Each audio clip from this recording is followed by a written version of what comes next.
Well, Lucinda.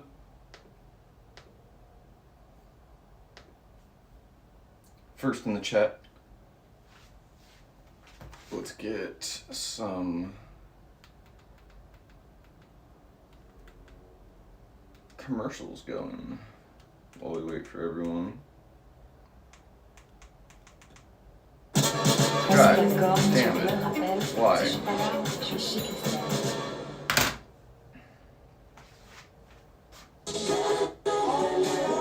Oh yeah, my laptop is lower. I was like, why does it seem like it's lower? It's because it is. NCS permission today. It's on stage, LA. Now, get Disney Plus for only $1.99 for 1 month. Offer available until September 19th.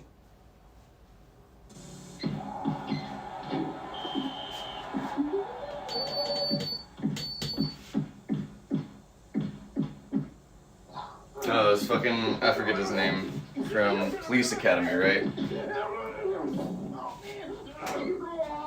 Carl Winslow, right? No, wait, that's... Hey, I can imitate almost anything, but no one can imitate the pump. The pump! The original, the pump. The original Reebok pumps. Reebok. What's up, Velvet?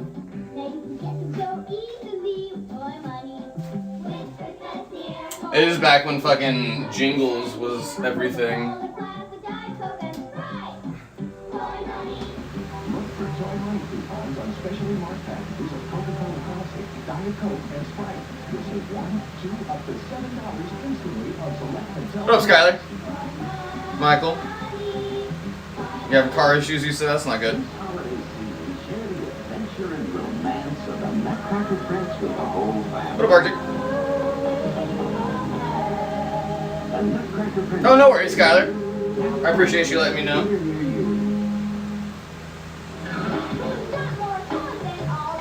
No rush whatsoever.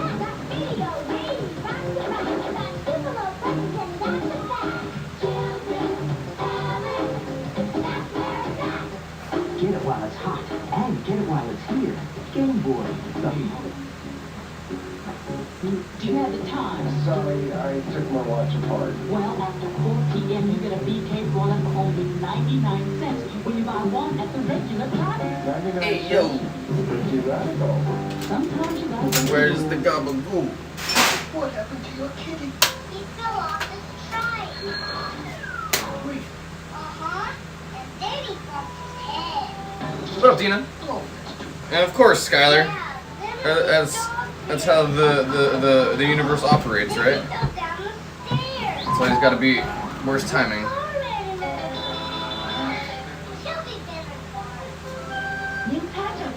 I was gonna say there is still a slight leak in the propane. I need to figure out what it was, but it was this.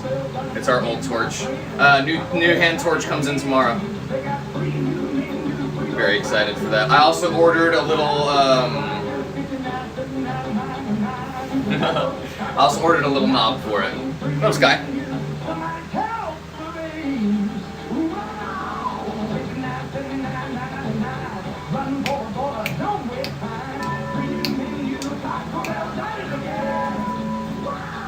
Wow!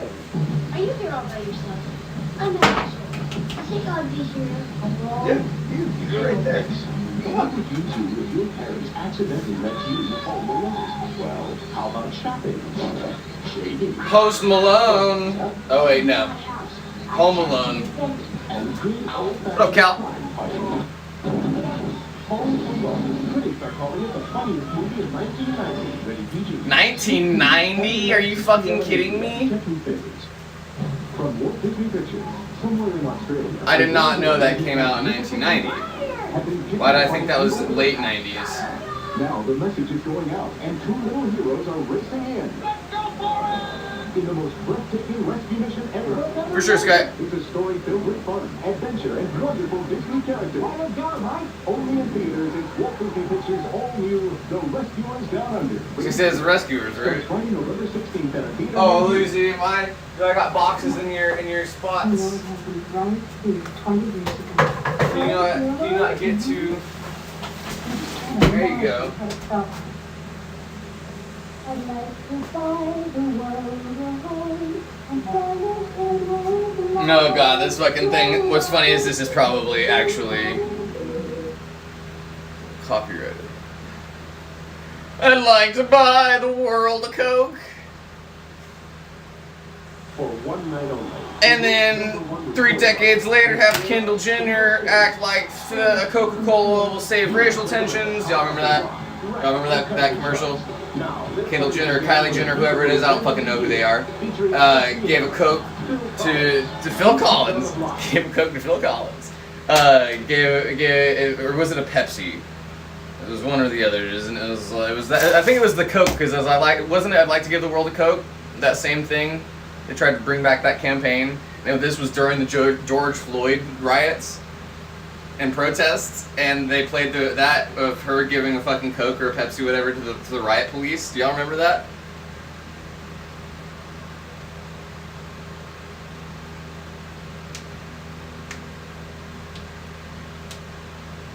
Yeah, he's the bald one. Yeah, that's Chester. Yep. He was a very, very big fan of those movies, and so they were like, fuck yeah, dude, we'd love to have you.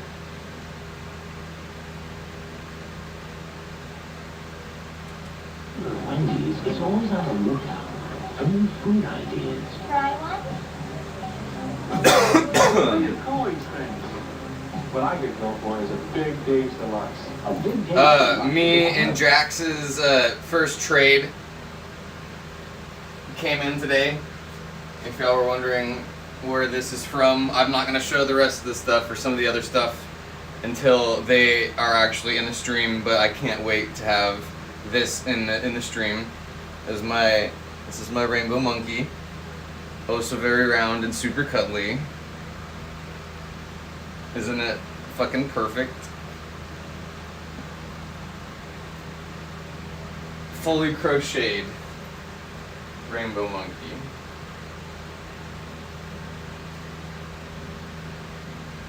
My favorite thing ever. Famous impersonations and comes face to face with the real thing. I'm Billy D. Williams. Hey, I'm Coach Hughes. Everyone make sure you're on live chat and live video. A varmint raids Al's garden. I'm hunting web. And now it's payback time. Yeah, now I need to do a number 3 cosplay. Get a super long Give him a minute. green sweatshirt. Sunday. Levi's 501 Milkman. So why did you call the 800 number? I was gonna say, I'm pretty sure he was in a couple of the other movies, or a couple other movies around the same time as well. Cows have names? No, they have numbers. This cow here, what's this cow's number? 17. But yes, this is our new stream mascot. They sent some fucking awesome other stuff, but I'll wait until they're actually in the stream to show some of the other stuff. Yeah, Kodak Kids Next Door is life, and I told them how much I loved rainbow monkeys, and they crocheted me a full one. Literally a life-size rainbow monkey. It's literally my favorite thing ever. Just 99 cents at Little Caesars. Pizza Pizza. Saturday. Oh no, feel free. We love info dumps, especially when it's on topic. What the fuck is that? Oh, it's a prank show. Meet 2 janitors who are about to find the secret of success is in the trash. It's gold. Now, And this fucking comes out too. They're so smart to think ahead that this is removable, so I can fucking sleep with it too, because of course I do, and did. Home Alone is the funniest. Yeah, it's a rainbow monkey from Codename Kids Next Door. Hysterically funny. Oh, it's very round and super cuddly, bringing love wherever they go. Everyone's made of a big rainbow. The best comedy of 1990 is Home Alone. Ready for you. Now playing at theaters everywhere. Ooh, my back needs to pop. Hang on, let me stretch out a little bit. Are putting on a show for American I'm getting closer and closer to touching my toes. Unbelievable. Comic strip Sugar Pie from Minortown, USA, Friday. I'm literally like halfway further than I was when I first started stretching. You know what's hilarious? That Celica just looked like the new Toyota. That's a nice looking car, honestly. 1990 Celica. I forgot about those. Those are still very popular, honestly. With the mod community lowering them. The 1991 Toyota Celica. Enough said. Enjoy extra sugar-free gum. Rainbow monkey, rainbow monkey. The long-lasting sugar-free gum is extra with NutraSweet for extra refreshing flavor that lasts Also, still waiting for a long time.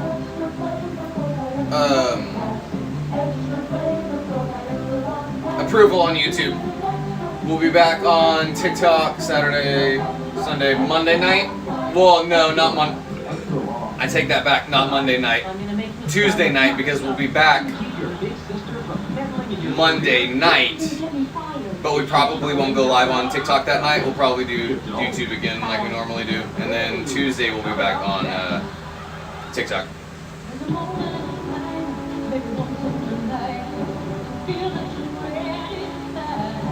Innovative aerodynamics.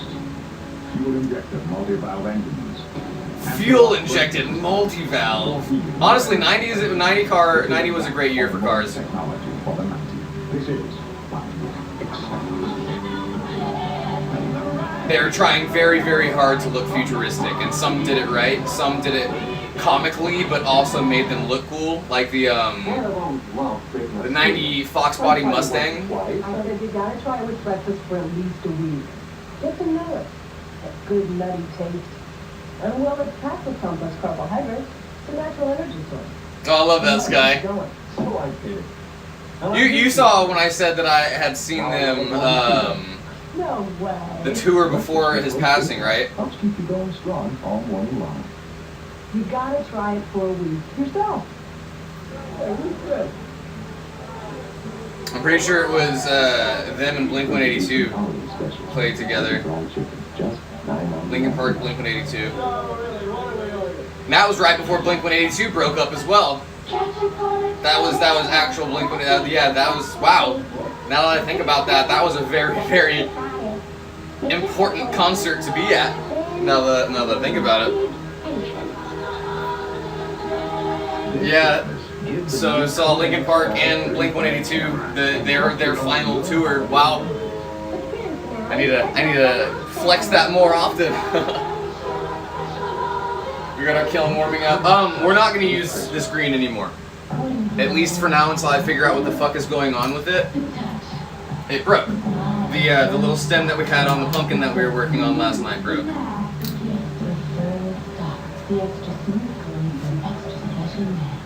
Tonight's the night. Right after the Simpsons catch the Yeah, very, very lucky to have been able to see that. and music video. I will admit I was there for Blink-182, but seeing Linkin Park, like formative memories, that's for sure. If you sometimes feel like an underdog in business, here's a whole new way to compete. Make one phone call to Sprint and it tells I can't remember who opened for who. Custom design a small I business genuinely can't remember who opened for who. have all the cutting edge technology. Let me take a rip and then we're gonna start. To be able to afford business. So you can get to be one of those big rich companies that everybody resents.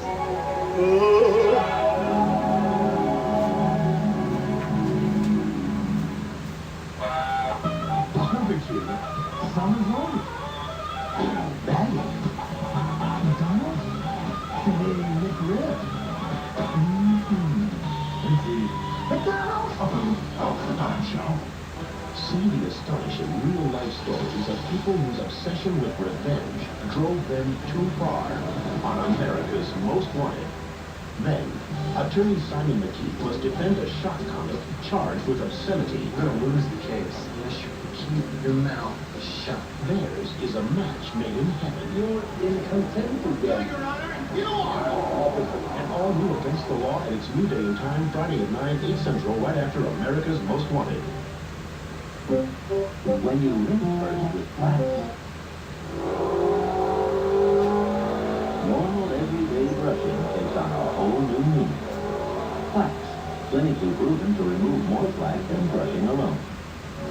Back home in Minnesota, Brandon Walsh got straight A's. But in the high-pressured world of Beverly Hills, Failed the test, didn't you? being smart may not be enough. Everybody cheats. And we're not gonna get caught. Everybody The cheats. Beverly Hills line of tonight, it's your future. Oh god. The world with men on vacation. And let's start with Sweden. That's known for its beautiful but In living color. Catch an all-new episode Sunday. Yeah, Linkin Park was amazing live, and so was Blink-182. They were, so even though they were older, they were still just as immature. They talk about fucking each other's moms, fucking each other's dads, fucking each other's dogs. Yeah, and if you don't know Blink-182, like if you've heard their music before but you've never watched any of their live performances, then you don't really know Blink-182. Blink-182 was honestly one of the most vulgar bands ever. And they did it comically. They did not. I shouldn't say that. I shouldn't say that because vulgar is a very broad word, and if we're talking about vulgar bands, then G.G. Allen would take that, eating shit on stage and throwing it into the crowd and stuff. But if you don't know what Blink-182 is and haven't seen Blink-182, their live performances are not like their popular music. Their live performances was their not popular music, which was like the song "I Wanna Fuck a Dog in the Ass." I wanna fuck a dog in the ass. I wanna fuck your mom in the ass. Yeah. I wanna fuck your dad. Yeah, Blink-182. That's Blink-182.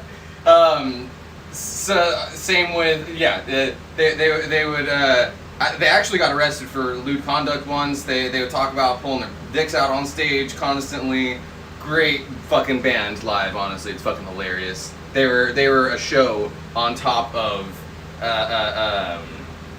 being great music, first of all, but their whole shtick was that they were just immature college dudes, and that was great for a while. But then when they came back and did the reunion tour, they were still doing it. It was fucking hilarious. It was still them. It was. My bad. We're lagging. Saturday night. People at home on the Wi-Fi.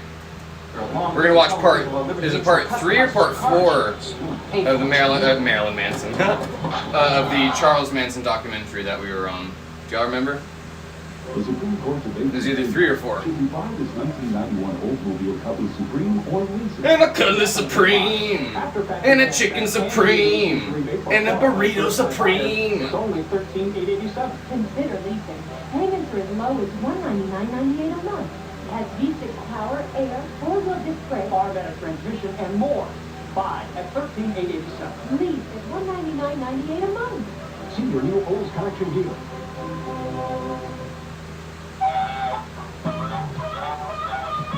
It's practically winter. Bag? What? McDonald's. A bag of barbecue? Oh, the McRib. The McRib is back! Fries. And a Coke. Tell me more. McRib bag. We'll pay for it. Better hurry, huh? It was wild how popular that shit was. Back in the day, it was not nearly as... I mean, I guess the original one was good, but after they started mass producing them and didn't do the periodical ones, it was gross. They were not well made.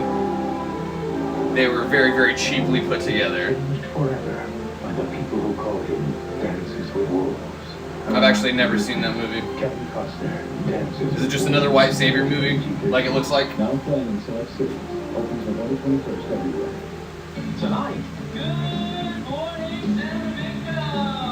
Thought he was gonna say Vietnam. Good morning, Vietnam. People, listen. Stand witness to the awesome power. It is 70 degrees in Hanoi. Can't lose. A special presentation at At the Galleria at Rio, there's never a need to carry your packages while you shop.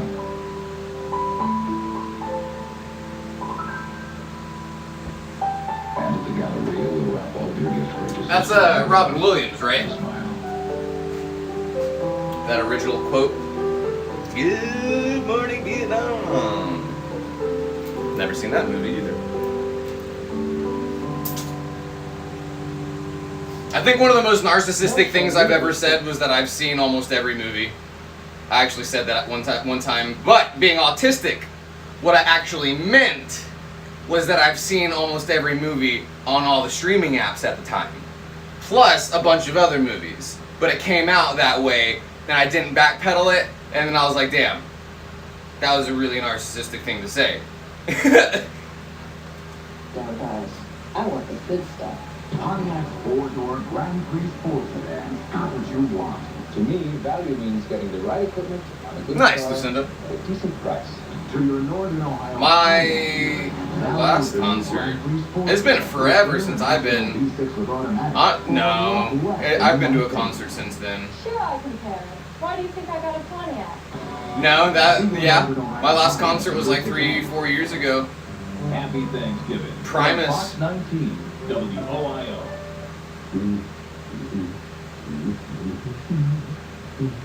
What do I feel like I've been to something since then? No, I think that's right. My last concert was fucking Primus like 4 years ago. I need to go to more concerts. Introducing the 1991 G6 Sedan GLS from Hyundai. Yes, Hyundai. Remember 3 Men and a Baby? Now they're back. You got some Straub Newtons, some Stroop Newtons, Rated PG. Now playing at a theater near you. Newt Stroopsons. Hello, Mom. Hello, Mom. With optic phones, new fiber optic audio sonic lasers. Still going. Nothing outlasts the energy. Alright, I'm gonna prep. They keep going. Wait, we do have another piece of green over here. So you're fine there, Lucy. I'm moving this. Excuse me for being in your way, Miss Lucy. Gee, I'd like to go out tonight, but I gotta stay home and watch the dog. I'm gonna make the stem out of this green, not the other green, because the other green keeps cracking. No matter what they say, it doesn't add up to AT&T. Oh, I figured out another thing I can say that sounds like the thing when they say it. It's when Hagrid goes, I'm off to the leaky cauldron. I'm just not impressed. What up, Lexi? A young woman was mysteriously murdered. Police say it was murder for hire. Was it mysterious? Astonishing real-life stories of professional defense and help bring them to Lexi, justice. Watch. on here's your first Friday. box. We're going out tomorrow. I like these long boxes because Thought her mother could use if it hits a corner, you got a lot more protection, and they usually just go like that. But I also have glass on here, so hopefully they're a little bit nicer to it. Not everything's as Yeah. it seems. You make my mom so amazing. Can't you see? It's just an app. I always thought she had the most... Arctic, if you're still in here, I have your box as well. I'm an alcoholic. Over there, I can show you as well, but I've got everything packed up real nice. I wrap everything individually in, did y'all know you can order just boxes of these plastic wrap bags? And they come in giant boxes, and then you can just use these as bubble wrap. Stop paying for bubble wrap. We'll send them for free to your home. Plus get 60% off luggage from Samsonite, Travel Pro, and more. And Macy's Star Money bonus days are going on now. I also did a microderm on my hairline here, if you're wondering. If I get close and you're like, what the fuck is on their hair? You probably wouldn't even have noticed if I hadn't mentioned anything, but figured I would.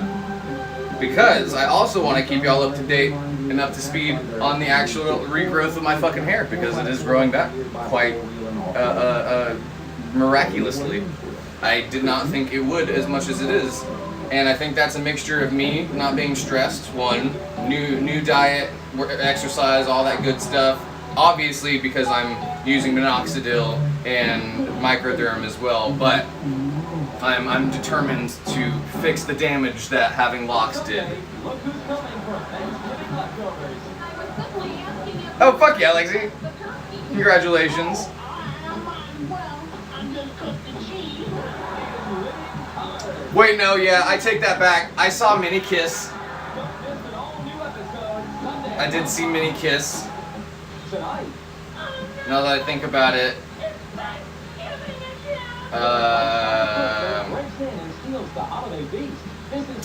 Wasn't technically a show, but I was in a here, we need to, oh, but I can't play the song. The song is copyright. God damn it. I was in a music video. Song is definitely copyright. I forget what it was called now that I think about it. Actually, if I remember it, I tell y'all and y'all can watch it yourself. But pretty popular song about cocaine and square dancing. I'm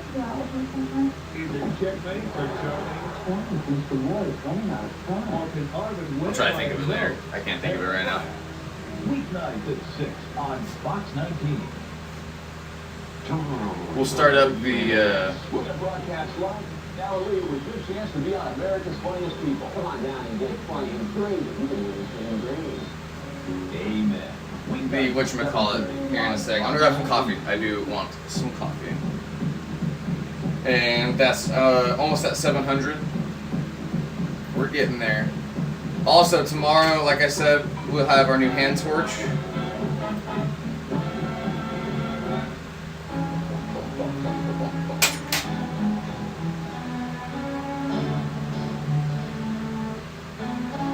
I also got a little knob for the hand torch, just in case we're having the same issue.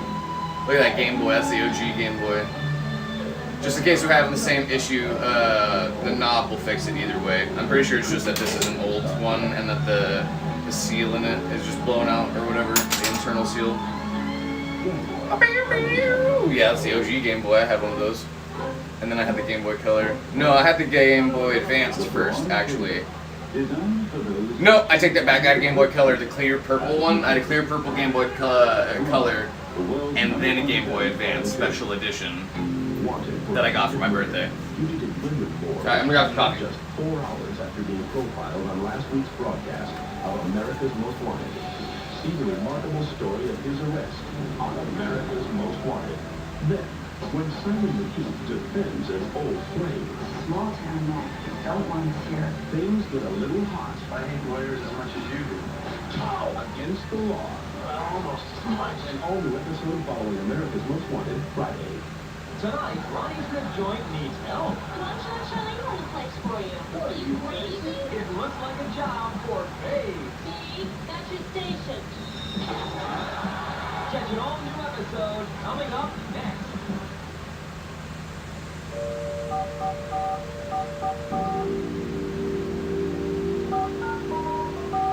The best news in this hectic season is Oh yeah, that was what was missing. bringing the holidays 30 minutes. Good coffee. It's time for Domino's Pizza. Give us a jingle. Take me out to dinner first. No, I'm just kidding. You probably wouldn't even have to do that. Bring a 6-pack. No, I'm just kidding. No, I'm not. Shh. Game Boy Advance. Man, my nose is so sensitive because the leak on this is minuscule. Like tiny, tiny, tiny. But I can smell it. I can smell it. Alright, we're going to put the Manson documentary back on. Wow, we were on part 5. Cool. Oh yeah, we had already got to the part where they were already killing people. With the help of Living Spaces Grand Prairie, located at the George Bush Turnpike in Arkansas. Living Spaces. Hello everybody and welcome back to my channel. This is part 5 of the Manson Cults series. And it's going to be a long part, so I am just going to dive right in. Which I'm sure is going to make the people who complain about me talking before the video about anything really happy. When we left off in part 5, Tex Watson had just killed Stephen Parent. He and the girls were approaching the Polanski residence inside. Move their ears, yeah. Kowski, Abigail Folger, Jay Sebring, and Sharon Tate. Tex told Linda Kasabian to go around the back of the house and see if there was any entry points, any open windows. I have a lot of weird, like, and told Tex that body she found things. one, which technically My fingers are double jointed. My thumb, I have hitchhiker's thumb, double jointed thumb as well. So if I ever really need a ride, I can go like this and be like, hey, you, give me a ride. You. Also, the dancing thumb, it's the same thumb that does that. This one does not, but this one also turns all the way around. But that one doesn't dance like this one.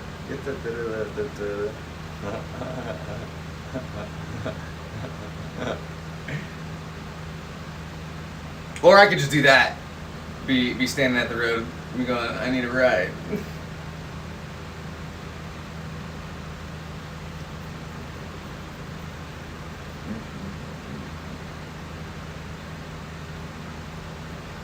I tried naming all the concerts I've been to the other night, and I lost track. Where's the poster?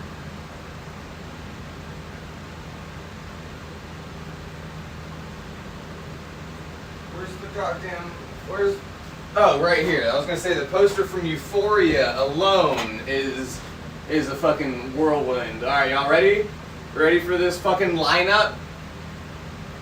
Dylan Francis, Phase Nectar, I know, it was a long time ago.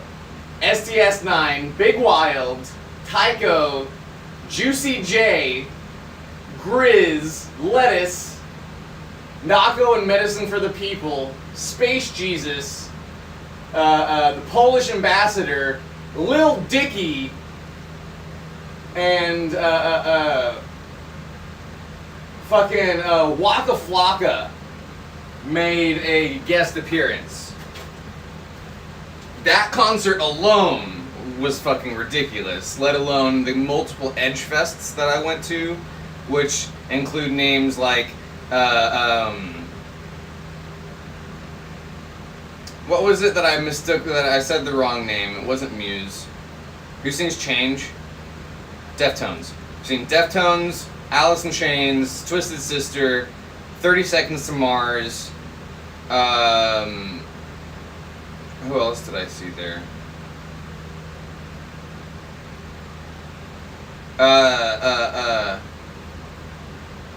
Young the Giant. Who else? I've seen Starfucker. I've seen Gorillaz. I've seen Beck. I've seen Lorde. She sang the South Park I'm Lord, yeah, yeah, yeah. I've seen Lana Del Rey. Like, front stage Lana Del Rey, she smiled at me. Because I'm her type. Older looking white men. Yes! I'd take advantage of that.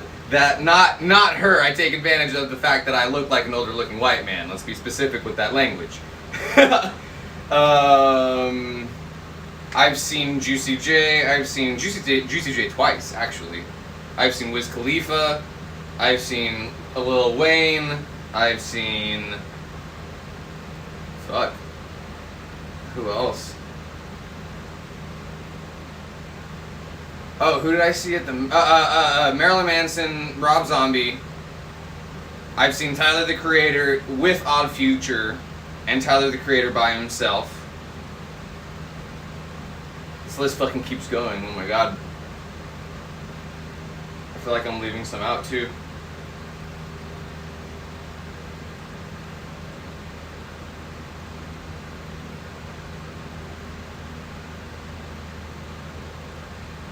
You got backwards knees, Lexi? Does the figures in the wish list? Yes. Definitely, Cal.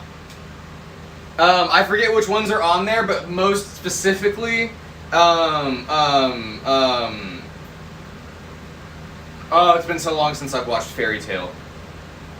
And the pig. Why can't I remember the pig's fucking name? The pig plushie. Alphonse. There's an Alphonse statue on there. Saber. There's a Saber statue.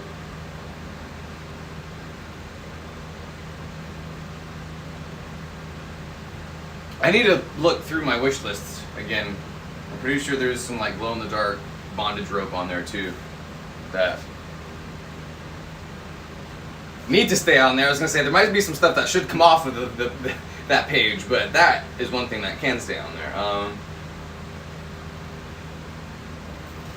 But yeah, decor for the room, not just tools or glass or stuff, like literally anything for the house. I can put posters that I would want on there. There's a couple costumes on there as well. If we want to crowdfund a Halloween costume for me, we can do that too. There's a Fire Lord Ozai costume in there that I think is like $120. That would be absolutely amazing. I would re-dye this. But the only thing is he doesn't have a mustache. Fire Lord Ozai does not have a mustache. Hawk, thank you. He goes, he goes, oi! Not oi. He goes, wait, no. It's been very long. Happy, the cat goes, I. That's who does I. Doesn't Hawk have a fucking noise that they do? I know they roll when they attack. God, you're so right. The pig is from the 7 Deadly Sins. I need to watch more anime. I've seen a lot of anime as well, but I need to rewatch all of it. It's just been so long since I've seen most of it, and unfortunately, we can't watch it on here. Maybe eventually we can watch some episodes or some clips of some like old anime, some classic stuff. None of the new stuff though, unfortunately. I need to watch more of the 7 Deadly Sins. I've only seen the first stuff.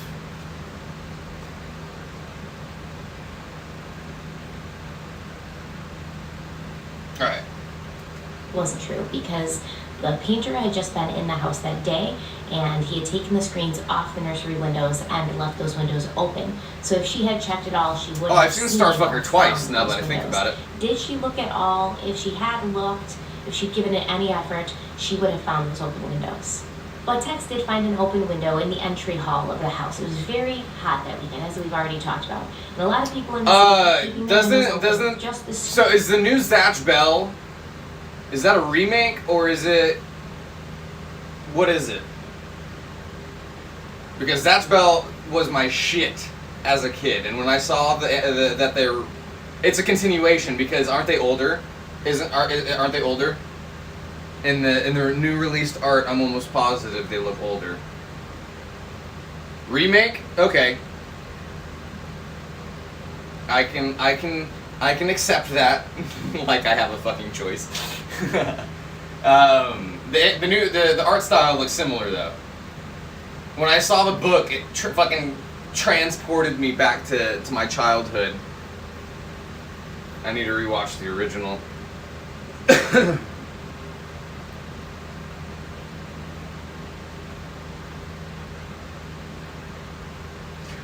What's the song? Lucinda, you may know it. Cocaine. Cocaine Country Nights. Cocaine Square Dancing. Cocaine. It's 1:45. Looking for some fun. Cocaine. I forget the rest of the song. That's all I know of the song. He's a young guy. I forget his fucking name, but I'm in that music video.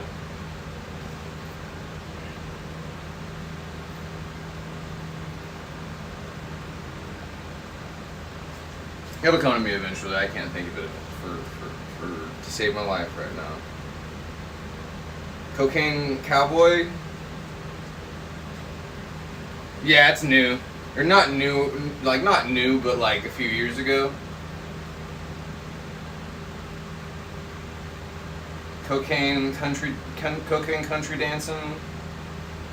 Cocaine. I don't know. So that they could get some air. Something about cocaine in the Tex found country. the open window and he slid through the screen. And he told Linda to go back down the driveway so that she could be a lookout. He was concerned that somebody might have heard the gunshots. So she needed to go down there and just keep watching. If she heard anything, she should shout out to them. It's kind of crazy if you think about it though, because Linda had literally just joined this group a month ago. So maybe Tex figured she hadn't been sufficiently brainwashed to be in the house when what was going to happen started happening. Maybe he thought she would just ruin it or get scared and run away and tell somebody, so he had her be lookout. But he did motion for Pat Krenwinkel and Susan Atkins to follow him inside, which they did. Now, when they got in the house, the first person they noticed was Wojtek Krakowski asleep on the living room couch. Tex whispered to Susan to go and check the rest of the house to see how many other people were in there. So Susan did, and as she walked through the house, she passed the bedroom that Abigail Folger was still awake and reading in. As she passed by the bedroom, Abigail looked up and Susan waved to her, and Abigail waved back. If this seems odd to you that Abigail Folger saw some strange girl in the house and wasn't taken aback or surprised by it, you can once again remember that this was the 60s, and this was Sharon Tate's home, and she always had people there. I think it was pretty much a theme of the 60s where you would just have strangers in your house, or you would meet somebody that day and invite them over to your home. There wasn't as much of that stranger danger as there is today. Susan Atkins continued down the hallway to the master bedroom. She looked in and she saw J.C. Ring and Sharon Tate sitting on the bed, and they were so deeply engrossed in conversation that they didn't even notice her at all. So she went back down the hallway, and then she passed Abigail's bedroom again. She waved at her again. Now, while she was gone, Wojtek Krakowski had woken up and seen Tex. And in confusion, Black he Clover, asked I've seen Tex, some of it. "Who are you?" In response, Tex kicked him in the head and said, "I am the devil, and I'm here to do the devil's business." I am the devil and I am here to do the devil's business. What's his name? That's a quote from The Devil's Rejects as well, which I know is also kind of a Manson family, not copy, but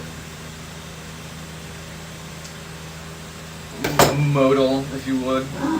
And one of the people said, "Who are you?" And Tex said, "I'm the devil, and I'm here to do the devil's business." And I remember that in my conscience, it's so alive in me, even just recalling it. I remember that I had gone so far and there was no turning back. That even if I had wanted to run, even if I had wanted to leave, I couldn't. It was like I was caught in something that I had no control over. I had absolutely no say-so as to what was happening there. It was just like a tool in the hands of the devil, so anywhere I can put it. When Wojtek tried to speak again, Tex told him, "Another word and you're dead." At this time, Pat Krenwinkel realized that the knife that she couldn't find before they left Spawn Ranch, she might be needing that. So she ran down to Linda at the front of the driveway and asked to borrow hers. When Susan told Tex how many other people were in the house, he told her to go back and get them and bring them all into the living room, which she did. This time, when she went back to the guest bedroom, Susan waved again. This time, she waved a knife in Abigail Folger's face and told her that she would die if she didn't do exactly as she was told. She brought Abigail back to the living room where Pat was waiting with Linda's knife to hold her at knife point, while Susan went back to the master bedroom and collected Jay and Sharon. When she let the two of them into the living room, Sharon panicked a little bit because she saw the rest of the intruders and she kind of realized the gravity of the situation. And she kind of paused. She didn't want to keep walking.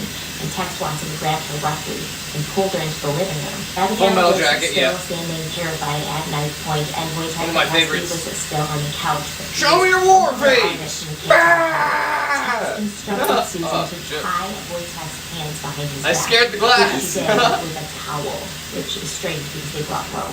The rope they brought, which was a white nylon rope, was used to tie J.C. Ring and Sharon Tate. They tied their hands behind their back, and then Tex proceeded to take the rope and tie it around J.C. Ring's neck. He then threw the loose end of the rope over a rack in the ceiling, took the other end of the rope and tied it around Sharon Tate's neck. At that point, J.C. Ring had enough, and he said, "Can't you see she's pregnant?" And in response to that, Tex Watson shot him. He fell to the ground, and Sharon began to sob uncontrollably as Tex demanded that they give him all the money they had in the house. Abigail told them that she had some money in her purse, so Susan took her back to her purse, where they discovered $70 inside. When they brought that back, Tex was not happy with it. He knew Charlie needed money, and he knew that these people were rich and they had more money, and he demanded that they give him all the money that they had, or they were going to die. Sharon tried to plead with him, and she said, "If you give me some time, I can get more money." I don't know if she was honestly going to give him the money or if she was just trying to buy time. But at that point, on the ground, J.C. Ring groaned, and it gave Tex something to take his outrage out on. And he turned on him and began to stab him over and over again. After he was done with J.C. Ring, Tex Watson looked at Abigail and Sharon, who were crying and visibly upset, and said, "You're all going to die here." Wojtek Krakowski on the couch, still a little bit out of it, with his hands tied behind his back with a towel, he heard this, and he began to freak out and regain a little bit of his consciousness, enough to realize that he needed to get out of there. So he began to struggle against his Yeah, it's quarter to one. Yeah, that's it. And he lunged at Susan. That's it, Lucinda. To try to get the knife away from her. As they were fighting and struggling, Wojtek Frykowski was pulling on Susan's hair because it was long and probably hanging over him. She was getting very upset, so she called Tex to help her. And Tex told her to just kill the guy. Now, according to Susan Atkins, she had the opportunity where she could have brought the knife down on Wojtek Frykowski's chest, but she just couldn't bring herself to do it. And she just couldn't do it. I remember that Wojtek Frykowski, I believe was his name. I tied his hands with a towel, and then was instructed to kill him. And I raised. Who's it by him? What's the name of the song again? I couldn't breathe out. It was just, there was a force that had held my wrist, and I couldn't move. And I remember I was... Paul Coffin, Cocaine Country Dancing, yeah. Yeah, I'm in the music video for that song, if you look it up on YouTube. Help me, and I was left to sit and watch him take. For the record, I don't believe a word that woman has ever said, ever. I think she is a liar. I think she's manipulative. I think she's as psychotic and crazy and murderous as Tex Watson and Charlie Manson. Anyways, they were rolling around struggling for this knife, and Susan was stabbing blindly, and she happened to stab Wojtek Frykowski in his legs several times. But okay, Susan, you're just a little innocent girl who couldn't find it in herself to bring the knife down on him. She realized she was being overpowered, so she again called Tex for help. As she did this, Wojtek began running out of the house, and Tex fired 2 shots at him. As he was running out of the house, he was quickly overtaken by Tex Watson, who began to beat him on the head and the face with the butt of his revolver. Once Tex caught up to Frykowski, it was pretty much over. And as soon as he got him, he began to beat him with the butt of the gun and stab him repeatedly until he didn't move anymore. According to Linda Kasabian's side of the story, she had been walking towards the house at this point. She heard all the screaming and the commotion, and she wanted to tell them to stop all this craziness. Just stop, you know. She didn't want to be a part of this, even though she had been up until this point. She was only a few feet away when Tex overtook Wojtek Frykowski and began stabbing him, and she claims that she began yelling at everybody to stop and telling them people were coming, even though there weren't people coming. She just wanted them to stop. And as Susan Atkins walked out of the house after Wojtek and Tex, she looked at Linda and said, "It's too late now." Also, according to Skylar, I think you're not on live video, but you probably won't see this until... And whispered, "Oh God, I'm so sorry." I don't really think that helps him at this You're point. going to sleep, but yeah, it's been a long time since I've been to a concert. I don't do good in public All this spaces. commotion was happening. Abigail Folger had also escaped and was running out onto the lawn. Linda Kasabian said that basically right after Susan told her it's too late, she saw Pat Fenlon go stabbing Abigail Folger multiple times. And Pat says that she did stab her, but then she wanted to make sure she was really dead, so she called Nice, Tex over Lucinda. to check Yeah, out. that's perfect. When Tex reached Abigail and Pat, he told Pat to go to the guest house and check to make sure there was nobody Cocaine there. Country Dancing did Then, sound according right. to his testimony, Abigail looked up and said, "I give up." And it all was. of that, "You've got me." But that wasn't good enough for Tex, so he proceeded to stab her until she was truly dead. Linda, seeing all of this, ran back to the gate, climbed over the gate, and got back in the car. She got back in the car. She didn't run away. She didn't run to the neighbors to call the police and get help. She ran back to the car and waited for her friends. She had just seen brutally murder multiple I'm gonna people. go ahead and turn... Wait, no, I can't turn those off. I was gonna say, I'm gonna turn the Sharon Tate pled with Susan to the oxygen and propane off. She told Susan, "You guys can take for me, this, but you take can't. me with you, and as soon as my child's born, you can kill me." I'm excited for that new torch. All I can remember seeing people just scattering in different places and running. Simple remember what heartwarming is. So to help you remember that Liberty Mutual customizes your home insurance. Double live, yeah, make sure y'all are double live. In different places. And I was sitting at Sharon Tate, and she was talking to me, and I remember that I had absolutely, I felt nothing. I felt absolutely nothing for her. Basically, for her last baby. But Susan looked at her and said, "Woman, I have no mercy for you." They sat there for a while, not speaking, and Susan marveled how quiet it was in the house. According to Susan, at that point, Tex Watson came into the house with Pat Krenwinkel and said, "Kill her," referring to Sharon Tate. And that Krenwinkel echoed his statement and said, "Kill her." For whatever reason, told Tex, I think our new oxygen machine is putting out bad oxygen. Tex Watson ended Sharon Tate's life while Susan Atkins held her arms behind her back and allowed that to happen.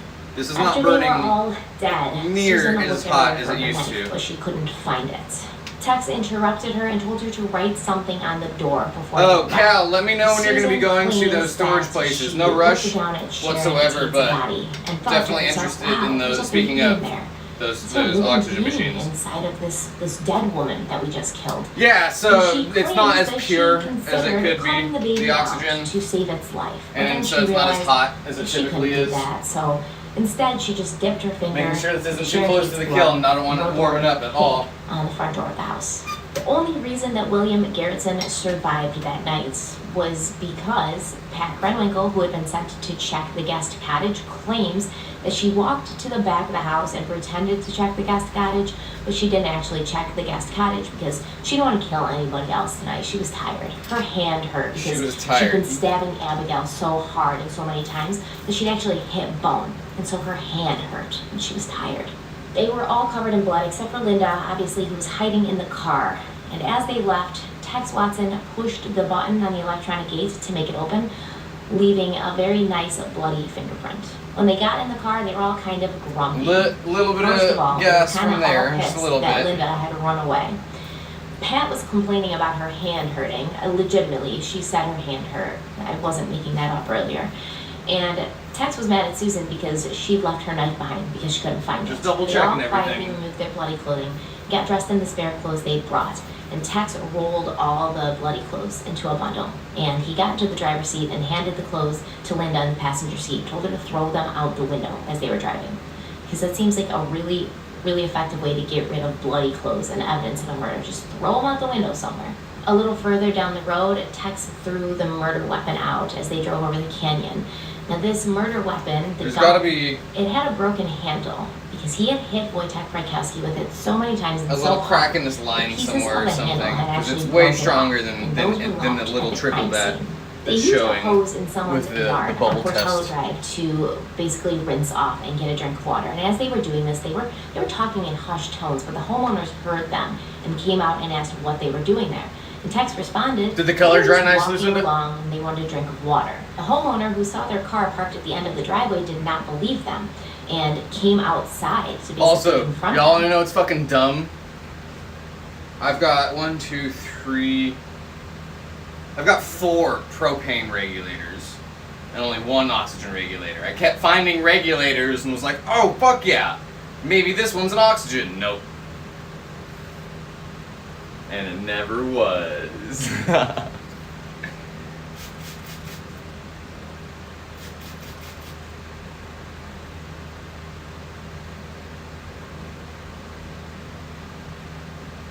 I'm spraying everything with soapy water. Also, there's a little bit of essential oil in this too, so everything just smells good now. Test for leaks and make the whole room smell nice.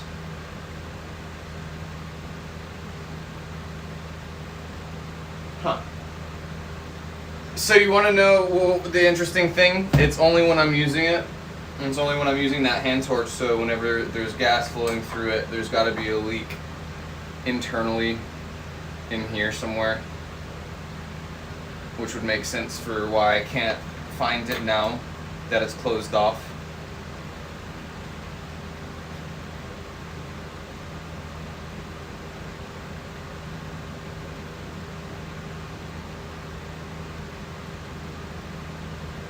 Was the hair clip right in the camera? I was like, what does that comment mean?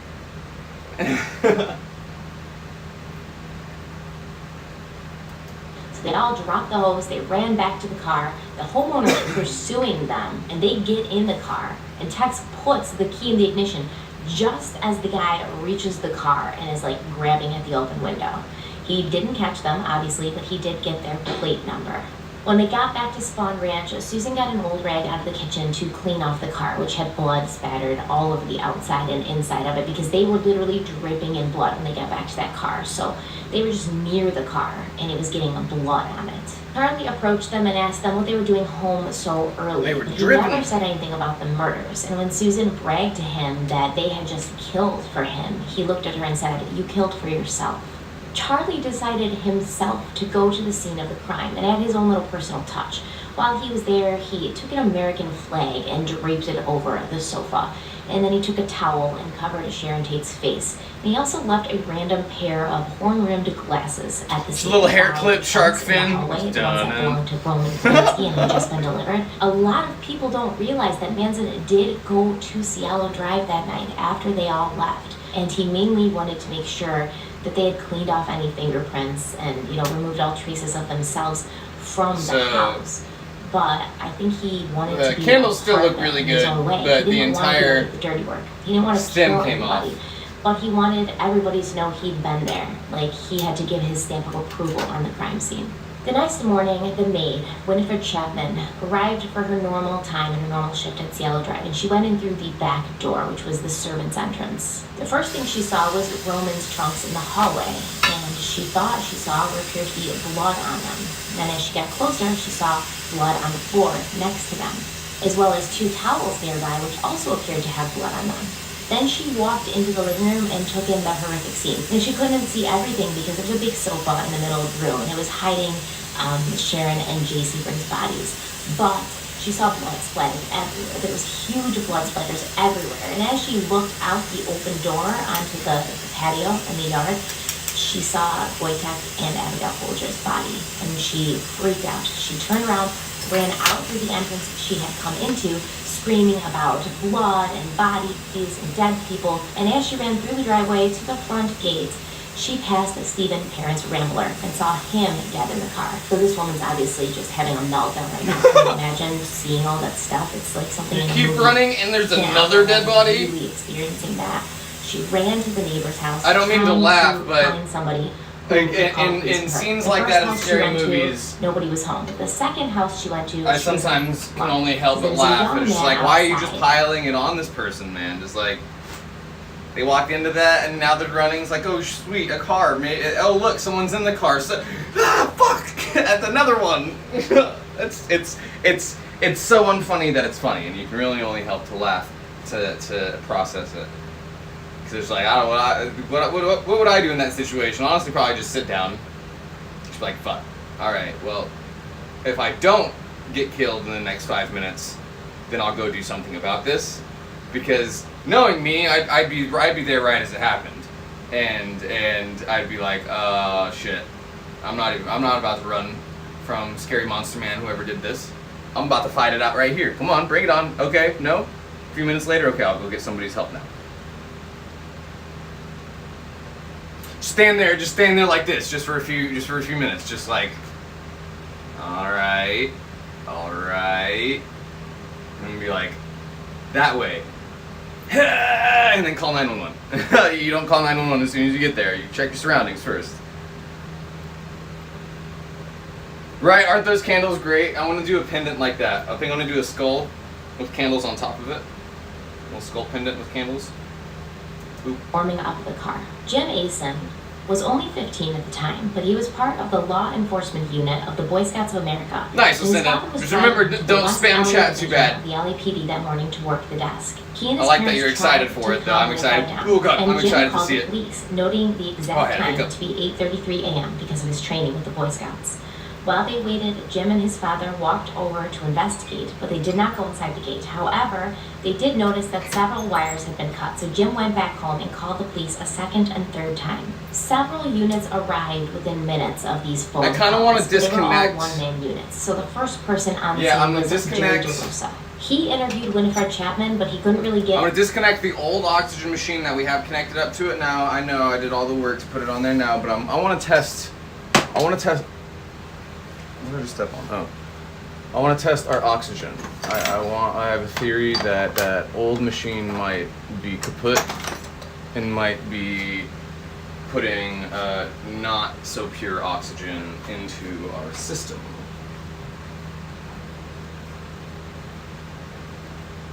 Ah. Which would be... Hang on, I gotta trace it all the way back.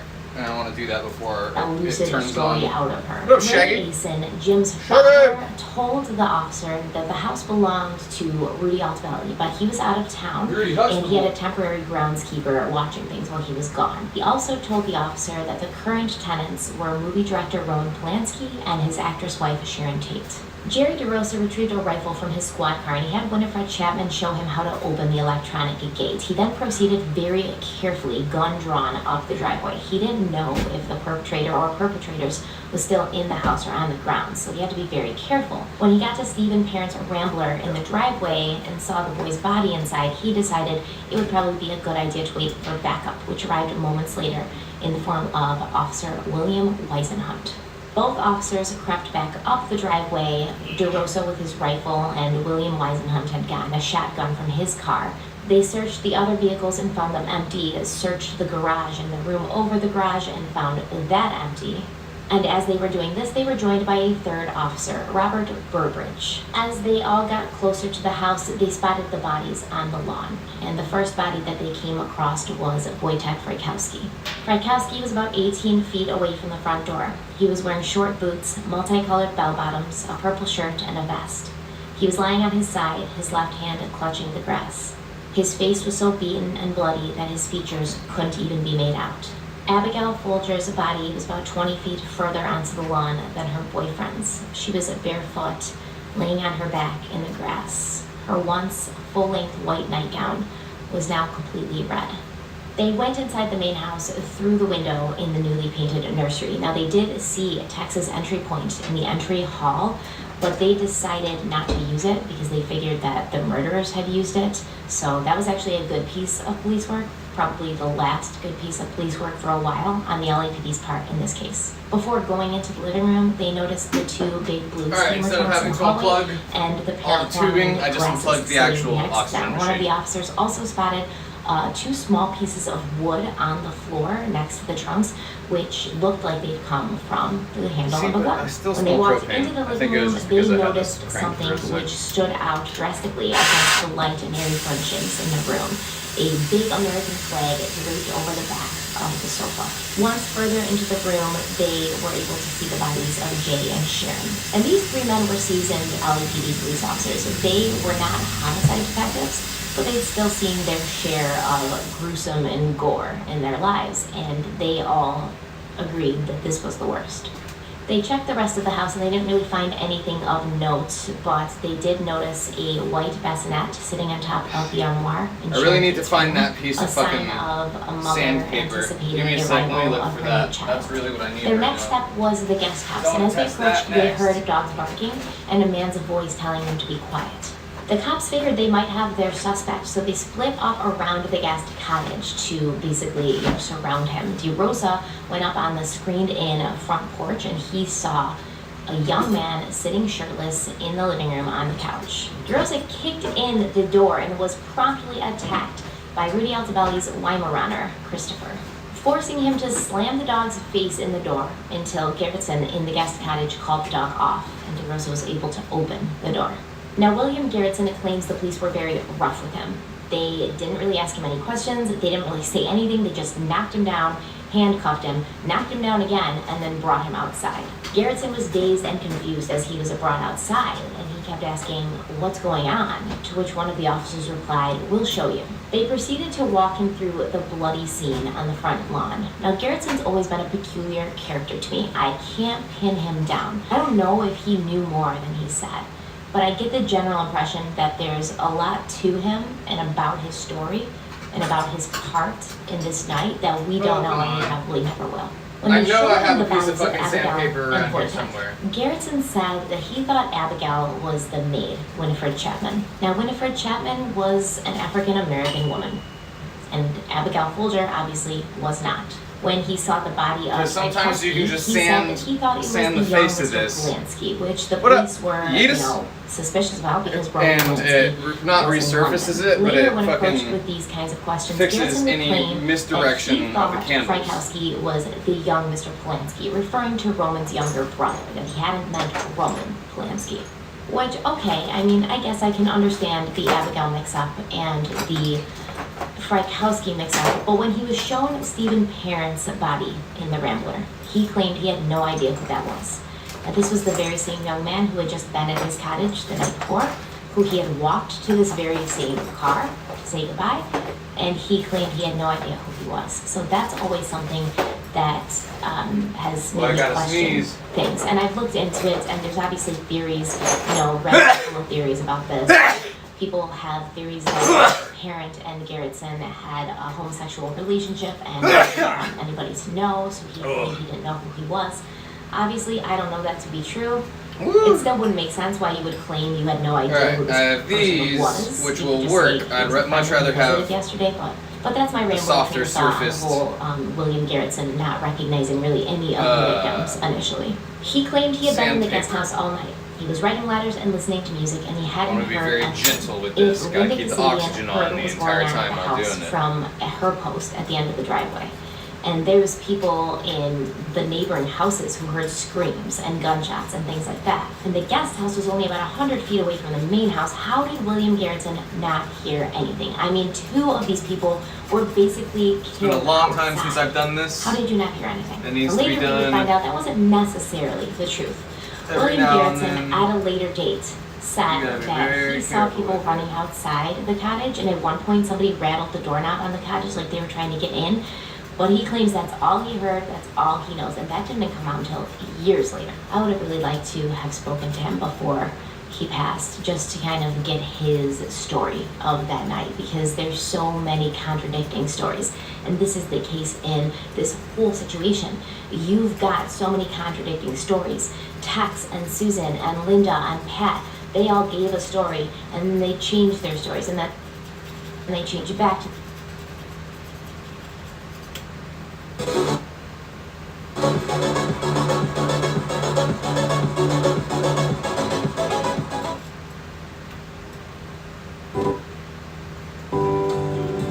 This is what it's all about, doing what you're made for.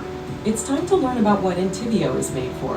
If you want to take the next step to learn about Entivio, ask your doctor for more information or visit Entivio. The little candles on the surface of this torch are very, very small, so you gotta be and very their stories all careful differ a doing little bit this. from each other's stories. So it's so difficult to kind of recreate and understand exactly what happened that night. But like I said, I had a hard time believing that Garretson didn't hear anything that night in the guest cottage, and obviously the police had a hard time believing that as well, because they arrested him and they led him down the driveway to a waiting squad car. Now, as they were exiting the property, Jerry DeRosa, pushed the button with his finger to open the gate. Oh my god, look at the Obviously bloody fingerprint destroying on the it. previous fingerprint that had been sitting there in blood, which was Tex Watson's. When asked about this later, he claimed he had noticed the button with the blood on it. And when asked why he had a very clear fingerprint of his own in the victim's blood on that button, and had DeRosa not touched it with his stupid finger, they'd grabbed that fingerprint and matched it to Tex, this whole thing would have been cleared up Alright, let's see. within hours, days, probably, considering forensics back then, days. But that's not what happened, because this is the LAPD we're talking about here. LAPD, they need to get out.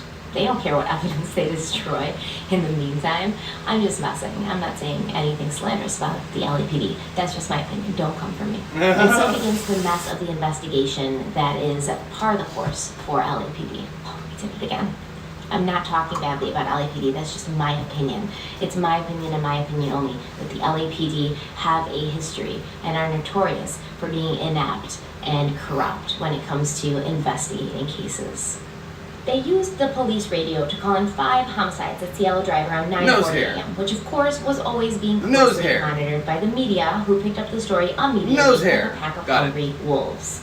Within no time, the steep and winding road was crawling with reporters and news vans desperate for Have a good night, to Cal. speak on this story. Inside the house, the forensics team was collecting evidence, and they found some fingerprints, bloody footprints, 3 pieces of a broken gun grip, and a buck knife, a Susan's knife, under a sofa cushion.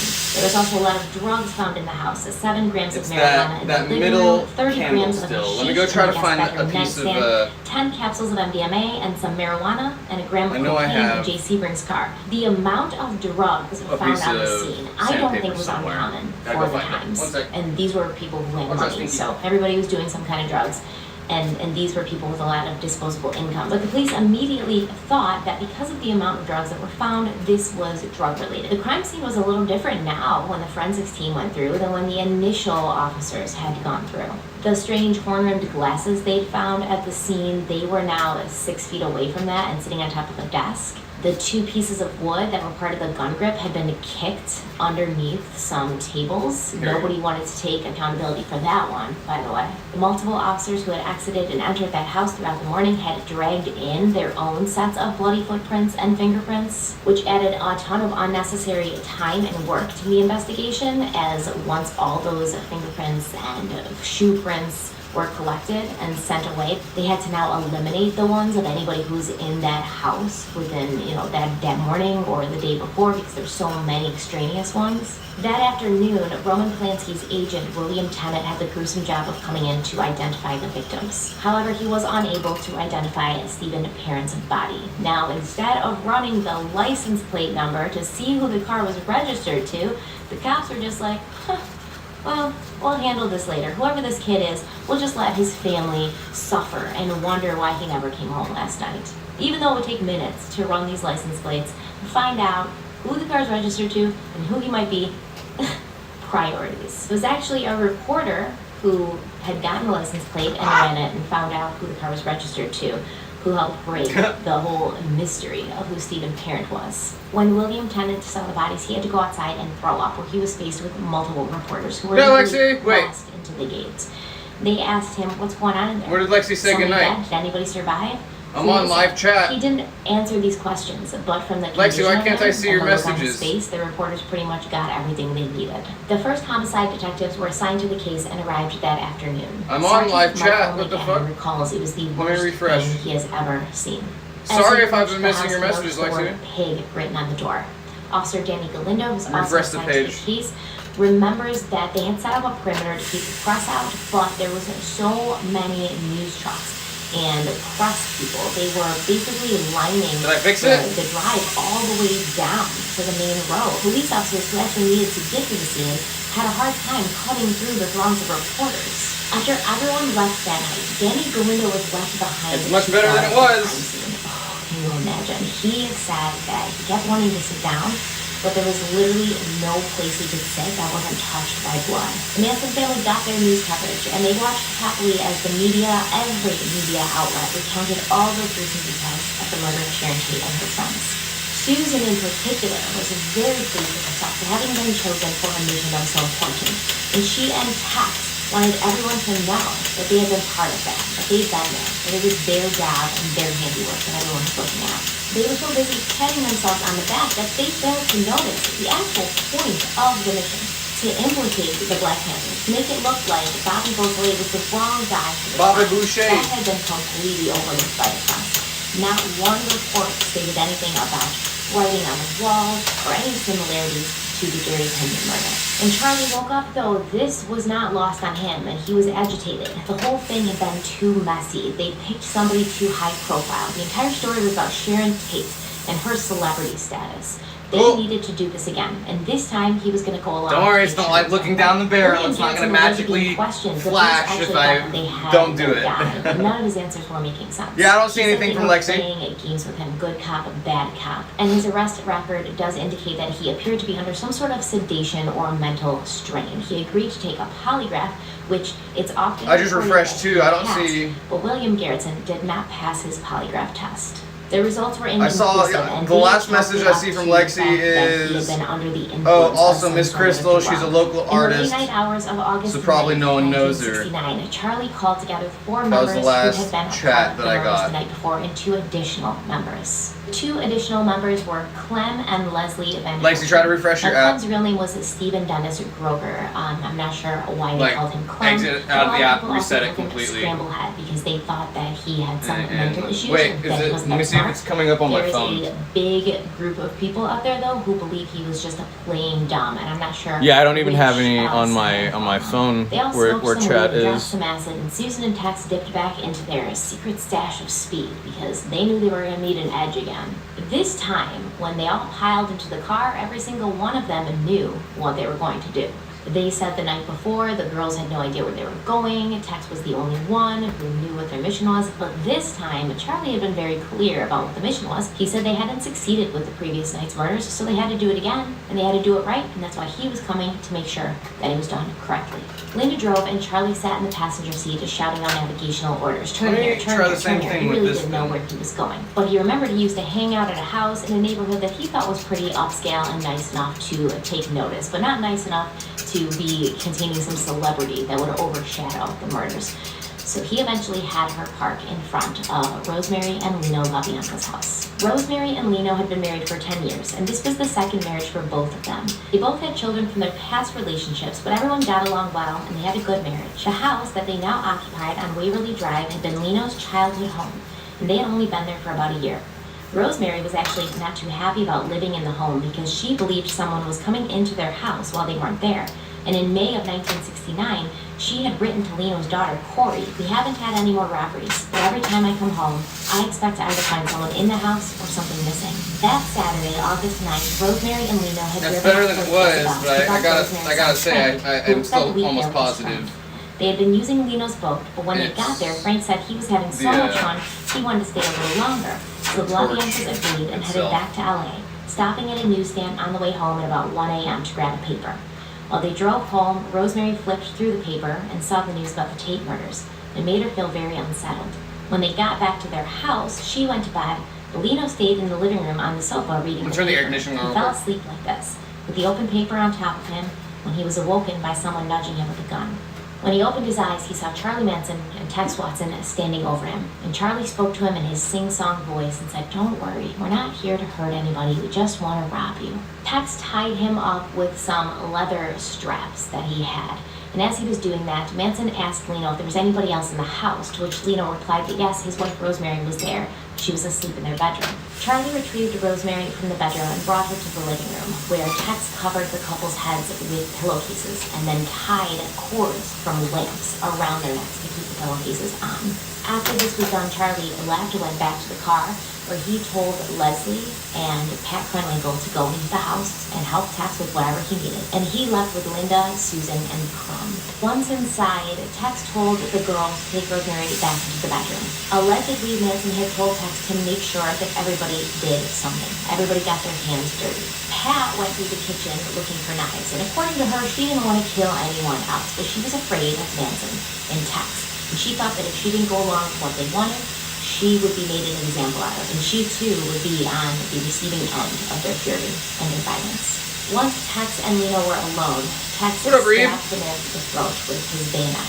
Rosemary, from her place in the bedroom, could hear her husband yelling and struggling. Oh, that's awesome. So she panicked and she asked, "What's going on?" This kind of is white noise. Panicking. I mean, for the most part, this in the background, this is very comforting to me. The noise that this torch makes.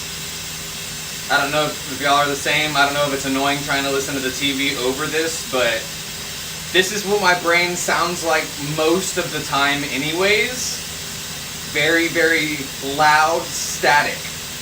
So to have this be actual real static, it kind of cancels it out and lets me listen to this and also focus on the thoughts in my own mind. It's like an auditory stim for me.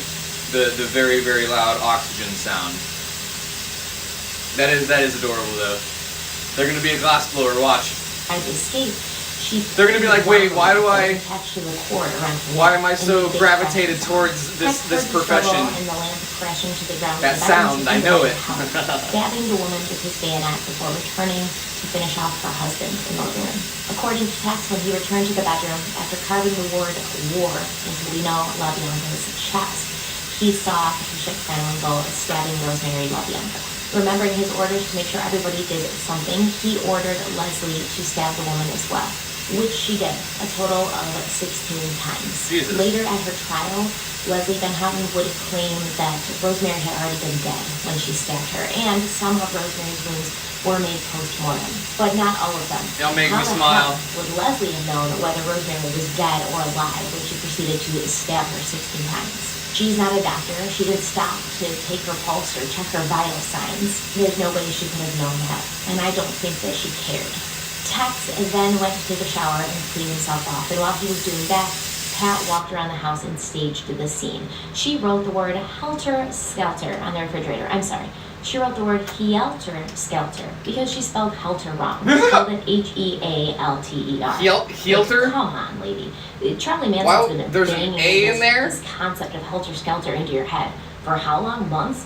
Is written all over Spawn Ranch. Oh, How thank did you, you Gil. manage to misspell helter-skelter?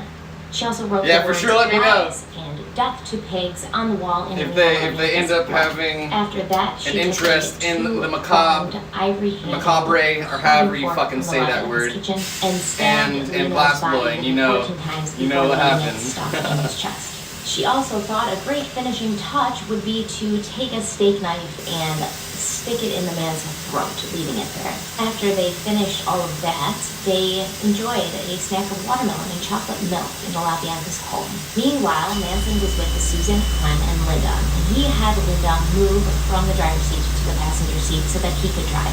While she was sitting there, he handed her a wallet where she saw the smiling picture of Rosemary LaBianca looking up at her from the driver's license inside of it. Now, he told her they were going to drive to a black neighborhood, and then she would throw the wallet out. And some black person would find it and use the credit cards and be implicated in the murder of the LaBiancas. But that didn't happen. I have a sneaking suspicion, as much as Charlie thought he knew about the city and about blacks and whites, he didn't really know where he could find a black neighborhood. So instead, he drove to a gas station and told her to go in the bathroom and throw it into the garbage there, and then hopefully somebody would find it. While she was doing that, he walked next door Throw it in the garbage? and brought back milkshakes for all of them. He then drove them to the beach, and they walked along the sand, drinking their milkshakes. Manson held Linda's hand and talked to her about life. She told him she was pregnant, which he was happy about. Afterwards, they returned to the car, and Charlie had Linda drive to Venice, asking her about an actor that she and Sandra Good had met there not long ago. Saladin Nadir was a Lebanese actor who had picked up the girls while hitchhiking and took them back to his apartment in Venice Beach. Manson wanted Linda to bring them to Nadir's apartment so that they could kill the man. Linda drove to an apartment building and indicated that this was the actor's apartment building, and Charlie told him, okay, you guys go in, and Linda, I want you to slit his throat. According to Linda, she looked at Charlie and said, Charlie, I can't do that. I'm not you. And he basically told her, well, you have to. The plan would be that they'd ring the doorbell or knock on the door, that Saladin and Nadir would open it, Clem would shoot him, and then Linda Alright, would we only take have over. the two He told them that newer he's going back to oxygen the ranch and machines they could hitch a ride back going. afterwards. We'll These see people if have the it absolute changes worst at all plans here in a I've sec. ever heard of. The So plane I'm gonna chemistry. leave in our getaway car. You guys go in and kill this guy. You're probably gonna have blood on you, but then I want you to get into a car with strangers afterwards and leave these strangers back to where we all live while you're covered in blood, so that later when the news comes out about this person's murder, these people who drove you back to be like, hey, we brought 2 girls and a guy back to this Spawn Ranch place, and they were covered in blood, and we picked them up in Venice. So they have the worst plans. They have the worst plans. Linda Kasabian claims that she purposely led the group to the wrong door, and when the person answered, she said, oh, this isn't the right person, sorry we bothered you, and then she told them, I guess I don't know where he lives, we should just, go home, because we didn't have any orders of what to do in this scenario. I guess her heart was in the right place, if this is true. Yet, I want to ask you, Linda Kasabian, what happens? Oh yeah, this is the headed Clem just shot as soon as the door opened. What can we call it? I was gonna say a safe space, obviously, but we can come up with something better to call it than that.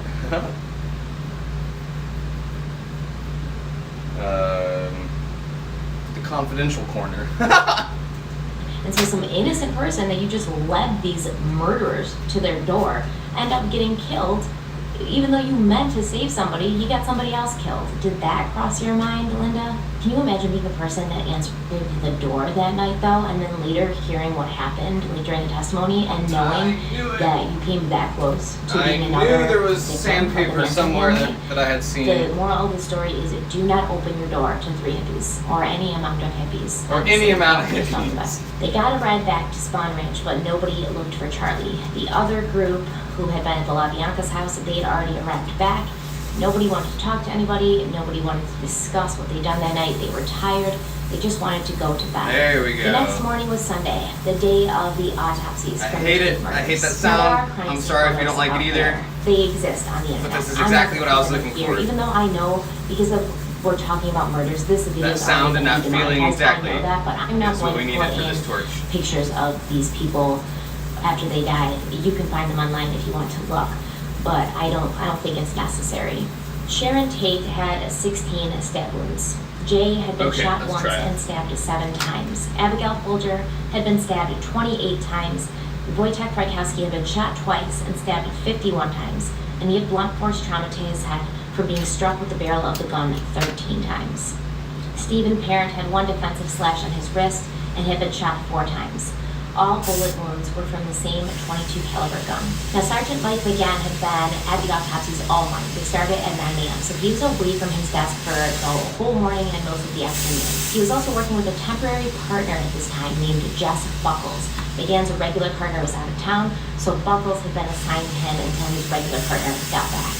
Buckles was at the office when McGann was at the autopsies, and he received a call from the LA County Sheriff's Office. They were calling because they thought that there were a lot of similarities between the Tate murders and a murder that they were looking into, the Hinman murder. They said they had a suspect in custody on this charge named Bobby Bolsevich. Jess Buckles apparently didn't see the connection. He was like, nah, yeah, I know there's words written on the wall in blood at both these places, but it's not the same people. So he wrote it off and never even told McGann about it. When McGann asked him later what the sheriff's department had called about, Buckles said it was nothing. Jess Buckles is the epitome of the LAPD at this time. Yeah, the murders were really gruesome, really horrible. Things written on the wall in blood about pigs. But I mean, I don't see what you guys are seeing here. I'm positive it's drug related, and since I have this one idea in my head, there's no other possible options. I'm gonna just pursue this one idea I have in my head that really has no evidence to back it up. Okay, well that no fixed our center fire problem. But this is what I'm gonna go with. Thanks for your help, but we're all set here. Have a donut for me. Now I do want to test the oxygen quality. It is a major screw up. He says that if he'd had this information, the case would have been resolved within months. Jess Buckles single-handedly destroyed the LAPD's investigation and Manson's master plan, all in one foul swoop. Back at Spawn Ranch, the occupants were living in 2 different worlds at this point. You had the crew that were involved in the murders and had their eyes glued to every news broadcast about it. They seemed very anxious and they were always whispering to each other. And did we ever figure out what was going on with Lexi's chat? Lexi, I feel bad if I'm not seeing your messages. What's going on there? As to why the others seem so stressed out all the time. Tex Watson's mother, Elizabeth, hadn't heard from her son in a while, and she was trying to locate Tex. When Tex told Charlie that his mother was trying to find him, Charlie was like, dude, call your mom. We don't need moms showing up here just ruining our vibe. Call your mom. But Tex was paranoid because he thought his mother was working with the FBI. They'd got to her and they were trying to trap him. Last we had seen was somebody saying goodnight to Lexi. He called his mother, right? And that Elizabeth Watson had told him that the feds had been there looking for him, which threw Charlie Manson into a spiral of paranoia, even more so than usual. He was stressed out. He was like, okay, did we do something wrong? Did we leave fingerprints behind? We need to get out of Spawn Ranch. We can't be here. We're sitting ducks. They're onto us. He told the family that he could feel it in his bones. Helter skelter was good for hair growth too. They needed to get to Death Valley move your and scalp find around. those pits. So they started preparations for the permanent move from Spawn Ranch to Barker Ranch. He sent a few people ahead to Death Valley to prepare for them. I don't know why, but pretty much he just sent them to get them out of his Sky, didn't you say goodnight, Lexi, earlier? Because the feds were looking for him, and Diane Lake, because she had been his favorite girl for so long. but his new girlfriend, Stephanie Schramm, had replaced her as favorite, so he Thoughts, kind of guys, just said wanted her goodnight, like Lexi. out of the area and not longingly gazing at him every time Lexi he was here walked by earlier. his new girlfriend. Diane Lake was still 15 years old at this time, which is crazy to think. She's 15 years old at this time, and on their way to Death Valley, they got picked up by a deputy who thought that Diane was a runaway, but she somehow managed Alright, let's to see the convince oxygen him quality. she was 19 years old. On Sunday night, Rosemary's son got back from Lake Isabel, and he noticed that the speedboat wasn't in the garage and that all the blinds in the house were drawn, which was strange. So he knocked on the door, and when he didn't get an answer, he called his older sister, Suzanne, who showed up with her boyfriend, Joe. The three of them went into the house, and Suzanne stayed in the kitchen while the boys searched the rest of the place. While she was in the kitchen, she noticed the misspelled helter-skelter on the refrigerator. And she was kind of looking at it, puzzled, when the two guys came into the kitchen and said they needed to call the police. Galindo was at the police station when he got a call from a reporter who said he was about to get another call about another murder that was almost exactly we're like out of the tape propane. murders. We are The running reporter out also of told him propane. that in this case, there had been a knife We stuck in have the throat of one of the another victims. one right As here, soon as no worries. Galindo hung up with the reporter, the call did come in, and he went over to Waverly Drive to check out the crime scene for himself. Chief. Now, Galindo would be the only officer, the only investigative officer who would be at both crime scenes. This was on him to see. This is already much better than it was, though. I What needed he to noticed most, though, sand that a was that long there were time ago. pieces over Rosemary and Leno's heads, and you could not see on first glance the knife stuck in the throat. I might be- Only once the pillowcases were removed Ugh. for them to show him the extent Whatchamacallit. of what had happened did he see the knife. I might be making So he stuff up knew in my mind. somebody in the force, somebody, a police officer, somebody on the scene had spilled this little tidbit to Spilled the beans? because otherwise they wouldn't have known it by just looking Why into just the spill windows. your Galindo did beans, obviously Tommy notice boy? the similarities between the two crime scenes because they were similar. But when asked by the press if he thought that the two crimes were connected, he said no. Pumpkin. He thinks this is just a copycat crime. Besides the mode of the killing, the victims have nothing in common. Even though these murders were so similar, the two sets of detectives working on each case were never working together. Galindo had been the only person who'd been at both scenes, and he'd drawn the conclusion that he didn't think that they were related. And they all kind of followed that incorrect conclusion. From now on, when I refer to the investigators that are covering each specific case, the Tate case and the LaBianca case, I'll refer to them as the Tate Squad or the LaBianca Squad, just to keep things less confusing. Something did go according to the plan for Manson, though. He had LA in the throes of terror.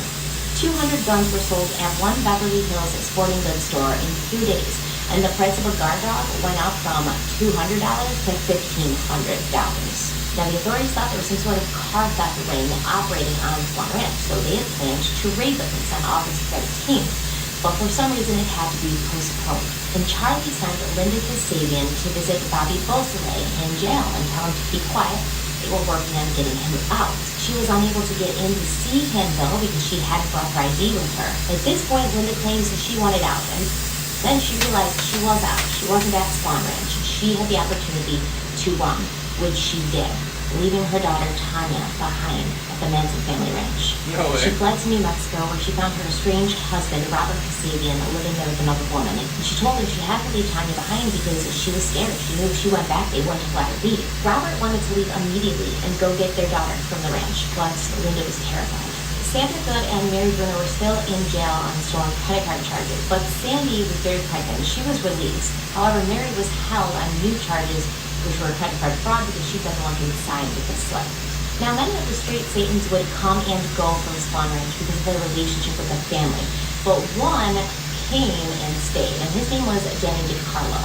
He had told his brethren in the straight Satans that he couldn't leave. He felt like Manson wouldn't let him leave. And the straight Satans were already upset with the family because of the botched drug deal. So they had the plan that they were going to go to the ranch and get Danny DiCarlo back. On August 15th, a group of straight Satans arrived at Spawn Ranch to get DiCarlo back and to show Straight Charlie Manson his Satan. boss. But when they found Charlie on the ranch, he didn't seem afraid, and he didn't seem to recognize their hostile intentions.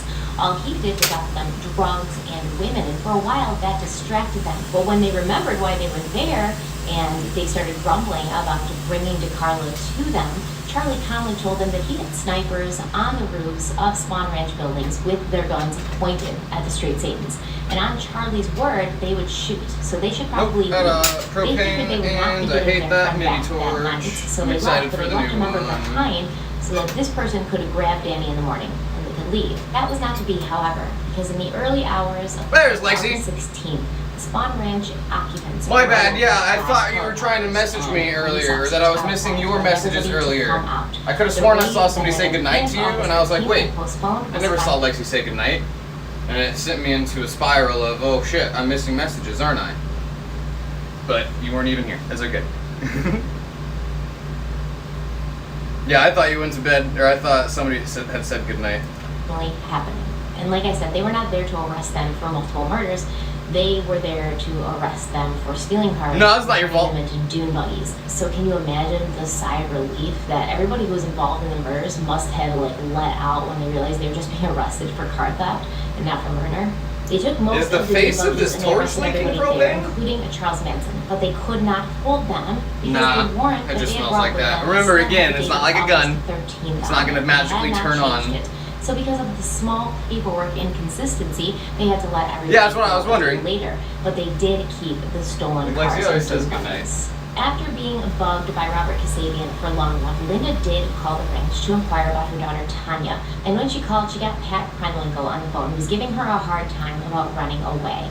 I gotta admit, I really didn't see that big of a difference Said, between "Listen, your daughter got taken the into oxygen foster just care now. after the raid here, and just leave us I alone. think the Don't thing call that me." fucked us up Together is, with or the thing that's social fucking us worker, up is Linda this. returned to LA and Not being able to be at somehow high enough managed pressures to that we regain need for custody the of her torch. daughter. She returned to New Mexico, But either way, did I not need to stay swap there out long. the, She then hitchhiked to Florida, to her father's place. the Didn't stay propane there tank. long either, and she ended up back with her mother in New Hampshire.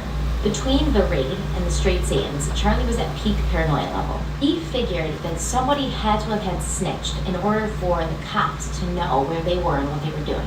And in his crazed and heated mind, he put the blame on ranch hand Donald Shorty Shea. Squeaky, who had spent a lot of time spying on George Spawn at Charlie's request, had often heard Shorty going to the old man and telling him to get the long hairs off the ranch. It was lowering the property value. And once he got them off, he should just sell the ranch to property developers. He had even offered multiple times to get them off the ranch himself. So, Manson figured that Shorty had gone to the police in an effort to remove them from the ranch. And now their dune buggies were gone, which had jeopardized the group's chances of getting out to Death Valley before the apocalypse happened. No more Shorty death, had dune caused buggy death, problems no for more Charlie and his family. And now apocalypse dune on buggies. August 25th or 26th, Shorty got into a car with Charlie, Clem, and Bruce Davis. It's not known whether he got into the car willingly or if he was forced in, but either way they drove away with him and nobody saw him again. Nope. It's not Around the the face of ranch the about torch. 10 p.m. that evening, it was It's gotta be reported the that mini his torch. screams But could be again, that's heard coming, the new one's coming in tomorrow. The group had Very excited allegedly about that. brought Shorty down a hill behind the movie ranch and stabbed him to death. Bruce Davis and Gypsy took Shorty's possessions, put them in his car, and drove away, abandoning it somewhere. And when the other ranch hands asked Charlie if he knew where Shorty was, Charlie said that he was probably in San Francisco because he told Shorty that there was a job there. By the first week in September, Charlie realized they couldn't put it off any longer. Oops, Dune knocked buggies over or the no trash dune can over buggies, there. they had to get everybody out to Death Valley and quick. They stole a bunch of other shit. vehicles, and Charlie and about 2 dozen gonna have to of shake his y'all around followers a sec. piled in, drove out to Death Valley, and spread out between Barker and Meyer Ranch. He Sorry had for the big shakeage. holes in the ground to store food and weapons. He had them Alright, there you dig barracks into the sides of mountains. But most importantly, every single day he sent teams out to the desert to find the bottomless pit in the Enchanted City. In order to do that, they would basically have to go out to the desert and then just start digging holes. So that's pretty much what they did all day. Digging Went up, out into Death Valley dig it. and dug holes in the sand.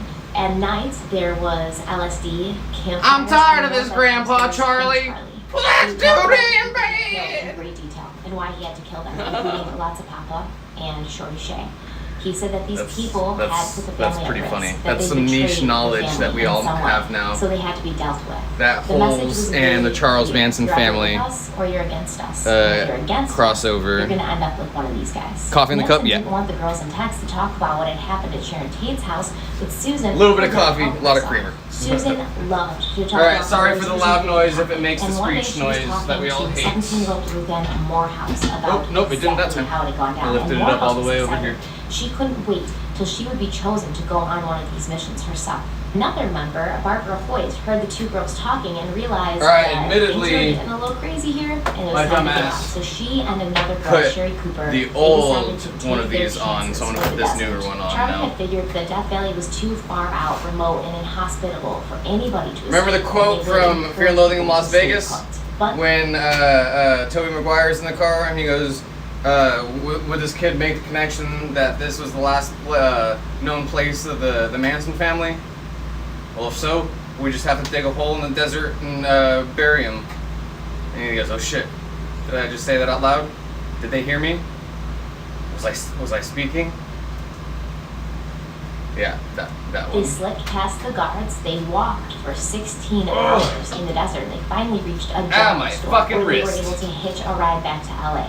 Barbara called her mother and told her she was coming Oh right, home. that's how you tighten Once it. home, Barbara told her Propane- mother about everything. propane, The murders and everything, threads but are her mother backwards. did not believe her. Barbara was so terrified that the Manson family was going to come for her, she couldn't even sleep at night. She just stayed up with a big butcher knife, sitting in bed and waiting for the other shoe to drop. On September 1st, a 10-year-old boy named Stephen Weiss had found a gun sitting in his backyard. His father, Bernard Weiss, had called the Van Nuys substation to report it. An officer came that same day to pick up the weapon. When questioned by Vincent Bugliosi in court, the 10-year-old claimed he had picked up the gun by the tip of the barrel to avoid leaving fingerprints on the handle. Smart kid. He also testified that when the officer came to his home to collect the gun, the officer had touched it with both hands. What a all over the dumbass. gun. Another funny but terrifying piece of testimony from Stephen Weiss came when he said the officer had asked Stephen's father to open the barrel and remove the bullets, since he himself did not know how. So the Since murder the weapon what? was discovered on September 1st, and then the cop who came to get it, he proceeded to put his hands all over it. But do you think this would help the investigation? It should have, right? It should have. The murder weapon is discovered. No, because the gun found in Stephen Weiss's backyard and the murders that had happened in LA a couple weekends prior, the connection was not made between those. The police were literally scouring the United States and Canada looking for this gun. The gun that they knew what kind it was, what caliber it was, and They knew it had had it? a broken handle. They had it And the it entire time? sat in an evidence room, in an envelope, at the Van Nuys substation. Such a facepalm moment. The family had been at Barker Ranch for only a couple of weeks before everybody started to get restless. Not only was their food running out, but their drugs were running out quicker. They literally had only a sack of brown rice, a container of powdered milk, and a container of cinnamon. It's like a bad Top Chef challenge. What can you make? It's a bad with Top a Chef bag of challenge. brown rice, some powdered milk, and cinnamon. Make a feast. Charlie took the family You to get sweet school rice. and went back to LA to see if he could scrounge up some money. Breakfast, for lunch, and food. dinner. And he began asking his old acquaintances, including Greg Jacobson. When Greg Jacobson saw Charlie in his true form, crazy-eyed, crazy-haired, looking pretty much like desperate, Greg said, I don't have any money for you, but you need to get back to the desert immediately. You don't belong in the city anymore, Charlie. He somehow managed to get some money and get some food, and he sped back to the desert where he knew their rations were running out to become the celebrated hero who arrived with more food. They ate that night, but there was that little part in the back of his head that said he knew this was going to become a vicious cycle. They were going to run out of food again. He was going to have to do this all over again. And he was getting tired of it. And everybody else was getting tired of it too.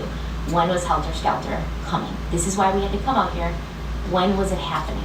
Why haven't we found that damn pit yet? We dug a million holes in the desert. Why haven't we And no found matter the pit how yet? far they went, they could never escape the law. There was park rangers prowling Death Valley and the surrounding areas always. On one of their missions to find the bottomless pit, they came across a big earth-moving machine in the middle of a road that they often used to go back and forth.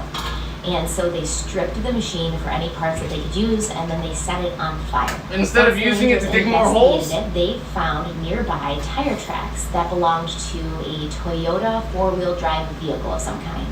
And when they started questioning locals, they were told that a group of hippies who drove that kind of vehicle were hiding someplace in the desert. A couple of days later, one of these rangers spotted Tex and a couple other girls driving in a red there we go. Toyota four-drive vehicle.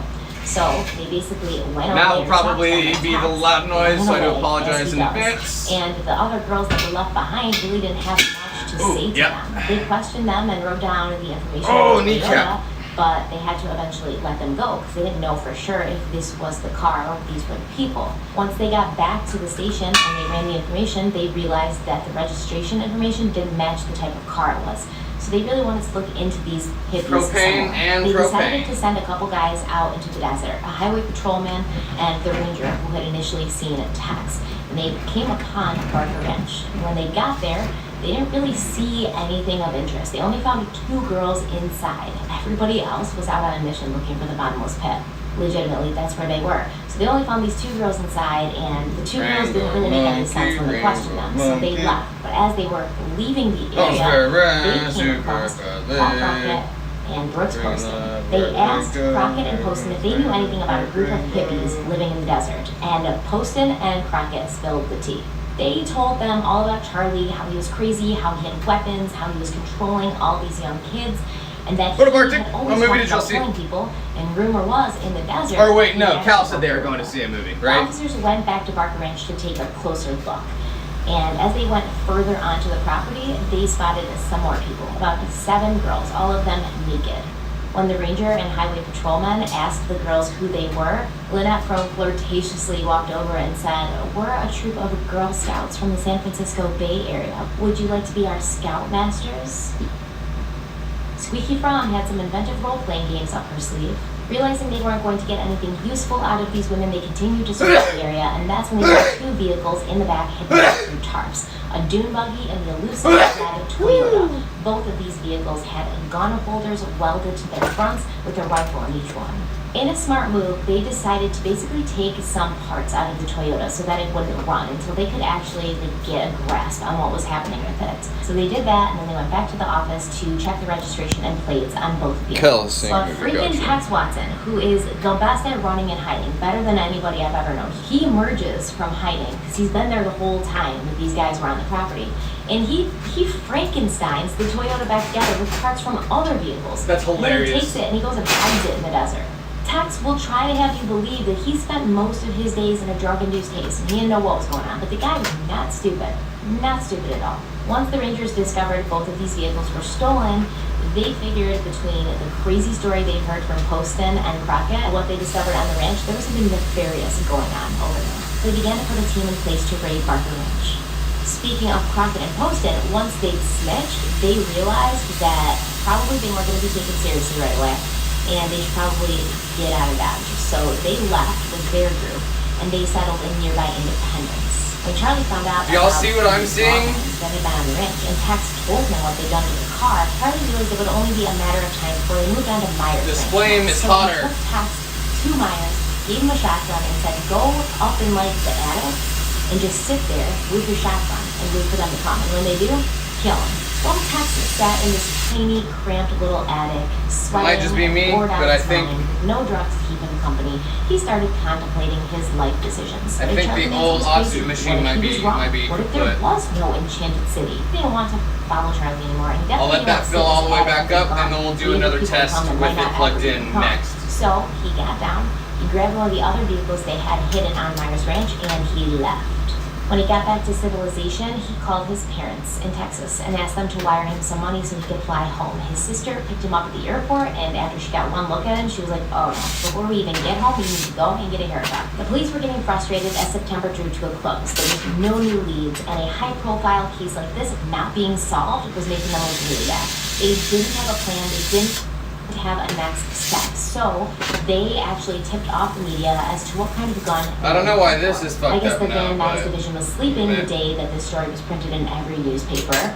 But you know who wasn't sleeping? Bernard Weiss, Stephen Weiss's father, the little boy who had found the gun. He was confused as to why they were still looking for the gun because he'd given them the gun. This was the same type of gun, the same caliber. It had a broken handle. What the heck? But he assumed the police knew what they were doing. Bad assumption, Bernard. Bad assumption. On September 23rd, Mary Bruno was finally released from prison. Mary, Manson's first ever follower. She was released. She went back to Spawn Ranch, and once she realized everybody was gone, she went home to her mother, who had gotten custody of Pooh Bear through LA County. Crockett and Poston met with Inyo County Sheriff's Deputy Don Ward.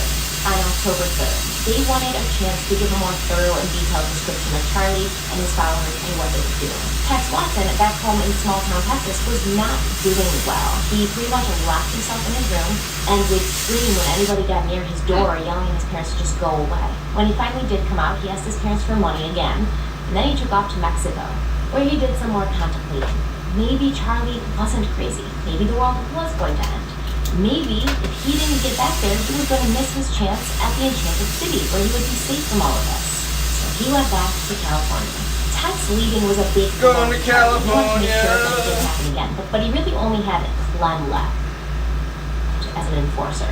Although Clem wandered around with a rifle and said he was Charlie's enforcer, he wasn't the sharpest crayon in the box, and nobody really respected him or took him seriously. The family had basically been split into factions at this point. All the veteran members like Sandra Good, Squeaky Fromm, Bruce Davis, and Susan Atkins, nobody really trusted them. They knew that these people had been with Charlie since the beginning, and they would turn on them and snitch on them if they had the chance. And Susan just would not shut up about these murders she'd committed, which scared a lot of people, including Kitty Lutzinger, who was Bobby's girlfriend. She was pregnant with his child. She had never really wanted to be with the family anyways. She had just followed Bobby there, and when he'd gotten arrested, she'd ended up staying. And Susan had just recently told her that Bobby was about to go on trial for murdering somebody. Everybody else had told her that Bobby was just in jail on some small charges and he'd be out any day. But Susan, who loved running her mouth and delivering juicy information, told Lutzinger the truth. Kitty was sick of being in the desert. Being pregnant was hard enough, but being pregnant in Death Valley was absolute torture. The whole vibe in the group had turned very dark and violent, and Charlie was frustrated and angry all the time. And he took it out on his new girlfriend, Stephanie Schramm, knocking her about whenever he was upset, which seemed to be all the time lately. The raid on Barker Ranch happened on the morning of October 10th, and as the police crept up to the place, it was so dark, they didn't really know where they were. They ended up tripping over two people who were laying on the ground sleeping with a gun between them. That's not good. Clem and another member who were supposedly Charlie's employee. They were arrested, and after that, they systematically went through the ranch and arrested everybody they could find. Next was Myers Ranch, where they took everybody into custody there. Out of the 11 vehicles on the property, 8 of them were stolen. They took everybody to Independence and both 8 of them were Lucky for stolen. Charlie, he wasn't there because on October 9th, he'd left to go to LA to make another food run. I might have just had the oxygen thought this would be the perfect time to make their escape. pressure Because too when Charlie low. was around, everybody was a lot more relaxed, as you could tell from Clem sleeping on the ground when he was supposed to be on guard duty. So they snuck out, but they got really turned on. Death Valley at night is pretty much a maze, and they just wandered and wandered for hours, getting more and more panicked as morning grew closer because they knew once everybody woke up and realized that they were gone, they would come looking for them, and they would probably find them. They ended up just walking in circles around the ranch until they saw the headlights of the police officers leaving their ranch and bringing all their prisoners back to Independence. They flagged them down and begged to be taken as well, and they let them know that they were not a part of this, they had wanted to get away, and they had been trying to escape. They were put into protective custody and kept separate from the other prisoners so that they wouldn't know that they were there. When their parents were called, Kitty's mother told her that LA County detectives had been trying to get a hold of her because they wanted to question her before they put Bobby on trial.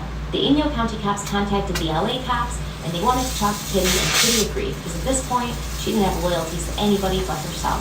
Several members had gotten away from the ranch during the raid, including Diane Lake and Bruce Davis. And someone contacted Charlie at Spawn Ranch to inform him about what had happened. He drove back to Barker Ranch and collected his remaining family, where they all put their heads together to figure out a plan of what they would do next. The plan they came up with was to do nothing, to stay on Barker Ranch, and hopefully something would occur to them, and then they could take the next step, which was, once again, an incredibly stupid plan. Now that the law knew about Barker Ranch's existence and Charlie and his family's part in stealing cars, they'd be watching and they'd be back. And they wanted Charlie Manson because he was the head of the group. They wanted to see if he was going to be stupid enough to come back to the ranch after the raid and stay. And you know what? He was. Of course They he was. descended on Barker Ranch again on the afternoon of October 12th. When they burst into the main building, they saw 7 people sitting around a table, and they ordered them all outside and handcuffed. But none of these people were the elusive Charlie Manson. So, as they got everybody in the truck ready to bring them back to Independence, one officer decided to take one last look inside before he left. It was dark, so he had a candle. He was kind of creeping around inside, He basically didn't see And anything. boom, Charlie But Manson. as he kind of peered around, he saw a small cabinet with what appeared to be some strands of hair. hanging No. out. It was like a kitchen It cabinet. was Charlie Tiny Manson. little pots and pans in. And the officer said, no, that can't be possible. There can't be a grown person hiding in this cabinet.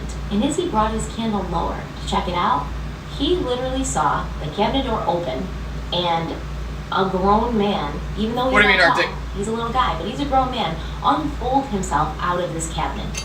Who, Charlie? Stand up. Was it Charlie? And say, hi. Charles Manson had been Harry Pottering himself inside this cabinet while the raid was going on, and now he That's came up fucking to say hilarious. hello. When he was asked what his name was, Hi. Charlie responded, Charles Manson, and very friendly and non-threatening. It's me, Charles Manson. Charlie was wearing his fancy buckskin suit, and he seemed completely unbothered and unfazed as he was led outside, handcuffed, and put in the truck with everybody else. The trucks drove back to Independence with everybody stuffed inside the bed, and the girls were whispering and giggling amongst themselves. Charlie was annoyed by that, so he gave them one look and shut them up, and then he told the police officer who was watching them in the back, you know, the blacks are going to rise up against the whites, and you guys are going to be main targets because you're law enforcement, so you should just let us go. So you should just But let us go. that didn't convince them, and they didn't let them go.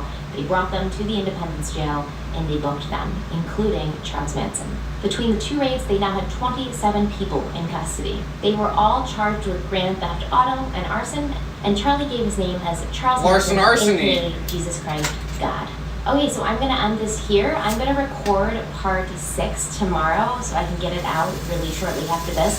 But I just don't want these to be too long, or they're gonna Has it take just been the forever to pressure this edit. entire So this way time? I can break them down into more manageable. This is better than it was. Obviously, Thank you it's so much still for not watching. I hope you enjoyed. Part 6 will be out very soon, and how it that should will be, be but- the last part. But I do have a bonus video for you guys, which will basically wrap everything up.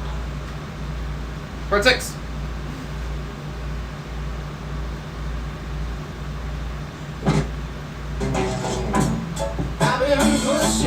I think on his deathbed, yeah, he was literally like Hello everybody, in a and wheelchair. welcome back to my channel. Let's dive And it into was like a part 6 of the Manson conditional family release, cult so literally just like you series. have to This is stay the final here. part. And So obviously he follow couldn't will go be a anywhere, but companion they were like, copy. yeah, Primetime video your multiple discusses wives where can't they take you are. anywhere. Pretty much Charles Manson and his family, the aftermath.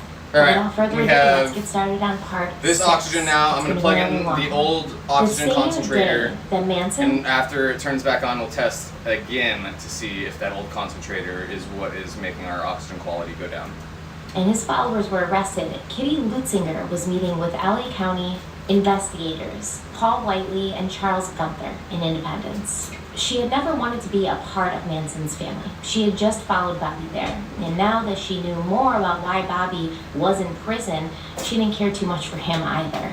She told them everything she knew, including Bobby's role in Hinman's death and who had been there with him that day, but she couldn't remember all of their names. She did remember Susan's name, and she pretty much said that because of Susan, everybody knew what had happened to Gary and who had been there and what they'd done, and that she'd heard while Susan was bragging about it that Susan had stabbed him in the legs several times because he was struggling with her and pulling her hair. Yep. Now Susan had Right in never the legs. stabbed Gary Hinman in the legs. She'd stabbed Wojtek Rakowski in the legs. But because Kitty didn't Yeah, know that's why we're not using about that their green involvement in the Tate murders, she assumed that when Susan was bragging about stabbing someone in the I'm legs, gonna try to she'd been encase talking it in about Gary clear Hinman. next, and maybe Like I said, Kitty had told the encasing it in clear will investigators make it better. that Bobby was there and Susan. Baba There was Boucher. also another girl there who she couldn't remember her name because they all used different names and changed their names. We're gonna so do another much. short night All she tonight, could so after remember was this the girl we'll was probably end slender it. and had reddish brown hair. Whiteley and So, Gunther hour and decided a to half. take a Squeaky and Pat out of the jail and send them to LA because they were the only two girls that were in custody in Independence who had a reddish hair. The real girl who had been there, Mary Bruner, at that point she was far away in Wisconsin with her mother and her son. The investigators also questioned Susan, and they told her that they had an eyewitness who placed her at Hinman's house when he died. Now, Susan assumed that Bobby had snitched on her, so she threw him under the bus and said, yes, she had been there, but she was in another room completely when Bobby had killed Hinman. When they asked her to repeat the story to record it on tape, she refused, and they also sent her to LA County. Now, Lynette Squeaky Brown and Pat Friendlyville, when they were questioned in LA County, they denied knowing anything about the Hinman murder, and neither one of them were there, so technically they were telling the truth. They couldn't hold them for more than a day, and when they were released, Pat went to Alabama to stay with her mother, but Squeaky returned to Independence to be nearby in case Charlie needed her. Many members of the family were released because they all denied knowing anything about anything. They didn't have anything tangible to hold them on. All except Squeaky and Sandra Good moved back to LA. Squeaky and Sandy, who had never been very close before, they hadn't really been friendly, they were now bonded by their common goal and their love and loyalty for Charlie Manson. They became his messengers while he was in jail because now that they had him in custody, they were not letting this guy go. They were pulling out all their tricks to keep him behind bars for as long as possible. Squeaky and Sandy basically became his go-to girls. They were the ride or die chicks sitting in a motel in this small, out-of-the-way town, specifically to make sure that they could visit him almost every day and give him anything he needed and bring messages to whoever he needed. One of the first messages that Charlie gave them to bring back to whoever was left was yelling to keep your mouth shut. Back in LA, the LaBianca crew had run out of leads, so they called LA County to get some information, see if there had been any similar murders that had been committed. When the call came in, Whitey and Gunther were there, and they said they were working on a case that had a similar MO, and they just found some new information about it from Susan Atkins and Kitty Lucinger. Once the LaBianca crew got the transcripts from the interviews of Kitty and Susan, they thought there were some similarities, but they once again did not think that the two cases were connected. They said there was too many inconsistencies in the stories, but they didn't have anything else to go on. So they spoke to Kitty Lucinger in person, and she pointed them in the direction of the Straight Satans and Danny DeCarlo. She also, for the first time, brought their attention to a man named Tex, who she said his real name was Charles, but she thought his last name was Montgomery. Once again, the LaBianca crew did not think that the two cases had anything to do with each other. They were talking to these girls and looking into this case where this crazy guy named Charles Manson was running the show and talking about how he was Jesus. They didn't think that they had anything to do with each other, but they wanted it to seem as if they were working on something new. So they placed Charles Manson's name at the bottom of a list of suspects that was getting shorter and shorter by the day. Even though it seems like the LaBianca crew wasn't taking them seriously, Whitey and Gunther still really felt like there was something there. So they poured over Kitty Lucinger's statement, something in it that she'd said bothered them, and they kept coming back to it. She claimed that Susan Atkins had stabbed Gary Hinman in the legs, but Gary Hinman hadn't been stabbed in the legs. Wojtek Gronkowski of the Tate murders had been stabbed in the legs, and they knew that, just like everybody else knew that from reading the papers. Even though they'd already been blown off by Jess Buckles once, they tried again. They called to the station, and they told them, hey, we think there might be a connection here. We know you guys are really busy with no leads, but if you have time... So obviously the pressure was too low that I was working with, but I do think if they have time. the oxygen quality is better now too. Once again, back in California, went to search for Charlie. His so mentor. our new oxygen machine might not be to him how he was feeling, might not be good. How he'd had a crisis of faith. Charlie would understand and welcome him back. But when he got to Barker Ranch, he found everybody was gone, taken in the raid.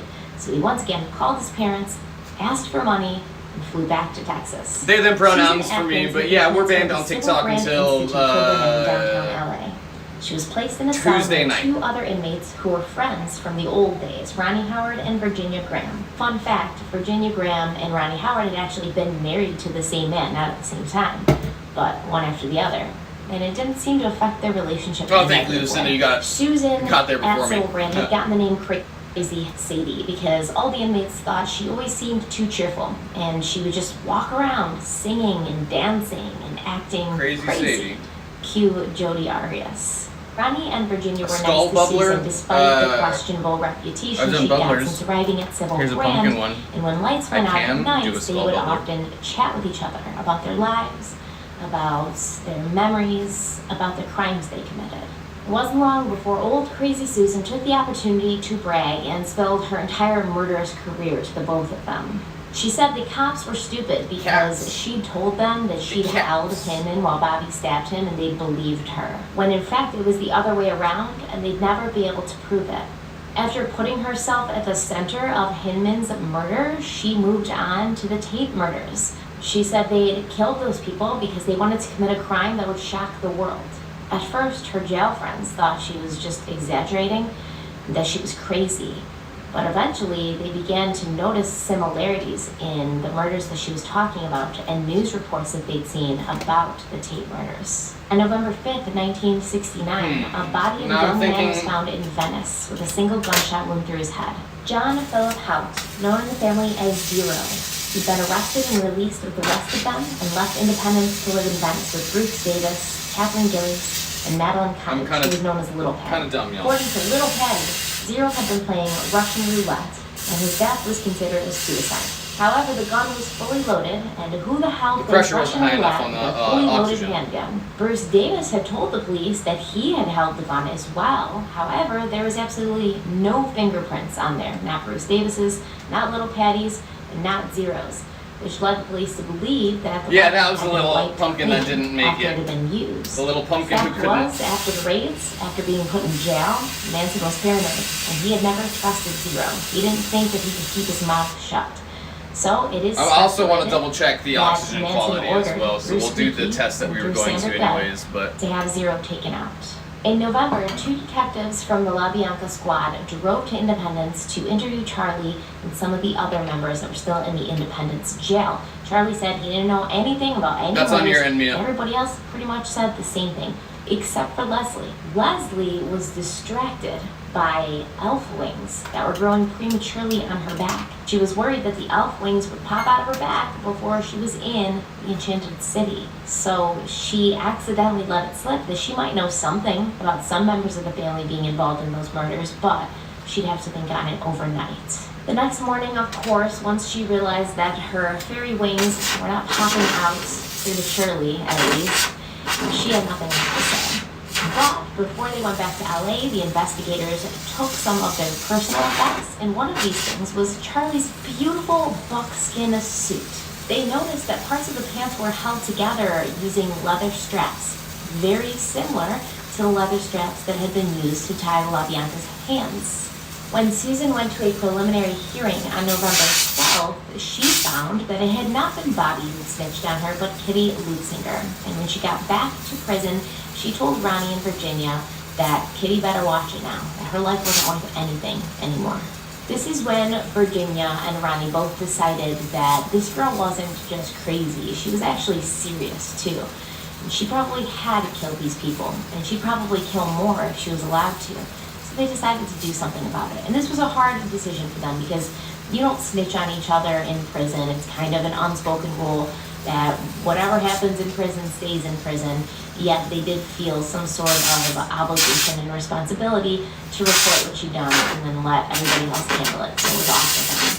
The La Bianca crew had still not found Danny DeCarlo, but they did get their hands on another straight Satan named Al Springer, and Al had no problem telling them everything he knew about Charlie and his escapades. He told them Charlie had regaled him with stories of how they were going to knock on rich people's doors and then kill them when they answered. He told them about Gary Hinman's ear and lots of Papa. He told them that on August 12th, Charlie had actually confessed directly to having recently murdered 5 people. And then he asked them something that made them take him seriously. He asked, did the police know anything about a crime, a murder that had been committed, where there was something written on the refrigerator in blood? And this made the La Bianca crew perk up. That little tidbit, Helter Skelter, spelled incorrectly, written on the La Bianca refrigerator, had never been released to the press or the public. So if he knew about it, he would have had to have heard it from the person who had been there when it happened, or at least somebody that person had talked to. Now, Mike McGann from the Tate Crew's yeah, the greens failed twice on us, so we're using this as our skin color now. DeCarlo, who was hiding out at his mother's house. In the end, it took a couple of straight Satans to get the La Bianca crew and the Tate crew working together. Yeah, Lucinda, wait a little bit. Don't spam chat. Remember. 13th, but he said he didn't know specifically anything about those murders. They asked him to return on Monday, November 17th, to the interview. I like how excited you are, though. I bet it looks great. That morning, he actually did provide some more information. He gave up Mary Bruner and Bruce Davis in the murder of Gary Hinman, and he even had the samurai sword that had been used to slice off Hinman's ear. The samurai sword had initially been a gift from the Satans to Manson, but when their relationship had gone downhill, they'd taken it back. I'm close to giving up on this piece. Possession. He also confirmed to the police that as far as he knew, Manson was in fact the one to give the order to have Gary Hinman killed. So Ronnie, Susan's prison friend, she's trying really hard to let somebody know what's going on with Susan. She asked a female prison guard if she could use the phone and call the LAPD. The female prison guard pretty much said, I don't have the power to make that decision or make that call, but I'll send your request up to the people who can make that decision to let you use the phone, call the police and give them information about an active investigation. Ronnie even asked the prison guard if she could call for her and just tell them what she knew and have them come down and talk to Ronnie in person. Once again, female prison guard said, that's none of my business. On November 17th, while waiting for his wife to be transported to a court hearing, Ronnie took the opportunity, grabbed the payphone there, and made a call to the LAPD. Let them know what was going on. She was told to call a different branch of the LAPD, so she hung up, and even though there was a bunch of angry girls behind her who also wanted to use the phone, she placed another call to the other branch of the LAPD, and finally they said, we'll send somebody out to talk to you. When they finally did send somebody there, they believed Ronnie, because Ronnie told them that Susan had said she'd left her knife at the scene of the crime, and nobody knew that besides the person who had left it there, so they did believe what she had to say. The original prosecutors on the case were Aaron Stovitz, head of the prosecution division of the LA DA's office, and Vincent Bugliosi, a very ambitious deputy DA who had a reputation for being a shameless self-promoter amongst his peers. He was obviously very happy to be put on the Kate LaBianca murders because a case like this could make a career. He had tried 104 cases and only lost one of them.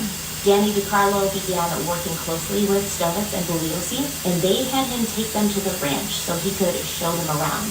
But he made sure he was handcuffed so it would give the appearance that he wasn't helping with his own free will. Bugliosi and Stovitz were especially interested in the area on the ranch that Charlie used for target practice. They gathered over 60 slugs and 20 shell casings, which Bugliosi wanted to cross-reference against the casings found at the murder scene to see if they were fired from the same gun. And in the beginning, it was Susan Atkins, not Linda Kasabian, who was going to be the prosecution's star witness. I don't know if a lot of people realize that, but Susan Atkins, at first, was the great hope for the prosecution. She was going to get a deal of immunity that the death penalty would be taken off the table if she testified against her friends and her leader.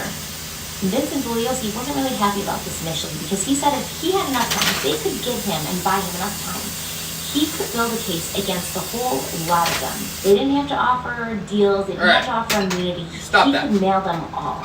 After all, Susan herself had admitted to Ronnie Howard in prison that she'd stabbed Sharon Tate because at that point, Susan was telling people she Good night, Lexi. stabbed Sharon Tate. Yeah, speaking of, everyone make sure if you have eaten, her blood, grab a snack, drink some she water. would I'm change gonna her drink story some water 25 myself. million more times before, the end, which we still don't know what the real story is, but there was a couple of reasons of why it had to be sped along. First of all, Chief Davis wanted the case to be put in front of a grand jury ASAP because every moment that passed without somebody being held accountable for this crime made him look worse. And the clock was ticking with Charlie in prison. He was not yet brought up on murder charges for the Tate and LaBianca murders or for the Hinman murder. He was still in jail based on arson and grand theft auto.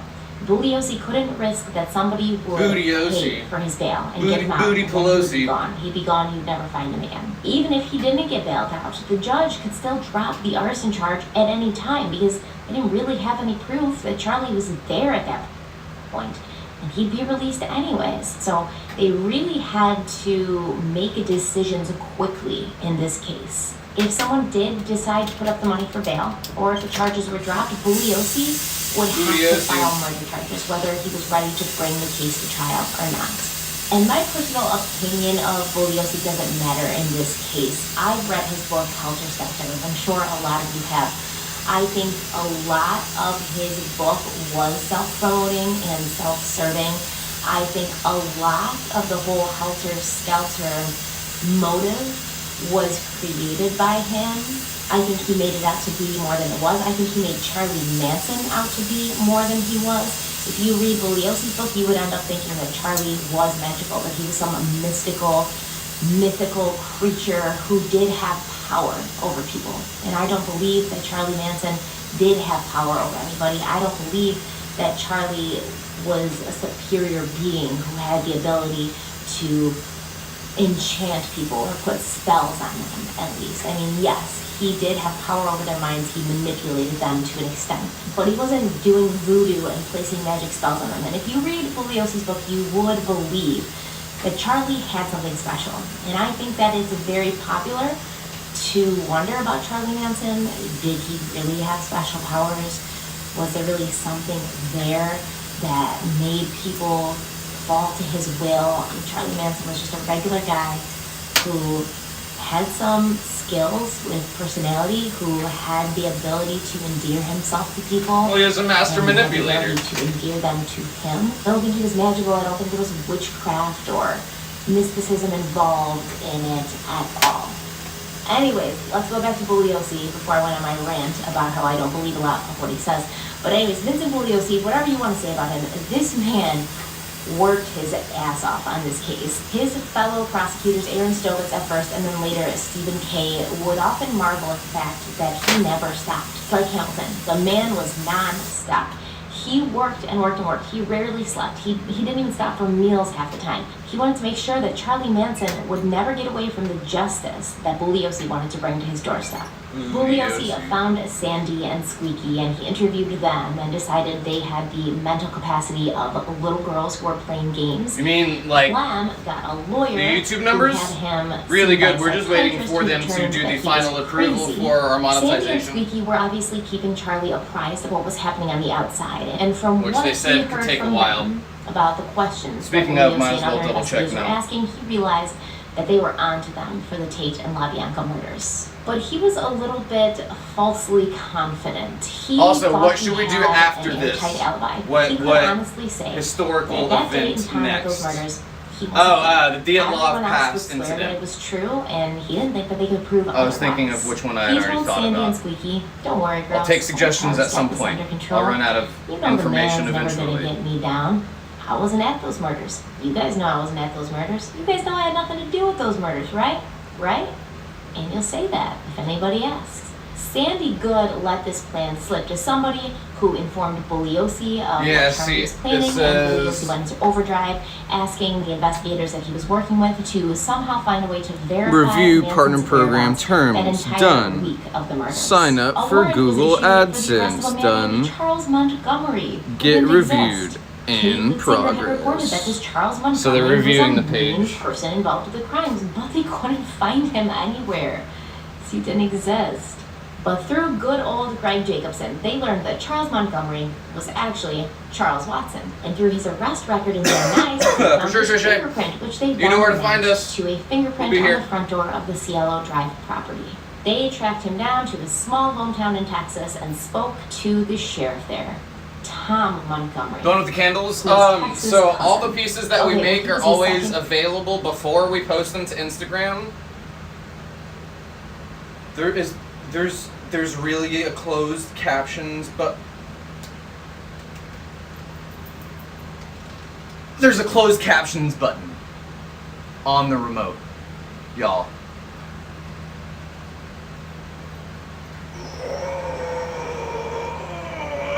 Okay, we have it now. I've been doing this so often lately. This is just like the other day when I didn't have my TV in my room set to maximum capability, and then we plugged it into here with an HDMI cord, and this TV is a smart TV, so it set the settings for the new Xbox that I have to optimize that TV that I've had for the last 2 decades. And so now my gameplay is much better over there. Again, the dumbest smart person you'll ever meet. Very obvious things are not obvious whatsoever to me. But look at that. Now we've got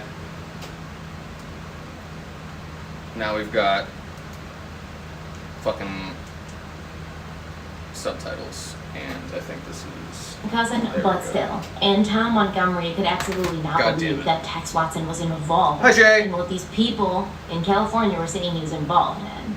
Tom Montgomery... Yeah, is no, the one that we're doing right now actually called Texas will be Father and available. Tax Also, Project. I'm debating right now if I want to do a removable stem or a fixed down stem with a 10mm. So if you would like it, We can do a discount that I call sold before cold. The sold before cold discount. And you can choose the difference between those. Fixed stem just by itself would be 100, and then removable stem we could do 75. Yeah, the tie is green, and we have Rainbow Monkey. I got my package in from Jack's. I didn't show everything that was in it yet, just because they aren't here yet. But yeah, this was in there, and then I got Rainbow Monkey. You're at a show? What show are you at? It's also very round and super cuddly.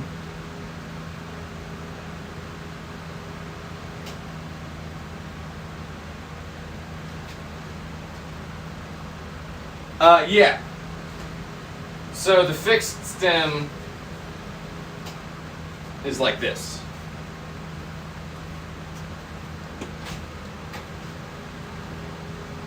A Weird Al tribute show, since they're doing the movie with Daniel Radcliffe, right? This is fixed stem. So the stem is built into the piece. Also, this one is still available as well. And then removable stem is like this. That's great. Is it young? Is it all Weird Al music, or is it young Weird Al? Big hair. I mean, he's always had big hair, but I feel like it was bigger, younger. It's just longer now. This is removable stem. Again, removable stem by itself, 75. Fixed stem, 100 with a bowl. For the fixed stem will be 135. And with a bowl with a removable stem will be, how much? 35? 105. Got it? Got it. Nope, they didn't pay for the auction, and then they sent me a picture of a butthole when I asked them what was up. I don't think it was their butthole. It was definitely someone's butthole.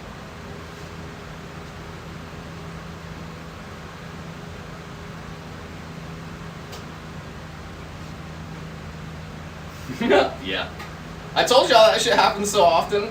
It was probably either a troll or the stalker just wasting my time, but... Oh, the candle one? Yeah. The one we're working on now.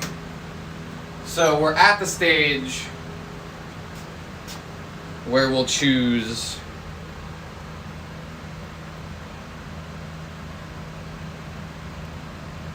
the down stem. I can either add something over here. It's too wide for a removable stem right now, so I would need to add either green or something there on the edge. Maybe I don't know what we would add there. Maybe just clear. I don't know. But that's where the removable stem would go as well. Fixed stem or removable, either way. And then you'd hit it. I'm gonna end up flattening it a bit this way, so the candles look like they're sitting upright like that. And then you'll hit it like that. Oh, low battery? What do you mean low battery? My phone is plugged in.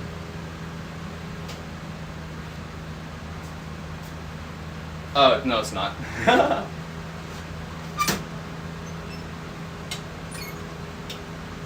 Must be around. Yeah, it is. What the fuck?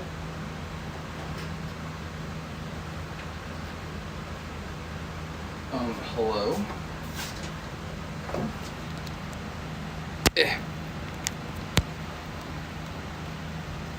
Wait, why didn't it vibrate when I plugged it in just now?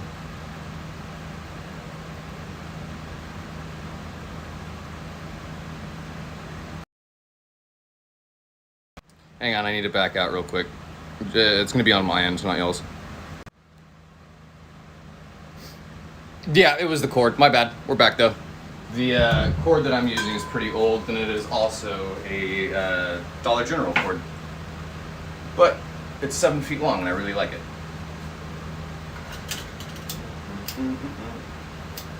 Hello? Thank you.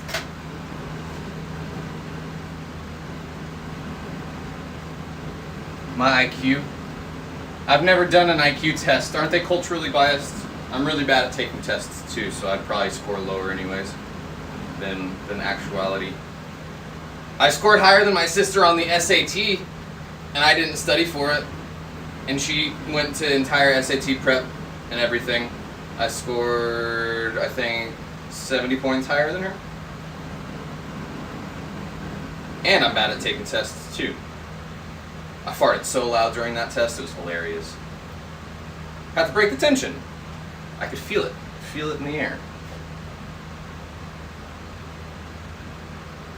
My stomach was grumbling already too, so I was like, alright, fuck it.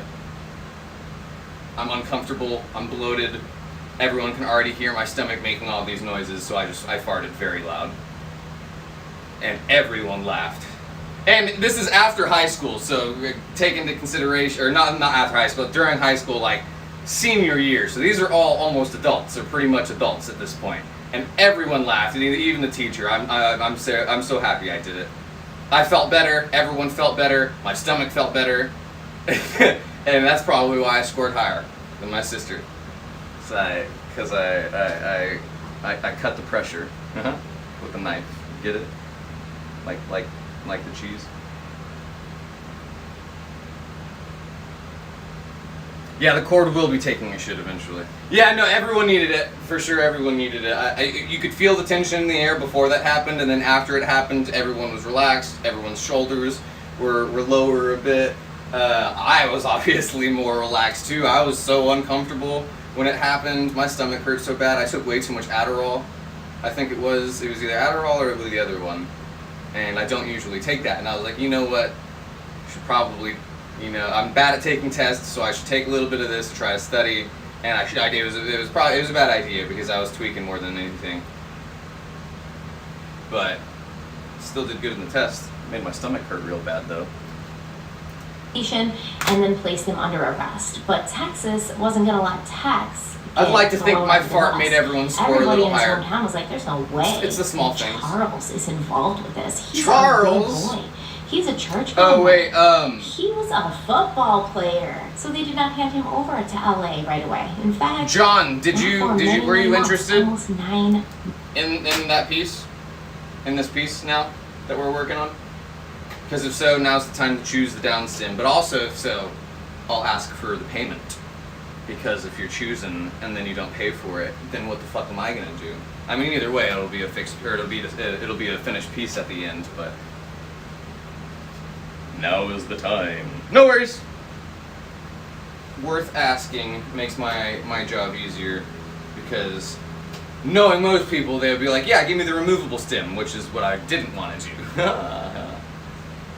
Because I already have this right here.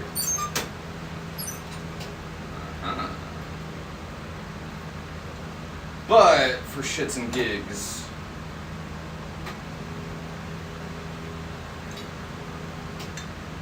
oh yeah, no, way too big for a removable stem. The hole that I popped over here. So removable stem it is. months it took to extradite Tex Watson. Yeah, that's what it was. It was Ritalin. Here's what Tom Montgomery, his No, it was had to Vyvanse. say. It was Vyvanse. It was Vyvanse. I remember that because I was asking my friend. And I was like, "Hey, what do you take?" And they were like, "Yeah, it's Vyvanse." And I was like, "Is that what I took that one time and I felt normal?" And he was like, "Yeah." And I was like, "Can I have one of those?" And he gave me a whole one instead of what we used to do. He used to put it in his water bottle and he would drink it before class, which was the funniest fucking thing ever. And I would drink some of it sometimes when I was very tired, and it would make me obviously awake but feel normal a little bit as well. And so he gave me a full one, which was obviously way too much for me, and ended up a little tweaky, a little uptight, which obviously the fart helped as well. Relieve some of that tension in the air, in my back, and in my jaw, you know.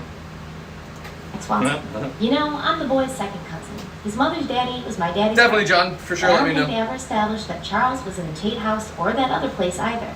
And this boy was raised in the church house. Church Why, house. his mother and daddy are the finest That's a people church you ever boy. meet. It's awfully hard for people around here to think he could ever have done the stuff he's been accused of doing. Don't make fun of my Texas accent. I did the best that I could. And when I look at pictures of Texas, Is that what that was? to hear his cousin refer to him as a boy. He was 24 years old. He was like 17 feet tall. He was strong. He was burly. He was crazy. This is not the same boy that y'all knew back in the day. This is a new man. This is a man that ate belladonna root because he thought it was a sweet potato. This is a man who killed a pregnant woman, who carved words into the bodies of people he just brutally murdered. This is not your small town Texas raised in the church home boy. Right. Because his parents are decent people, it doesn't mean that he was. Let's move on.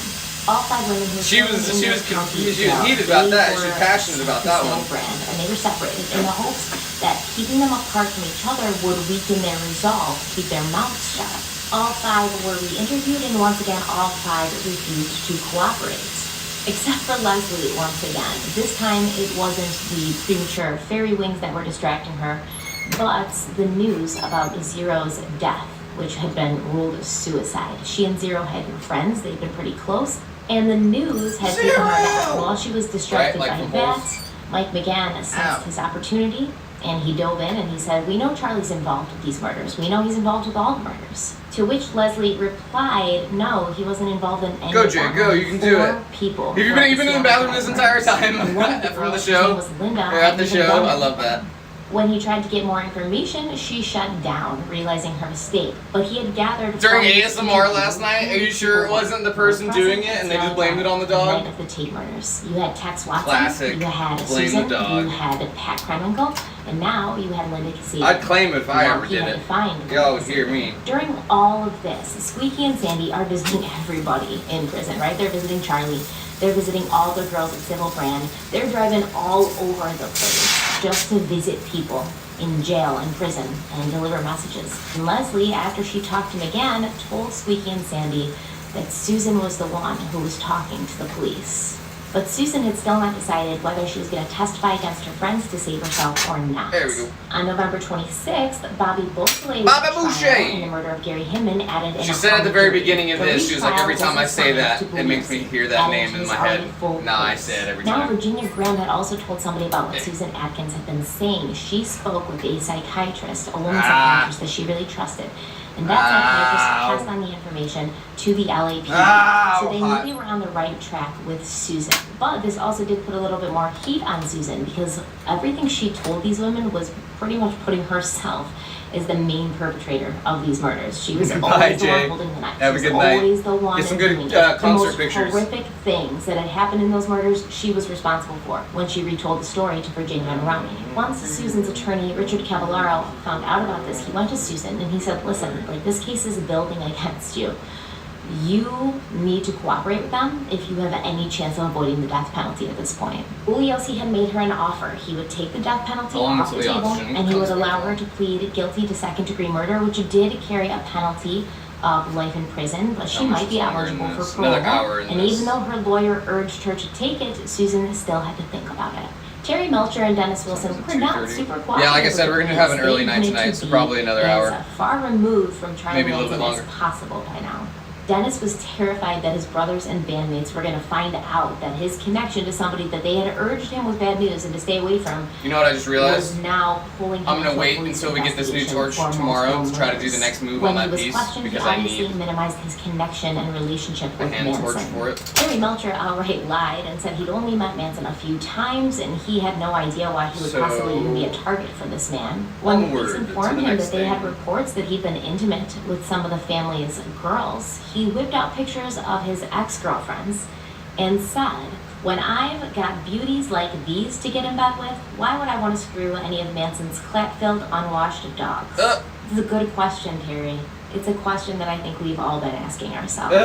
He did give confirmation that Manson knew where he lived, and that Tex Watson I kinda also wanna knew where he lived because they'd been try around to, once when he had been clear- dropped off by Dennis Wilson. Once again, clear just like when sleeve he was this a young green kid shooting so it street doesn't lights, do cops that. gave him a pass. They didn't press him any further, and they I guess they believed him, or they knew that they weren't going to get anything out of him, so they gave up. But Terry Melcher was not out of the woods yet. Test that On theory. December 1st, Police Chief Davis gave a press conference saying they basically solved the murder. They had people in custody. They never mentioned Charlie Manson or Susan Atkins, but within no time, the resourceful press had connected the dots, and headlines read, "Grudge against Doris Day's A son, toilet bowl? Yeah, for sure. Keith Slain." You mean like The papers began to a dry report pipe or a on piece Charles Manson as if he was this magical, for a bomb? magnetic, and charismatic being, both terrifying and completely intriguing at the same time. They picked up Pat Krenwinkel at her mother's house right before the press conference, and as a result of the press conference, Linda Kasabian turned herself in on December 2nd.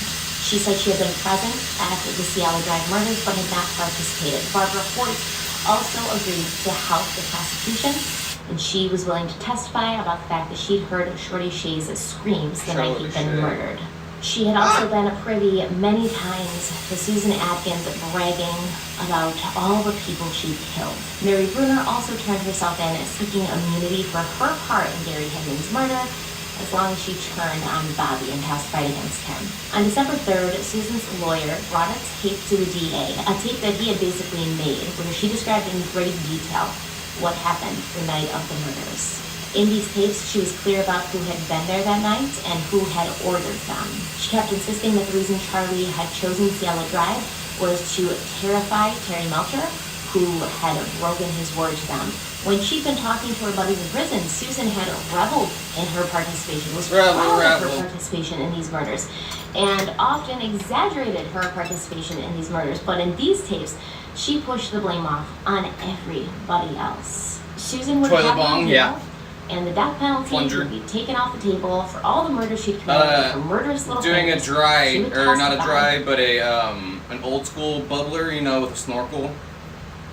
But have it be the plunger that you take your finger off of, and then it flushes the toilet. But the bowl is the toilet you're lighting, and you're hitting it out of. What would you hit it out of, though? Just the back of the toilet? That'd be too close to your face. Plunger on top of the toilet. Something else for the carb. Toilet paper carb. Toilet paper.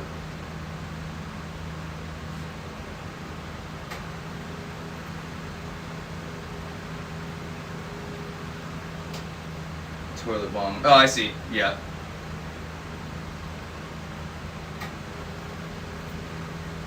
Yeah, we can do anything. Literally Against her anything. friends during the grand jury trial on December 5th. Gary Fleischman, who was Linda Kasabian's lawyer, he was also looking to get a deal for his client, and he thought that Linda deserved a deal more than Susan, considering that Susan had actually killed people and Linda had not.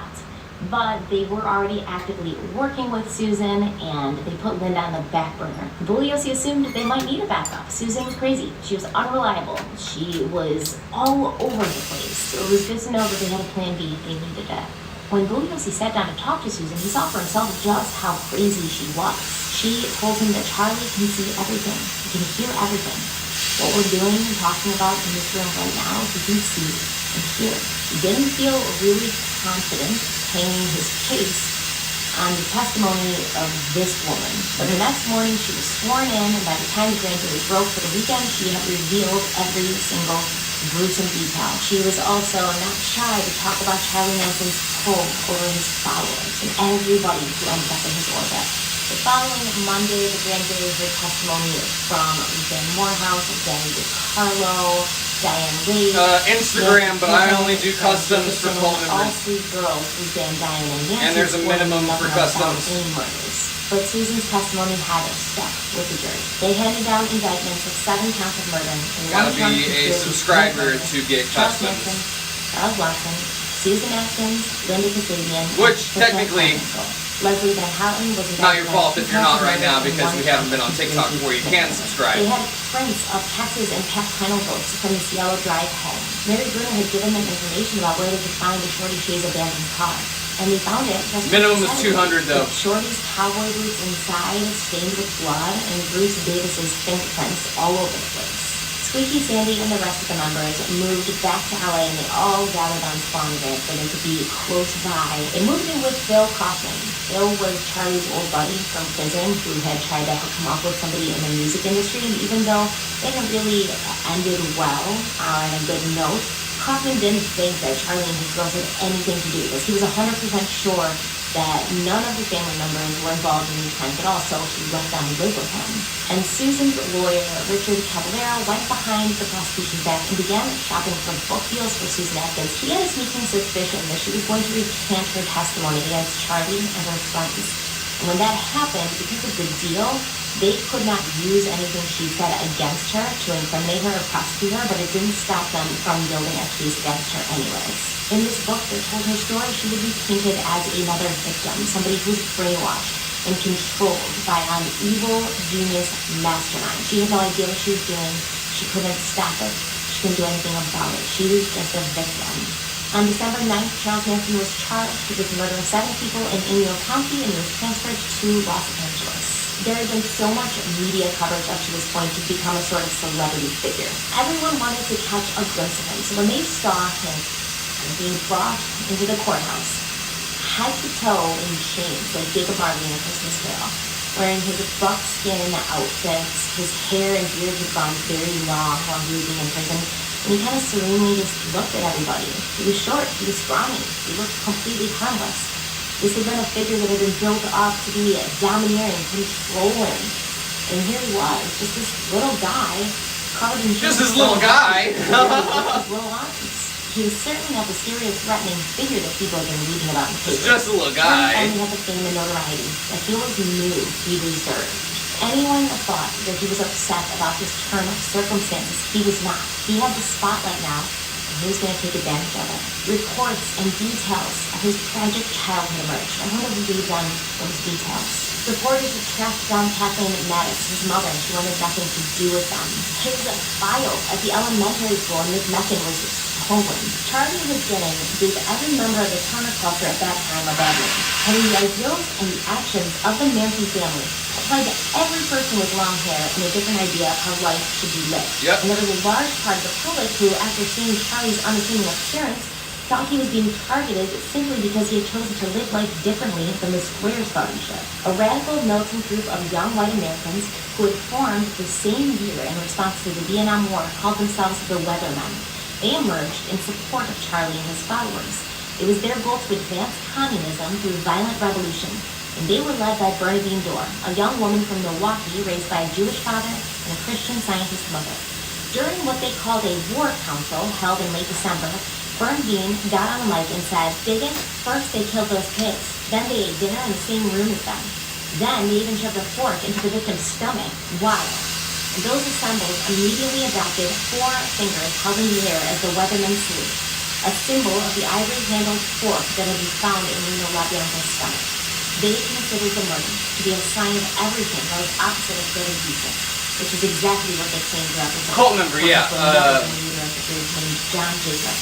Subscribers. It's for, unfortunately, on TikTok only right now. We're waiting to monetize on here. A fork that was stabbed into an innocent man. But we'll be back on TikTok on Tuesday. Bill Kaufman eventually got sick of hearing the girls bicker and argue about what was best for Charlie. If you're already willing to pay $200, we can circumvent that, because that's about how much Squeaky began holding press conferences on the any sort of ranch to tell custom everybody would how cost. peaceful and wonderful we are. What a simple life we lead. You have to make love with it. You have to know it. Or anything with details You have to know every like part of a toilet. And to know you know it is to know it, so that you could pick it up. Hopefully and soon we'll be and monetized on here, so we can have memberships on here. If you want it, here it is. Come and get it. George Spahn wasn't happy about them returning at first, but he did become a lot happier when all the looky-loos and curious people who wanted to get a look at the Manson girls drove out to Spawn Ranch and hired horses just so that they all had shaved be heads. handed the reins by a Manson girl. And the fan now started. For lack Charlie of a better Manson term. was now a sign of the revolution. Letters asking for autographs. What am I teenage making? girls I'm going wanting to ask him sleeve that permission green and clear. to seek out his followers and join the To group. not only try to stretch the color out, but to see if it's more stable with a layer of clear over it. Dozens of new recruits began arriving at Spawn Ranch, including a man named Dennis Rice. Dennis Rice was an interesting follower of Manson. He was an older guy, but he'd spent most of his life on the outskirts, as being a visual interested aid. in the counterculture. This is called sleeving in clear. And feeling he was different and had never been accepted. He spent some time in prison. He eventually got addicted to heroin. He met a And then girl. I'll cut her it addicted right to heroin. there, They and then got I'll take married, that had off this 3 way. Kids, and then he was like, okay, I'm married and I have kids. I should Tack stop it there to doing there, heroin, and then I'll cut live it halfway straight into down, life. But and then I'll the girl, his wife, slowly the mother of his children that he'd gotten addicted to heroin, tack couldn't the kick clear that to habit. the He surface found of the himself raising green. 3 kids by himself. He started working at an all-night bookstore in LA, and that's when he saw the headlines of Sharon Tate's death, which he thought was horrific. So but kind of like also how we recognized do some signs of a the frit under the clear, revolution in murders. And that's when he and it saw stretches the Charlie frit up. Manson in prison. And he asked to join the family. Charlie said yes.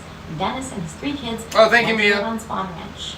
Dennis loved Until next time. the commune feel of living at Spawn Ranch. He had women there who would have sex with him and take I don't care do of quotes his here, children. John. Like I said, it would be at least There was 200. There was talk about revolution and doing something that was bigger than all of them. On December 10th, And if it's going to be a gas station bathroom, something which that'll have to wait until payday, hit me up on payday. Don't hit me up and ask me a quote or for anything and say, okay, I'll hit you up, because 12 times out of 10, people don't ever hit me back up, and that's a lot of time I wasted telling them how much a piece would be. up Susan Atkins' statement during the grand jury hearing. Charlie was arraigned in his buckskins on December 11th. And he shaved his beard. Public defender Paul Fitzgerald was assigned to his case, a lawyer who was also on the legal team of Bobby Beausoleil. Bobby But Boucher. there were lawyers beating down Charlie's door to represent him because they wanted the exposure that his trial would give. And no one thought the prosecution had much of a case against the man who wasn't actually present at any of the murders and hadn't actually committed them. There was also a gag order placed on the case by the judge. Now, nobody was supposed to be talking to the prosecutor. Yeah, if you're ready to go with it. In the open, that would taint the potential jury pool, but somehow... And you want to get that done ASAP, shoot me a message on Instagram. Of victim, which was only supposed to be printed in Europe, managed to get out to the public, and the LA Times printed it. Vincent Bugliosi took Susan Atkins on a road trip so she could point out where the What the fuck just cracked? Did y'all hear that? The night that they'd left Cielo Drive after murdering everybody. Of course, she was super happy to be out of her jail cell, to be in the light of day, in the fresh air, so she spent 7 hours looking for the clothes but never found them. She said it was such a nice day that her memory just vanished. It's not the only thing that's vanished out of your head, Susan.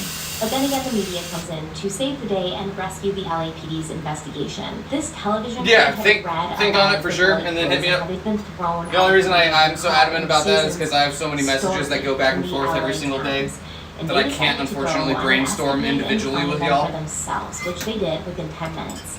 It didn't take 7 hours, like it had taken Susan to not find them. Is this what It cracked? didn't take weeks. What As it just had taken cracked? the LAPD weeks to locate these clothes, and they had not found them. They found them within 10 minutes. They gave them to the LAPD, the blood was tested, and it matched the murder victims at the Cielo Drive home.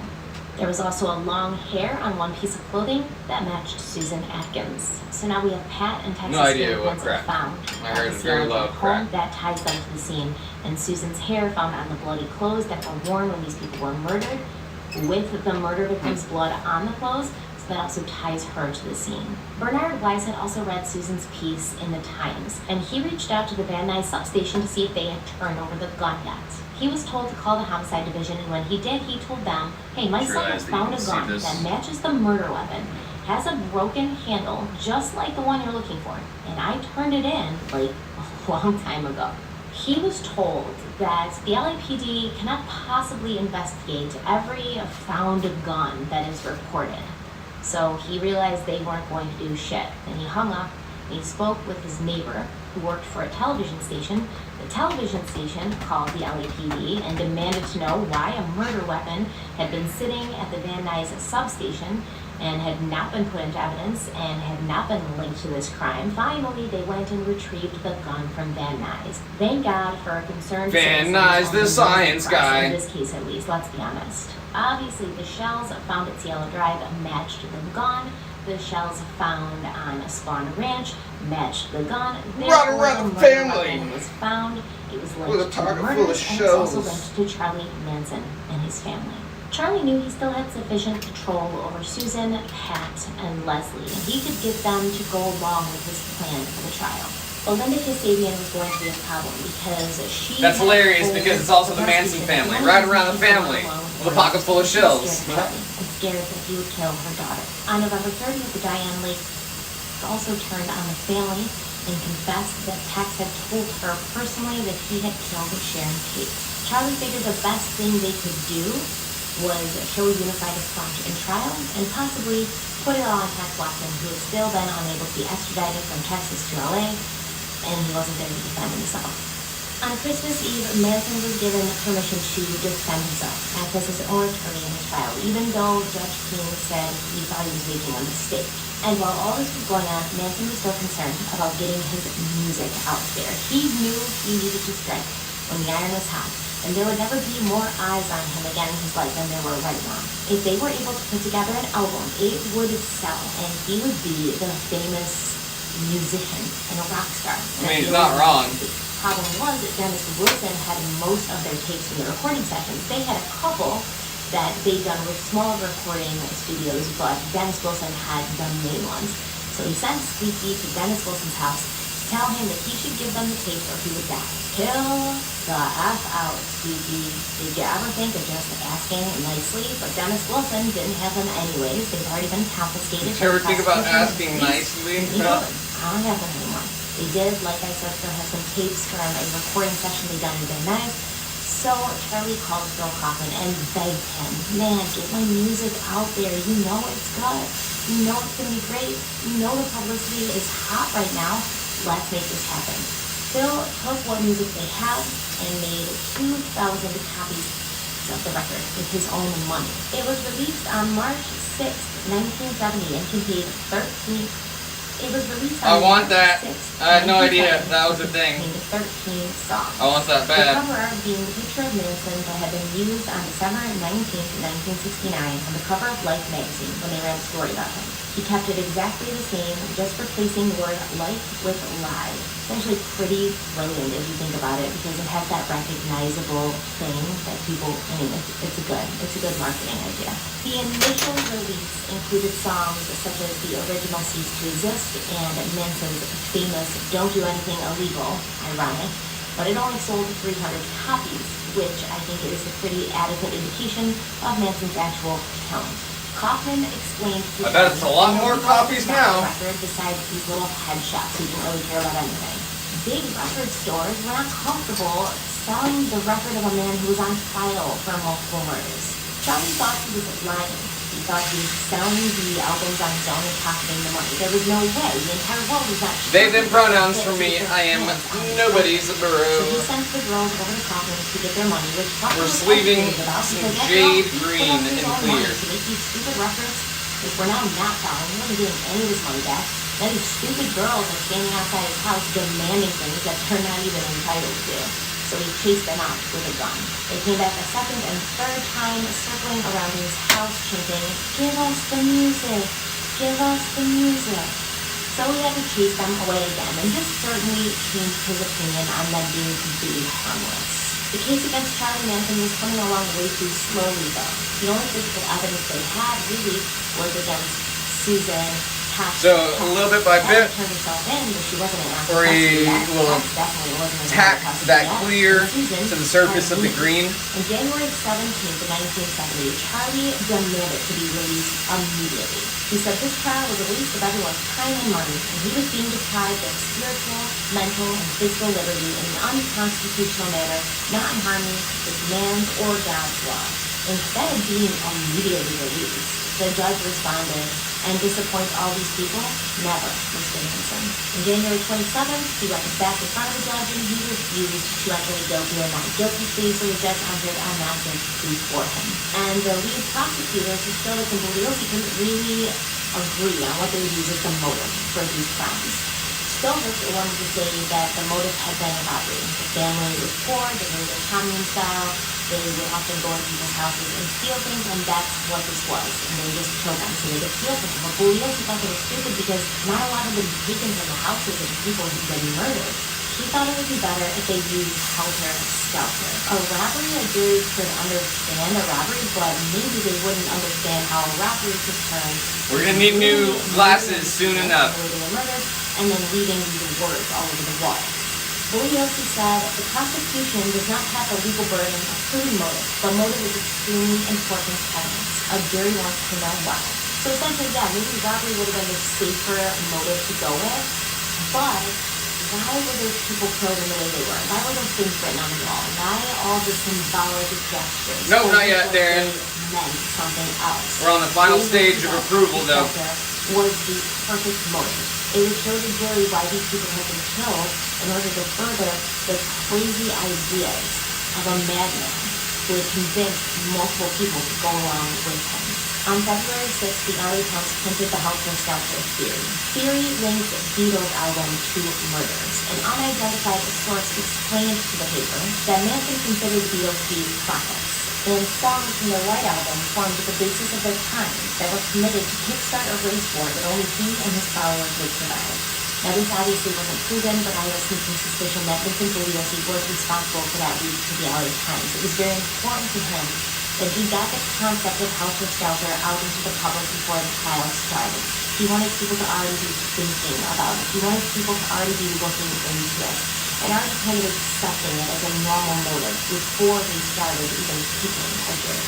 Another story came out that Manson planned to use cooperating attorneys, so basically his attorney and the girl's attorneys would all be cooperating in order to turn the tide of the case in his favor. That same day, Need to make sure I'm not heating the TV up or anything. He thought that they would print a very appealing story about him. After all, there are magazines This is hot work. interest in music and its support of counterculture. He spouted the same nonsense to the two reporters that he had been spouting to his followers for years. The children are products of their parents. Their parents destroy them. Individual rights have no actual value. There was going to be a race war where the blacks were going to overthrow the whites. It is foretold by the Beatles and the Bible. He sent them over to Swan Ranch to see for themselves how great his family was. Yeah, John. Much of a peaceful and loving. That's for cult members only, though. Don't actually find a bunch of people. I'll double the investment if I need something. We actually do need quite a few things. Not concerned with peace and love. That's for custom cash. They told the reporters they weren't going to give them anything that was important unless they were paid for it. And then they asked the reporters. We've got different levels of that right now as well. Different, like 50, 100, 200, 300, $400, however much you want to spend. Yeah, we can double it. While they were there, Vicky was weaving strands of all the girls' Oh, hair sorry, into a Lucy. basket that she claimed she was making for Charlie's wear in court. Rolling Stone Did I just pick you on the face? to be a compulsive I'm so sorry, drug, Lucy. but at She was a lot one closer point, than I Manson thought. put his hand on the arm of one of the reporters. And this reporter claimed that because of things that happened in his childhood, he was not really comfortable with ever being touched. He didn't like being touched. As Manson touched his arm, he kind of went to withdraw as he normally would, but then he felt this pleasant sort of warmth radiating from Manson's hand, and he left it. He actually claims that he did not want him to stop touching him, and ever since that experience with Manson, the reporter went on to not have so much of a problem with people touching him after that. Weird, right? Jack Fenwinkle finally allowed himself to be extradited to LA after being inundated with letters from Squeaky and Sandy and everybody else telling her that the world was vast, Charlie knew what he was doing, everybody needs to be together, it's easier if we were together. She was represented by Paul Fitzgerald, who Manson gave his permission for Paul to leave his defense team and go over to Jack Fenwinkle's defense team. And Paul Fitzgerald actually left his job at the public defender's office in order to focus full-time on Pat's trial and case. She refused to give the police a copy of Yeah, unfortunately I have to be live, which is one of the dumbest aspects about it. So we're banned until the 19th, which is when you can go live there. I'm hoping we monetize here before that, because membership, no matter where, is where that happens. But if you plan on becoming a cult member, we can talk about Rudy also that in the meantime. informed the police that Manson had indeed been on the Cielo Drive property the day that he'd been there looking for Charlie Melcher, and that Rudy had told him Charlie no longer lives there. He also confirmed that Sharon Tate had noticed and seen Charlie and had asked Rudy later who did that creepy guy. His testimony would be crucial at trial because not only did it No, you're good, John. Charlie Manson was actually at But the Cielo Drive you see property. why It also we gotta proved be that he had selective, laid eyes and we on can't victims. answer all the questions or do individual things like that, because we have about 2 or 3 people a day asking these questions. He said he never did anything to anyone that anyone could pin on him. But Brooks posted with a wealth of information about his time at the group and how Manson would often use the term helter-skelter or the idea of helter-skelter in his many sermons to them. He also pointed Bugliosi in the direction of little Paul Watkins, who would become his best source yet. Paul Watkins had been Manson's right-hand man for a long time. That's what we're monetizing on here for. About Charlie's fascination with fear and death. And whether you're a cult member here or on TikTok, it'll be the same. He did believe in this race war But, that would eventually lead him to ruling the world, cemented Bugliosi's if you're a member on both, If there had been any question of why it'll be double entries to our giveaways. perceived and We've got 2 raffles right now. One for $150 worth of custom cash. Those are only $5 each. Each donation $5. They told her it can't be taken. They told her to fire her attorney. They told her Charlie was So if you plan on getting a piece, Susan told her lawyer I'd recommend at least getting 1 or 2 This spots. meeting happened on May 5th, and afterwards she In had that- what she called an internal struggle. An internal struggle and a choice between two Because you terrible might options. win If she cooperated, $150 in custom cash. If she backed out and took Charlie's side, they would seek a death penalty against her. What was the conversation about with Charlie? Morning, Charles. Can you talk to him?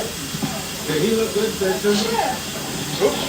Almost smacked myself in the peener. Testify at the trial? I don't think that's any of your or anybody else's business. Oh, come on. Back up, son. What did you agree to today? Mr. Calamaro, senior attorney? This is sleeved and clear now. As of the moment, yes. You have plans for... I have no plans. I don't make plans. I just do what I do. What was Charlie's advice to you today? Charlie doesn't advise. When are you going to see him again? Your guess is as good as mine. You're talking too much. Charlie does not command anybody to do anything. He never has. So I don't answer questions. This meeting. It was a pleasant visit. Is that the purpose of the meeting to begin with? On TikTok, it's $6, right? And then here, we're probably going to do the same amount. But cult members are automatically entered into the giveaways that we have. The next giveaway will happen when we monetize here on YouTube, which will be a 3-tier giveaway. We're going to do custom cash. We're going to do a piece, some merch giveaways, some spots in the raffles. There's 2 raffles right now. One for the $150 custom cash giveaway. That will do the drawing for whenever we get the the computer in. Oh wait, no. Yeah, the custom cash $150 giveaway, and then this is the raffle for the lava lamp. The spots for this are $10 each. We'll be giving away a few spots for this as well as the custom cash raffle whenever we monetize on here. Obviously, if you're a gambling person, you can grab some spots on top of those.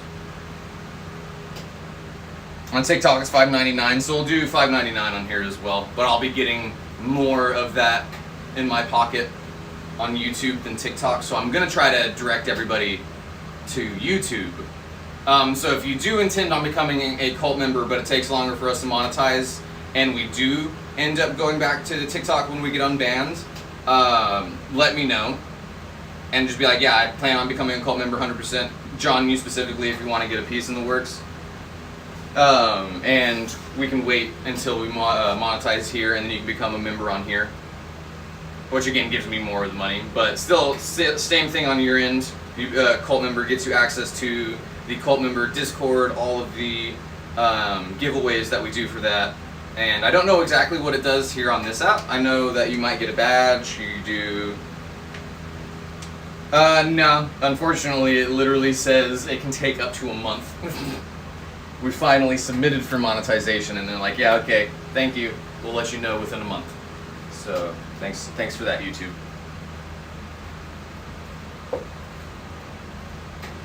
They were jerking us around a whole month, being like, oh, nope, you don't have enough watch hours, you need more watch hours. And then it finally did it, and they were like, oh yeah, okay, we'll let you know. Thanks, YouTube.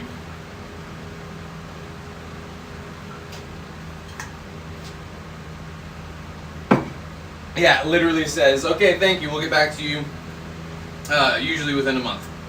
And that's all it said. It says below that, when you are approved, we will give you steps to monetizing your page. And that's it. We already completed the list. It's under the monetization tab.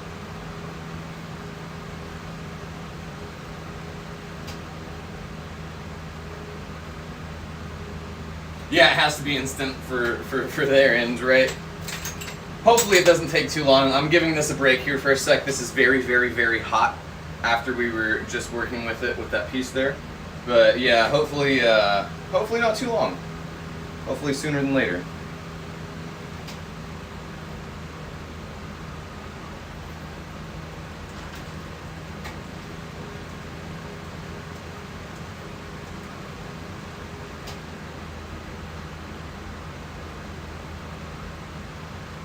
Yeah, it is YouTube. We don't know. So, speaking of, I'll check it again. Might as well. We'll manifest it. Come on, YouTube. It just says get reviewed. It says in progress. Charlie, who had never steered her wrong before. Get She reviewed. fired her lawyer and replaced him with one of the lawyers that had been trying to YouTube will represent review your Manson channel to make sure it complies with the monetization As policies. soon as Susan saw Manson in person, it We'll was email over. you They a had decision, made the decision. usually within a month. This step will begin automatically after you complete the first 2 steps. It says, we'll help you monetize your videos after you get accepted into the YouTube Partner Program. Locked Very, and very loaded, vague. ready to step in as their star witness when Susan recanted, which she did. Which is also why we're having a short night tonight, because I don't want to risk any strikes or anything like that in the meantime, because I feel like that's part of what they're doing, is giving a period of like very, very in-depth review. And this is fine. This has been fine. But got to be careful with any music, any of the commercials, stuff like that. So we might not watch any with the commercials, at least until we monetize. At least until we are in the safe zone. But yeah, it took forever for it to finally catch up with the list she was that we ready needed. to give her full cooperation for immunity, full immunity, not we're not going to Making seek the sure death this isn't penalty warm. against you, not a life Rainbow sentence monkey. and you'll get paroled. Full immunity. She wouldn't serve. I don't want a it anywhere day. near that kiln, because it's But warm she on the was side a just a much little more bit. sellable witness than Susan Atkins. She was earnest. She was genuine, and when she talked about the murders, Right, she Darren? burst into tears. I need So it. at That's least what I that need. worked I need for one of her. those razors, On honestly. March 6th, Those are really nice razors. 1970, a 10-room townhouse on West 11th Street in Greenwich Village exploded. A bomb that the weathermen, Yeah. Charlie's vocal Be extra supporters, safe a had couple been days after, assembling, especially had during now that pre-detonated they're and brought reviewing the four-story page. townhouse down. They had intended to set off the bomb at a military dance at Fort Dix in New Jersey as a protest of the Vietnam War. This same day, Judge Keene revoked his prior allowance to let Manson represent himself, saying, "I'm satisfied if you went to trial before a jury on charges as complex as these, it would be a fundamental denial of due process. You are incapable of acting as Look at an that shirt. attorney." I do think that the Weatherman explosion had a negative impact on Charlie's chances at trial because they had been so vocal in supporting him, and not only that, but they represented a culture, a group of people who were pushing against the establishment, who were speaking out against Richard Nixon and the war in Vietnam and all the other Fuck Richard Nixon, that all my the homies older hate Richard generation Nixon. at the time was so opposed to. You were going to see on the jury that it was pretty much that older generation of people who were filling the jury box. At this time, these people who were in their 40s and 50s and 60s, they hated the hippies. They hated what they represented. Yeah, they they did. were proud of their country. They were proud of their part in the war. They supported their president, and they hated the hippies. Charlie represented The worst of the part of that, yeah, the worst of the hippies. represented the hippies. Now, obviously, we know that these two groups of people, Manson and his family and the Weathermen, did not actually represent the hippies or the student protesters. They made them, were though. actually out there trying to do good things and make a difference. But in the eyes of these people, in the eyes of that older community and society, they saw them all as one. We know you can't say white. It's okay. Village, it left a really bad taste in people's mouths. Here we have Manson and his family, those hippies murdering people, now we've got the Weathermen, those hippies trying to murder people, they're all bad, if that makes sense. They kind of lumped all of them into one, they're bad box.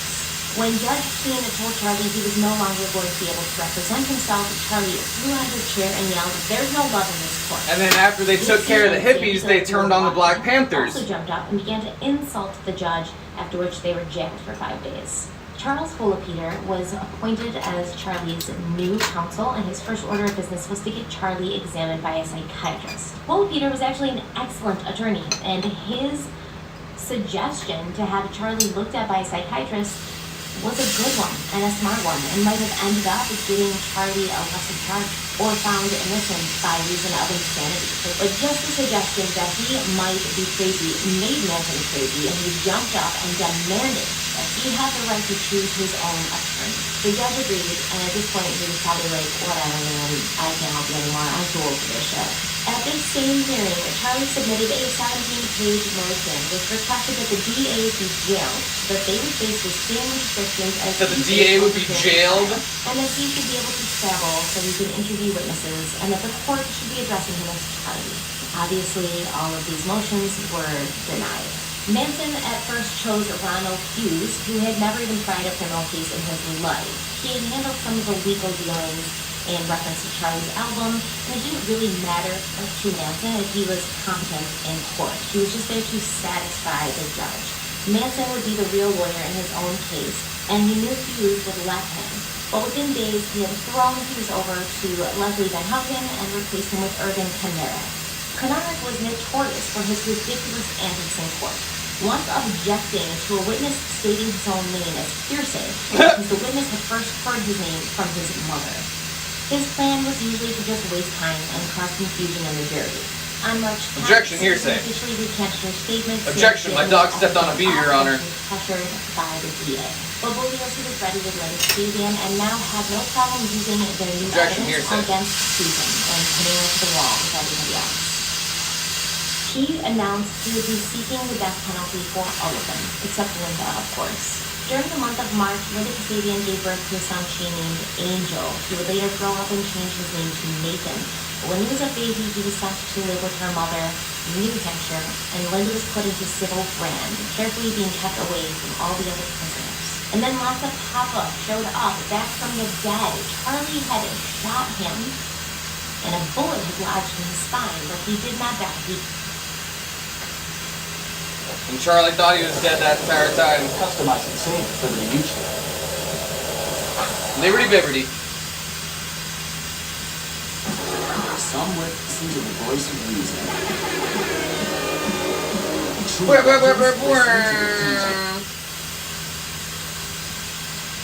He played that until Charlie left and took his other coat. He played that, and he recovered in the hospital for 18 days. When he figured out what was going on with Manson and the trial, he went to the police in order to do his part against Charles Manson. Manson figured out that he was alive when he saw him being walked past him at the police station. That's hilarious. And I guess it's alleged that he looked over and he was like, "Sorry, man, I had to do it." Lassa Papa's presence. I wish there was video of that. You can see Charlie's face. He wasn't just the Wizard of Oz. You're supposed to be dead. With a curtain, he was a willing participant when he needed to be. Bobby Mosley went on trial again for the murder of Gary Hinman, and Mary Bruner was offered full immunity for testifying against him. Now, we always talk about how Linda got off easy, but Mary Bruner is the one that we don't ever talk about. And this chick got off really easy. Mary Bruner slipped under the radar because she actually took part in the murder of Gary Hinman. Whereas Linda really didn't take part in any of the murders. Mary Bruner actually took part in the murder of Gary Hinman. Bobby claimed that he had seen with his own eyes Manson kill Gary Hinman, but the jury didn't believe him. He was convicted of the murder and sentenced to death. Charlie, Susan, and Bruce Davis were also indicted in Gary Hinman's murder, and Bruce Davis ran. Later, Mary Bruner recanted her testimony about seeing Bobby kill Gary. After Mary went back on her promise, she too was indicted for murder, but it was overturned, several weeks later, and she returned to Spawn Ranch. Charlie Manson filed an affidavit of prejudice against Judge Keene, and instead of fighting it, Judge Keene was just like, okay, I literally am too old for this shit, I'm done. And he stepped down. He was replaced with the Honorable Charles Older. Leslie sent a letter to Tex in Texas, and she let him know, the members, we all can't wait to see your shining face. Why don't you come on over to LA, we want to see you. We're stronger together than we are separate. But he knew these chicks were trying to pin these murders on him, and he wasn't having it. He wasn't buying any of the can't wait to see you strength in numbers, love you shining face crap. He didn't have to go that way. I mean, rightly so, they should have tried to pin it on him, considering he was responsible for most of the carnage at both Cielo Drive and Waverly Drive, but he was going to fight this for as long as he could. He and his attorney were fighting the extradition process tooth and nail, and he was going to hold that for as long as he could. When Charlie requested a change of venue from Judge Older now declined this. we put this in the Charlie kiln. showed his distaste for the decision by standing and turning his back to the judge. We let it cool all the way down and see how stable it is at room temperature. Susan, Pat, and Leslie all stood as well and turned their Still backs very, to the very judge. Manson was removed from the courtroom, and Judge Older non-transparent. told Wynn's attorneys That they had little better bit of counsel their color clients on what was stretched out appropriate behavior in the courtroom quite before a bit. having them removed as well. The next We'll time see they how came to it- court, which was Friday, June 5th, how it acts. 1970, Judge Older let them all know that a jury was not going to be impressed by these antics any more than he was. To which Charlie responded thank you, by Darren. stretching his arms up as if he was Would've being argued. crucified and We screaming, won't be here too "You much longer. Another 30 minutes? You might as well kill me now." We'll hang out till 3. And Pat echoed these sentiments and movements, Or around and they 3. were all ordered out of court. Charlie fought back, literally kicking and screaming as the bailiffs dragged him out of court. And what he was screaming was, "You might as well kill us now. We are never going to get a fair trial." As the bailiffs proceeded to try and restrain and remove the 3 girls, they all began chanting, "Kill us now! Kill us now!" Jury selection began on Monday, June 15th, and took 5 long weeks. Everyone knew it was going to be a long trial, and they were probably going to be sequestered, so nobody wanted to be on that jury. And when Charlie's attorney began his time-wasting, ridiculous tactics during jury selection, it gave everyone an idea of how long the trial would actually take. On July 21st, the jury and the alternates were finally selected, and the trial was scheduled to begin on Friday, July 24th. Charlie voiced to anyone who would listen, usually the bailiffs and his lawyers, sometimes the media, and he said that the media had already tried him. They had already put him on trial, and the public had found him guilty. They were reporting him as this horrible, violent, terrible cult leader who had all this control over people, and none of that was true, and he would never get to tell his own story. He said there was no way any jury was going to view him with fresh and unbiased eyes, especially after in late June the Rolling Stones article came out, and it wasn't the glowing representation of himself and his family that Charlie hoped. In fact, they referred to the occupants of Spawn Ranch as children from the village of the damned. For the trial, Booty really wanted it hammered into everybody's head. Each person was guilty of the crimes committed if the crimes committed furthered the goal of the group as a whole, aka counter-selfish. So even if a specific person had not been present at the specific time of the crimes, they were still guilty, aka arson. The girls and pets were willing participants. They weren't mindless robots. As far as Charlie is concerned, the past month in the limelight had been a rehearsal. This was the main event. This trial is when he would really show them off. This wouldn't be a boring standard trial. Not if he had anything to do with it, but he needed the girls' help to really sell it to the jury and the judge and everybody who was watching. Every day before the trial, the defendants and their lawyers were all able to meet together in a room off the court, which Charlie referred to as the mouse room. It was basically a room with tables and chairs, and there were speakers so that you weren't in the courtroom to hear what was happening in the courtroom. But they would meet in that room every single day before court. Charlie would give his instructions to the girls of what they should do that day, how they should react. When somebody was saying something that Charlie thought was boring, he would touch his nose or his ear, and the girls would pretend to snore or say blah, blah, blah, blah. Somebody was saying something that Charlie thought was funny, the girls should giggle as if they were laughing at him. All of his followers who were not on trial were banned from the courtroom to minimize any antics that would happen during the trial. But they did camp out outside, sat on the sidewalks, outside of courthouses, they took pictures with people, they talked to people. People gave them cookies and snacks and sang and danced and talked to anybody that would listen about Charlie and how he is loved. And someone passed out a statement from Charlie outside the courtroom. It stated, "You have created the monster. I am not you from you. I have X'd myself from your world. I am not allowed to speak with words, so I have spoken with a mark I will wear on my forehead." When Charlie was led into the courtroom that first day, everybody was stunned to see he had actually carved an X into his forehead. The girls would soon follow by carving X's into their own foreheads, and the girls who were not in prison and were outside used soldering irons to permanently draw X's into their foreheads.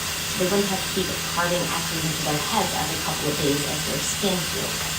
Bugliosi was faced with the difficult task of taking everybody's direction from the bloody and crude display on Charlie's head to the piece of ham. But he had barely opened his mouth before Knarek objected, and he would object 9 more times during this opening statement. Objection, hearsay. All ridiculous and overruled, specifically just to distract Bugliosi from getting into his groove. Once Bugliosi was finally able to get to his opening statement, Knarek requested a mistrial, which was also denied. After the first day, one of the bailiffs had reported that Manson had offered him $100,000 if he would let him escape. Charlie was truly delusional if he thought that a world ever existed where he had possession of $100,000. The girls, however, also offered the bailiffs things that they didn't have possession of, their bodies, if they would let them escape. The lawyers were pretty much useless at this point. If they spoke out against what Charlie was doing or the way he was prepping the girls every day before court, Charlie would look at them and tell them, "I know where you live, so why don't you just go along sometime?" Paul Fitzgerald, Pat's attorney, was most vocal when speaking out against Manson, and one day he went home and he found Squeaky Frown in his bed. And she basically said, "Hey, like, you know, we can do this. But if you want to keep pushing against Manson, the next time you come home, there's going to be some other people here that we're going to be some friendly to you." On July 27th, Linda Sabian took the stand, and outside of the courtroom, Sandra Good confronted her, yelling, "You'll kill us all. You'll kill us all." Even before Alright, Linda had so said now we're going to Sandra test objected to with her the other because oxygen she machine. had been under the influence of heavy drug use. He objected during the course of his testimony over 200 times, all overruled, but still distracting and disconcerting. He objected 200 times? The next day he continued to make objections. Even Manson was getting irritated because he asked the judge, "Can I object to my lawyer's objections?" To which the judge was like, "No, dude, you picked him. That's your man." Linda was on the stand for 18 days, and by day 3, Charlie had begun making throat-slitting gestures at her. But Linda did keep her cool, her story never changed or faltered, and her voice only broke when she was describing the murders at Seattle Drive. The trial seemed to be going well with Linda as the main weapon, but of course, a good old Richard Nixon had to put his nose into things. Fuck Richard Nixon. All my homies hate Richard Nixon. Protesters, he saw the Manson trial as proof of what he had been We're saying. gonna do a Mr. Meeseeks These pendant. long-haired hippies weren't just annoying; they were dangerous. He said, "Here's a man Hey, who's long-haired directly hippies? or indirectly of 8 murders without reason." Well, Nixon should I'm know treating better, it. considering These he was long-haired once a hippies gotta go. practicing lawyer himself, that the President of the United States coming right out and saying that Charles Manson was guilty, even before he'd been tried and convicted, was a misstep that could cause a mistrial. Like I said, this was the president. Such a bold and concrete statement would surely influence a lot of people. Judge ruled in the prosecution's favor, saying that the fact that the jury was sequestered would keep them from hearing about this statement. While Manson and his girls could not let that slide, this was their best chance of getting a mistrial. Somebody, most likely one of the defense attorneys, if you want to know my opinion, slid Manson a paper. The headline read, "Manson 20 minutes left in this, Nixon declares he held and then it we'll up hang to out show for the another jury, 15 and the minutes. girls whined in unison, "President says we're guilty, Your Honor, so why go on with the trial?" Later, Charlie came into court with a handmade sign that said "Nixon guilty," which the bailiffs got away from him, but everybody seemed to be amused by his creativity. Marley, While Linda you continued got to testify, hair Susan, like Pat, Charles and Manson. Leslie Did you know that? yawned and said they were bored, so they were given paper and colored pencils so they could draw pictures and doodle while she testified. It's ridiculous. On August 19th, Linda was done testifying and done with the Manson family. She didn't stick around to see how the rest of the trial panned out. She left and went back to New Hampshire with her mother and her children. Stovitz was Marley, I removed like your from the hair. case It's when coming Susan along began nicely. complaining about stomach pains. It turned out she had an impacted colon. She was treated and cleared and sent back to the trial, but she kept complaining and saying she didn't feel good. When a reporter asked Stovitz what he thought about Susan's illness, Stovitz said, "It was a performance worthy of Sarah Bernhardt." The district attorney's office took him off the case because he was specifically instructed to not speak with press, and he was replaced by Stephen Kay. If you got nice recognize the locks, name, it's Marley. because we've talked about Stephen Kay before. He is currently still a DA in Los Angeles, and he is one of the people who firmly believes that George Hodel is responsible for the Black Dahlia murder. So we did talk about him a little bit during the Black Dahlia video. But Stephen Kay was now Vincent Bugliosi's partner, and the two didn't know each other very well. Kay recognized his work ethic, but kind of didn't like him. He thought he was kind of a jerk. Bugliosi was agitated because Kay obviously had not been keeping up with the trial and needed time to prepare and catch up. We need to As cut the trial rest of your would go belly, on, Marley. Stephen Kay And you would still begin got chatting stinky with Leslie. ears. They were sitting next to each other in court, Yeah, and stinky during ears. breaks they would chat. And he was confused because he thought she was smart and level-headed, and he didn't understand how she'd gotten mixed up with all of this. They would have debates about the death penalty. She was against it, and he was for it. Surprise, surprise. But he was very taken aback and surprised how he was having a level-headed, logical conversation with a Manson girl. Because they weren't crazy, Stephen Kay. They weren't out of their minds. They weren't little children who need to be kept occupied with colored pencils. That was all a game. It was all Charlie's insane game. It was all a plan to manipulate people to think that they had no control over what they were doing. And they are still playing that game today, might I add. Barbara White, meantime, was being harassed by Sandy and Steve to not testify against Charlie. Ruth Ann Morehouse called her and told her, "Hey, if you promise not to testify or to at least wait until we talk to testify, we'll give you a free trip to Hawaii." For some reason, Barbara Hoyt trusted these people and got on a plane where she and Ruth Ann Morehouse spent a couple of days in Hawaii, chatting in their hotel room about why she shouldn't testify, before Ruth Ann suddenly said she had to get back to LA, but Barbara could stay for a little while if she wanted to. Barbara took Ruth Ann to the airport, and Ruth Ann bought Barbara a hamburger and handed it to her. As Barbara was taking the last bites of the hamburger, Ruth Ann said, "Wouldn't it be something if there was 10 tabs of acid in that burger?" And then she boarded her plane, and within minutes after that, Barbara Hoyt had begun blacking out. There was 10 tabs of acid in the burger, way more than anybody should ever take at once. And before she lost consciousness, she told somebody to call Mr. Bugliosi. She was hospitalized for her forced drug overdose, and when she got out, she was more confident and sure than ever that she wanted to testify against the Manson family. They had tried to scare her, but the exact opposite had happened. They'd angered her, and now she really wanted to take them down. She went on the stand Damn, dude, a and fucking told tin strip. And on September 11th, Tex Watson Unwillingly or kindly unknowingly appeared taking in the full court tin wearing a strip. blue blazer, gray slacks, and a fresh haircut. Irving Kinnear, of That's a course, lot. asked for a mistrial because he didn't think that Tex should have been there, which was declined again. Tex was scheduled to be arraigned on September 28th, and he would be jailed until then, but then he stopped eating and he started acting crazy, so he had to be put into a mental hospital. Sandy and Squeaky were still trying to strong-arm everybody into doing what they wanted, what Manson wanted. Sandy and Squeaky actually cornered Stephen Kay in a parking lot while he was leaving court and threatened that if he didn't stop what he was doing, there would be a repeat performance of the Tate murders at his own home. Now, fun fact, Stephen Kay and Sandy Good had actually been set up on a blind date at one point when he was 15 and she was 14.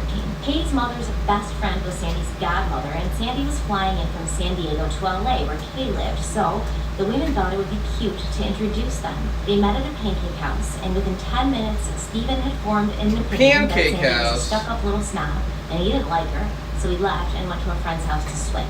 Juan Flynn, former Spawn Ranch employee, also testified against Manson and his family, and Kinnear objected, and tried to make Juan look stupid, like he was basically testifying to further his movie career. Kenerick accused him of making everything up because there was a lot of publicity surrounding this case. Flynn responded to Kenerick, "It is the type of publicity that I wouldn't want, you big catfish." During one detective's testimony, Charlie requested that he should be allowed to cross-examine the detective himself. When the judge said no and threatened to have Charlie removed, Charlie responded, "I'll have you removed. I have a little system of my own." Judge ignored him and turned to Bugliosi to ask him to call the next witness. Charlie hated being ignored. It caused him so much rage and fury. He yelled, "Do you think I'm kidding?" And he grabbed a sharpened pencil off the table and launched himself at the judge. Now, obviously, before he even got close to the judge, the bailiffs had grabbed him and were restraining him. And as he was being pulled from the room, Charlie yelled at the judge, "In the name of Christian justice, someone should cut your head off." His backup singers began chanting. They were also removed from the court, and all of them were banned from the proceedings for several days. And the judge started bringing a gun to court. On Monday, November 16th, the prosecution rested. But it had already been 22 weeks, and the defense hadn't even started their portion of the trial yet. Susan, Leslie, and Pat demanded that they be allowed to testify to the judge. And all the lawyers approached the bench, including Bugliosi, and they all agreed for once they did not want these girls testifying. They all knew that Charlie had gotten to these girls and that they were going to confess to everything. They were going to say that they'd done it. Charlie hadn't done anything, and nobody wanted that except for Charlie. The judge said he would allow them to testify, but only once the jury had been removed. And once they knew they weren't going to have a real audience and the jury wouldn't hear what they had to say, the girls were no longer interested in testifying, so they sat back. But Charlie had no problem talking to the court when the jury wasn't there. The media was still there after all. I need to pull up a picture of Mr. Meeseeks. Was not going to go in his favor, so he wanted to get up and speak for himself. But he had one request, that he was not questioned by his own lawyer because he couldn't stand to be interrupted. His testimony was more of a monologue, where he spoke for over an hour about his unlucky childhood and his hard early life. He had taken the unwanted, the social outcasts, children who had been failed and abandoned by their parents. He told the court, "These children that come at you with knives, they are your children. You taught them. I didn't teach them. I just tried to help them stand up. I am only a reflection of you. I am only what lives inside of each and every one of you. You want to kill me? I am already dead. Have been all my life." He didn't mind going to prison. He was safe and comfortable in prison, but he didn't want to die. As much as he rambled on about death and life being the same thing and not being afraid, he was terrified of the gas chamber. And he said he could not remember telling them to get knives and a change of clothes. And yeah, they had rope at the ranch, but you had to have rope on a ranch. And yeah, the gun that killed everybody, that was used by him, but it was used by everybody on that ranch. They all used everything together. He ended his diatribe by saying, "Is it my fault that your children do what you do? You say there are just a few. There are many, many more, coming in the same direction. They are running in the street, and they are coming right at you." When Charlie was told he could repeat all of this for the jury, he declined. He smiled at the girls and said, "You don't have to take the stand now." He said everything that he needed to say, and he pretty much made himself seem as if he had done nothing and they had done it all of their own free will. 10 days later, on Monday, November 30th, the trial started up again. But Leslie's lawyer, Ronald Hughes, was not there. Ronald was not the most experienced lawyer, and he spent most of his time in front of the court tripping over his words and Leslie's feet, but nobody expected him to just not show up. Before they had split for break, some lawyers had heard Ronald Hughes say that he was going camping near some hot springs north of LA. After he still hadn't shown up for several days, Leslie was appointed another lawyer named Maxwell Keith. And they adjourned the court until December 21st to give Maxwell Keith some time with the information and the case so that he could properly defend his client. During the break in the trial, a search party went out looking for Hughes, but his body would not be discovered until 6 weeks later in what was labeled an alleged accidental drowning. Bugliosi thought that Manson and his family had gotten to Ronald Hughes, and I think we all have that suspicion. But Charlie and the girls accused the judge of being responsible for Ronald Hughes going missing, saying it was just a ploy to give Leslie a lawyer who wasn't prepared to defend her properly. And anybody that ever thought Ronald Hughes was prepared to defend Leslie properly is whacked. During the defense portion of the trial, the women had to be removed from the courtroom several times. On one of these occasions, as Susan was walking past Vincent Bugliosi's table, she grabbed a bunch of his papers and ripped them off. He called her a bitch, and then after that, they weren't allowed back in the courtroom at all. They were put in a separate room where they could hear the trial going on, but they were not allowed back in the courtroom. And the defense attorneys didn't have much to say. Paul Fitzgerald, Pat's attorney, said mindless robots could not be held responsible for murders because first-degree murder required premeditation, which mindless robots who are just following orders can't possibly take part in. Who cares if his client's fingerprints were at the scene of the crime? She could have been there as an invited guest. You have no proof that she was there to kill people. You have no proof that she killed people. Irving Kennard took a week for his closing statements, and Charlie Manson had already been removed from the court as well. And he was in the mouse room off the court with the speaker so he could hear, and everyone in the courtroom could hear him yelling, "You're just making it worse." Kennard droned on and on. After 5 days of Kennard's closing statements, the jury sent the judge a letter asking for no dose because they wanted to be able to stay awake for the rest of it. Maxwell Keith, for Leslie, I suppose, gave the best statement, echoing Paul Fitzgerald's sentiments that mindless robots cannot be held responsible, and that his client only stabbed a woman after she was already dead, so how could she be on trial for murder when she hadn't actually killed anybody? Once again, we don't know if Rosemary LaBianca was stabbed by Leslie before or after she died. There would be absolutely no way for anybody to know that, but Computer's gonna that die was what he soon. said. On Friday, January 15th, 1971, the jury began deliberations. 10 days later, they had reached a verdict, guilty on all counts. Charlie looked at the jury as they filed out and said, "You're all guilty." But he didn't seem worried or appear concerned. Before the penalty phase started, Charlie got a message to Susan, Leslie, and Pat. Now was the time for them to tell their story. They would get up and confess to being completely responsible for these murders and say that Charlie had done nothing. Once again, during the penalty phase, Charlie became disruptive. When Latza Papa went on the stand, Charlie asked if he could interview him, and when the judge said no, he could only suggest questions for his lawyer to ask Latza Papa, Charlie wrote down some questions for Kennard to ask Latza Papa. But Irving Kennard didn't ask the questions, and Charlie was getting really pissed, and he said, "Ask my questions." And Kennard was like, "No." So Charlie punched him in the arm. And when the bailiffs went to interfere and like pulled him apart, the judge was like, "No, wait." And he watched Kennard get punched in the arm by Charlie Manson a couple more times before he let them pull them apart.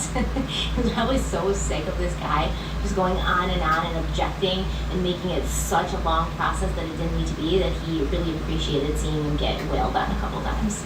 Bugliosi closed everything out by saying, if these murders don't warrant the death penalty, then no murders ever did. The penalty was about to be read out. Charlie looked at the court and said, "You people have no authority over me. Half of y'all ain't even as good as I am." He was once again removed, brought to the mouse room where he sat there and listened to the penalty being read over the speakers. He bummed a cigarette from the bailiff and smoked it while he heard them all sentenced to death. Susan, Pat, and Leslie threw insults at the jurors and told them to lock their doors. The girls outside were crushed when they heard the news, and Sandra Good told a reporter, "Death is what you're all gonna get."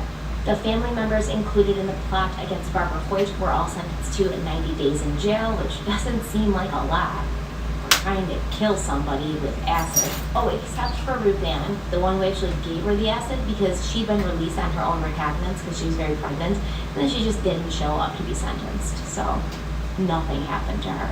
While Charlie was in San Quentin, he made a deal with the Aryan Brotherhood.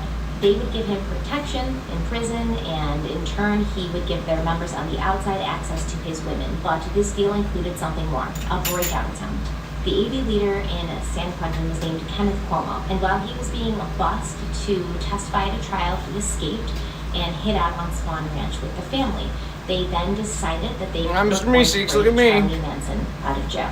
They decided that they were going to hijack a plane at LAX. And until Charlie and the girls were released, they were going to kill a passenger every hour. To do this, they needed guns and money, though, so they robbed a beer distributor for about $2,600, and next they went to a sporting goods store where they began to rob that place and put all the rifles and handguns and everything that they could find in their truck, but they had triggered a silent alarm. By the time they tried to escape, Lucy, you can't be sitting so close to me. Accidentally step on your feet. Como, Gypsy, Mary Bruner, who can't stay out of trouble, Good night, Arctic. Rex Rice, and 2 others were arrested. Como and Gypsy had fallen in love and wanted to be married before being sent to prison, but the request was denied. Gypsy and Mary were sent to the California Institute for Women, where they met up with their old buddies who were already there, Susan, Leslie, and Pat. Tex Watson's trial began on August 2nd, and he pleaded not guilty by reason of insanity. His defense team said he'd become crazy from the overuse of hallucinogenic drugs, and he'd become a robot and a tool in the hands of Manson, the mastermind. He was also sentenced to death. Watch February your feet, 18th, Lucy. You're way too 1972, close. the California Supreme Court abolished the death Accidentally step on your penalty. toes. They had voted in favor 6-1. Manson family's sentences were reduced to life in prison, eligible for parole after 7 years. So in my opinion, and this may be unpopular, and this may be argued, but we can talk about it in the comments. We don't need to be rude to each other. Charles Manson was guilty. Susan Atkins was guilty. Tex Watson was guilty. Pat Krenwinkel was guilty. Leslie Van Houten was guilty. Linda Kasabian was guilty. Mary Brunner was guilty. Ruth Ann Morehouse was guilty. Should I keep going on? They were all guilty. They were all guilty. They all should have gone to prison. They were all a part of it. I am a big believer in free will and free choice. And yes, I understand that drugs can do things to your brain, or you get excited and caught up in the atmosphere. You know, it's a family. You feel welcome. You feel part of something. You feel important. And that's great. I could see myself getting possibly wrapped up in something like that. But the second that somebody hands me a knife and says, we're going to go to this house and kill these people, nope. I'm out. Because I also have a conscience and a moral understanding of the difference between right and wrong. Do I think that any of these people would have killed anybody if Manson hadn't come into their lives? There's no way of knowing that. Probably half and half. I believe that Objection, speculation, Your Honor. Susan Atkins is dead, but were and are murderous people who are insane and cracked and damaged in their own heads, and I do believe that in the end they would have ended up doing something that hurt somebody else. It was the perfect storm of them all together, and towards the end it was said by a lot of There's a people mustache hair who were poking me in the around nose. that Manson felt like he'd lost control. Manson would tell people, this has gotten really dark in here, the whole demeanor of people, the whole vibe, the energy's really dark. I want to go. This isn't about what it was when it started. And everybody would have to convince him to stay. But even he at the end felt like he had created a monster that he then lost control of. Is somebody more guilty than others? I don't really want to look at it that way. It's not black and white. It's obviously very complicated. But anybody who took part in those murders, whether they stabbed somebody when they were dead, or they just looked out and made sure nobody was coming while their friends killed a bunch of people in the house, they're all equally guilty. They all contributed to it. And I wouldn't say equally guilty. Stop it. Let's say Linda Kasabian had ran away from the car that day and told a neighbor, called the police. And Legally, yeah. Rosemary and Milo. Morally, no. Still be What if you didn't know? alive Nah. today. In this You are circumstance, responsible. they You knew what was make happening choices. inside. You have a choice. Okay, so there's going to be a companion video with this. It's basically going to be a long Coffee and Crime, but it's going to be called The Manson Family Aftermath. What happened after they were convicted? Lots of interesting stuff to talk about in that one. So that'll be up tomorrow, I hope. Yes, I hope. But this has gone on long enough, so I'm going to tell you to stay kind and stay beautiful. Have a wonderful day. Wait, how can they have that music?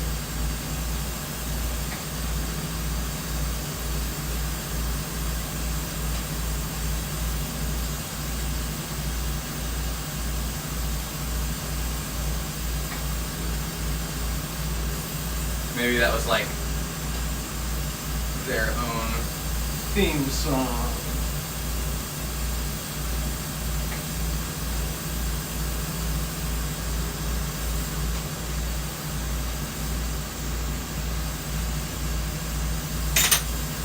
Ah!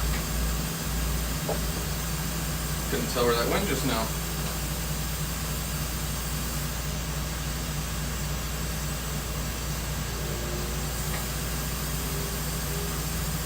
Yeah, so it was the pressure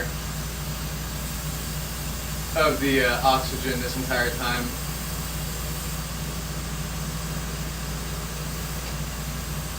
I mean, obviously that hand torch needed to be replaced either way, but part of the issue with the torch itself was that pressure.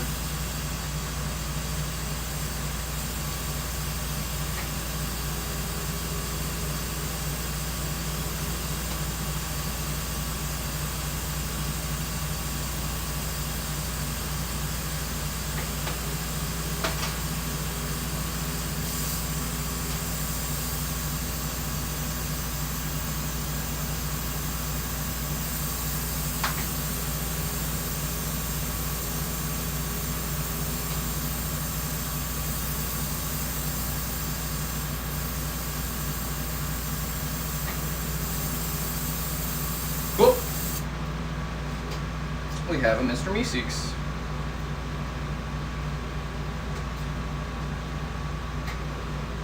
Oh, Mr. Meeseeks, look at me.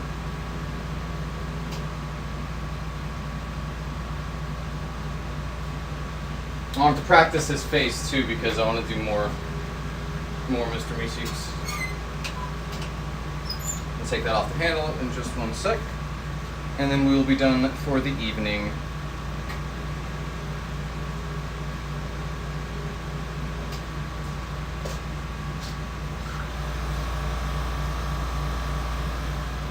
Yeah, it was definitely just the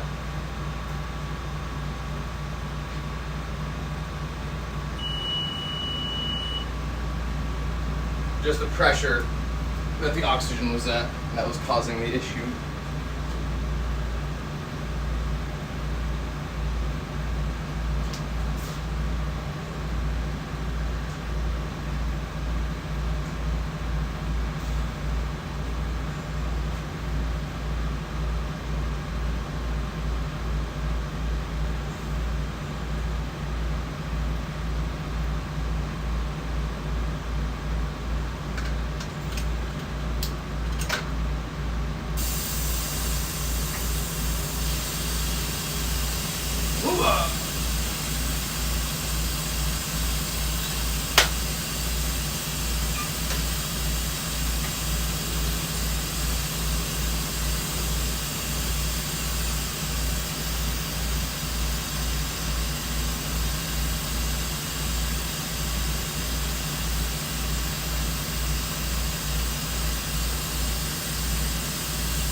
See, it's way too quiet.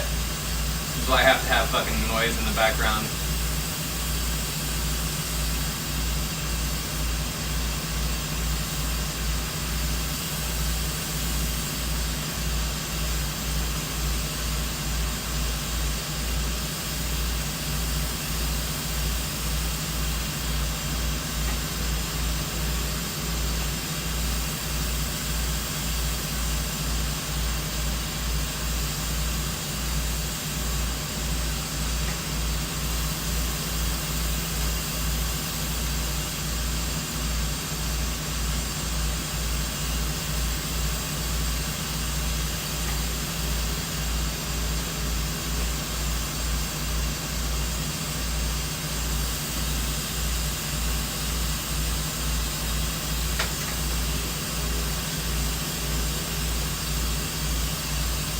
Address? Yeah. Depends on the weather. Always check weather for sure.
Mr. Meeseeks. Especially if you're a guy.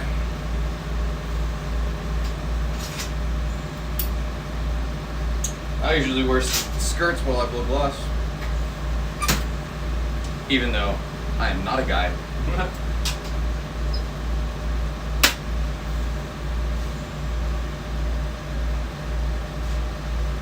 White guys in 1985.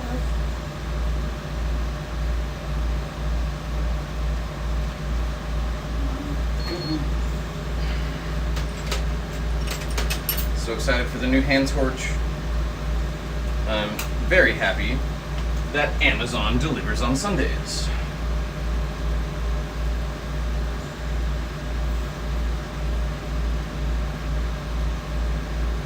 Yeah, we're gonna have different angles. We got it all planned out. I'll eventually need another camera and everything. We're gonna start out slow. But yeah, we'll have an overhead angle.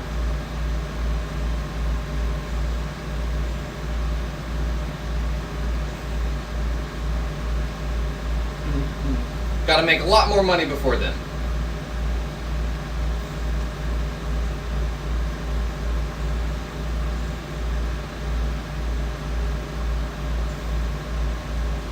And they make didymium lenses for cameras as well that you can buy.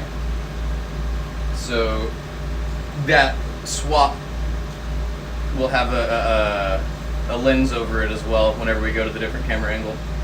That's a long way from now, but my skirts look a lot like what I'm wearing right now.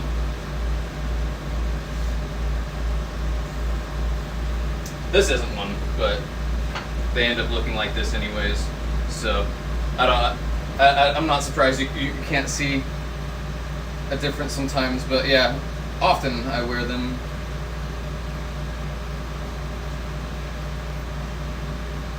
I'll probably start wearing my kilt soon as well, now that it's getting a little colder out. Still need a little bit of a breeze, but a heavier fabric. Right, Lucy? Right, Lucy the dog.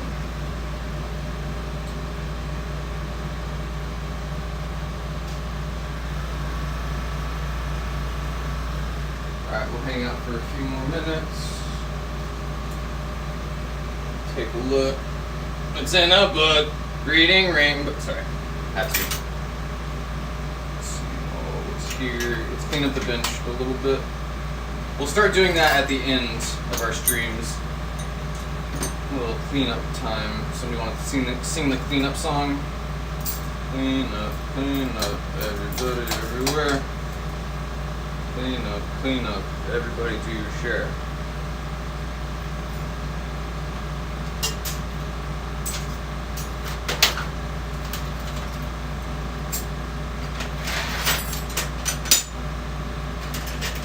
Honestly, I have not been missing TikTok.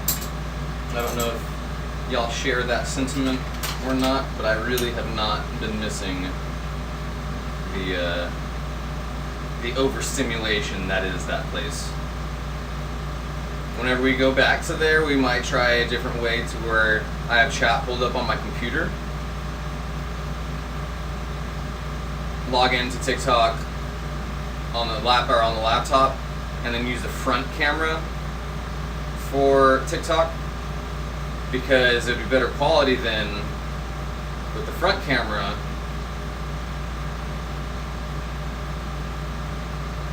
And it would still be in the portrait mode instead of landscape, you know? Because we can't do landscape like how we have it here on TikTok, because that's a scrolling app. You go like that, right? So if you do it in landscape, I was wondering when I was going to drop that. And so when you do it in landscape, dang, 2 in a row. I was getting cocky. When you do the landscape, it does the little black bars on either side.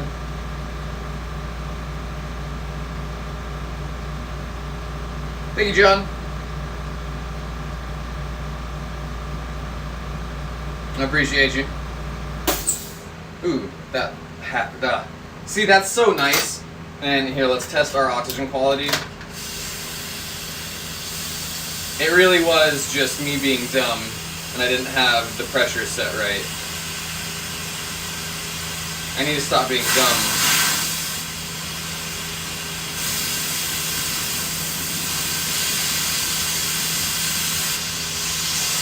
Somebody remind me to stop being dumb, alright? So it's not the oxygen quality, but it is this mini torch. We definitely need a new mini torch. But we're going to be swapping this nozzle over to the new one. So we'll figure out if it's the nozzle next. Next time on doing stuff with me. We got about 5 minutes left in the stream.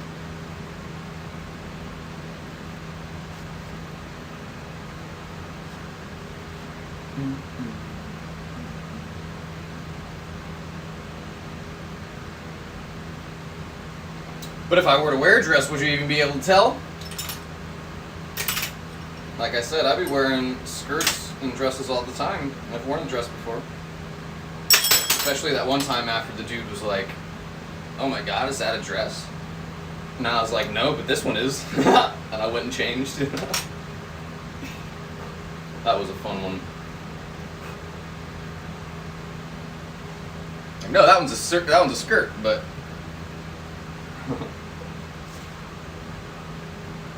this one's a dress. Hopefully, getting closer to Halloween, we'll get some sponsors for some clothing as well. I was already talking to one person about that. And when we get back on TikTok, 'cause TikTok is the place for promotion and marketability.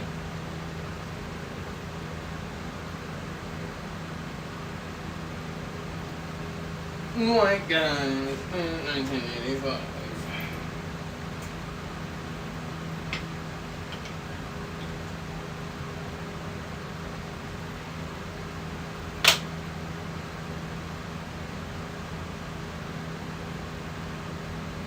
Make sure that gets folded up nicely so it gets that crease in it.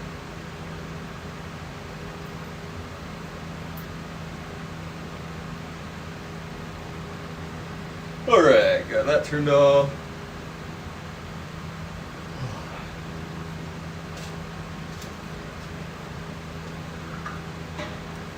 Oxygen turned off. I can't wait for our new hand torch.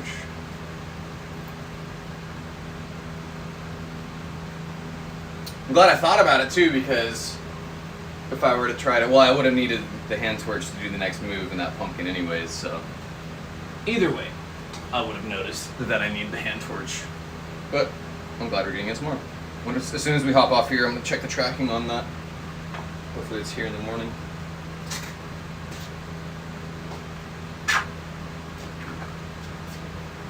Good job! Or good job. Good thing Amazon does Sunday delivery.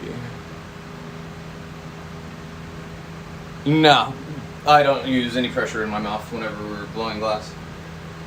That's a gimmick for soft glass blowers anymore now. Back in the day, that was a thing because everything needed to be blown by mouth, but now there's compressed air that you can use instead of that to not damage your face muscles.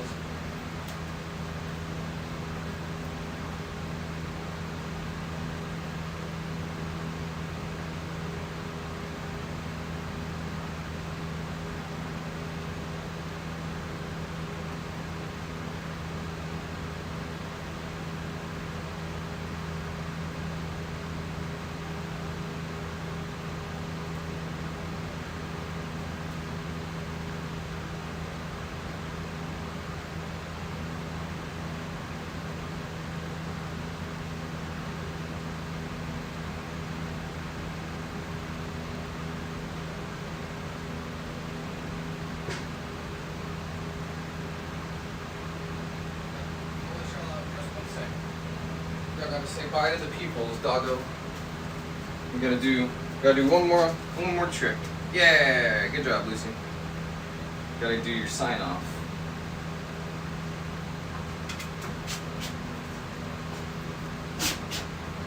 Yeah, so that one Chinese guy on TikTok who does that on purpose, like he puffs his cheeks up before he does anything, that's a gimmick. That's to bring people in to watch it and they go, oh wow, look at that cheeks.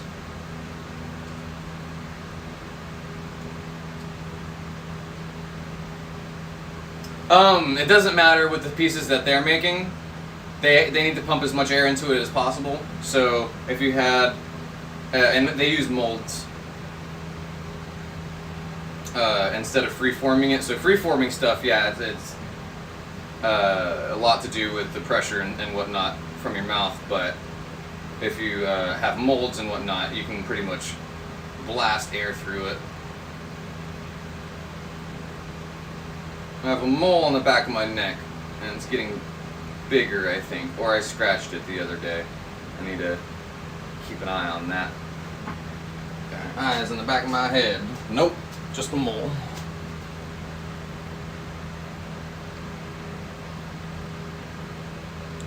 Similar to why I don't use gloves. Using gloves would take away from the feel of it, but if you had a mold going and you didn't have to actually feel what the glass was going to turn into or plan for it,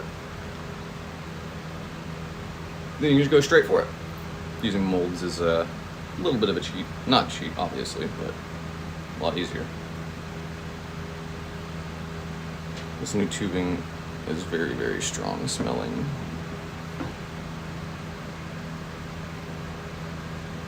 See you, John. Appreciate y'all.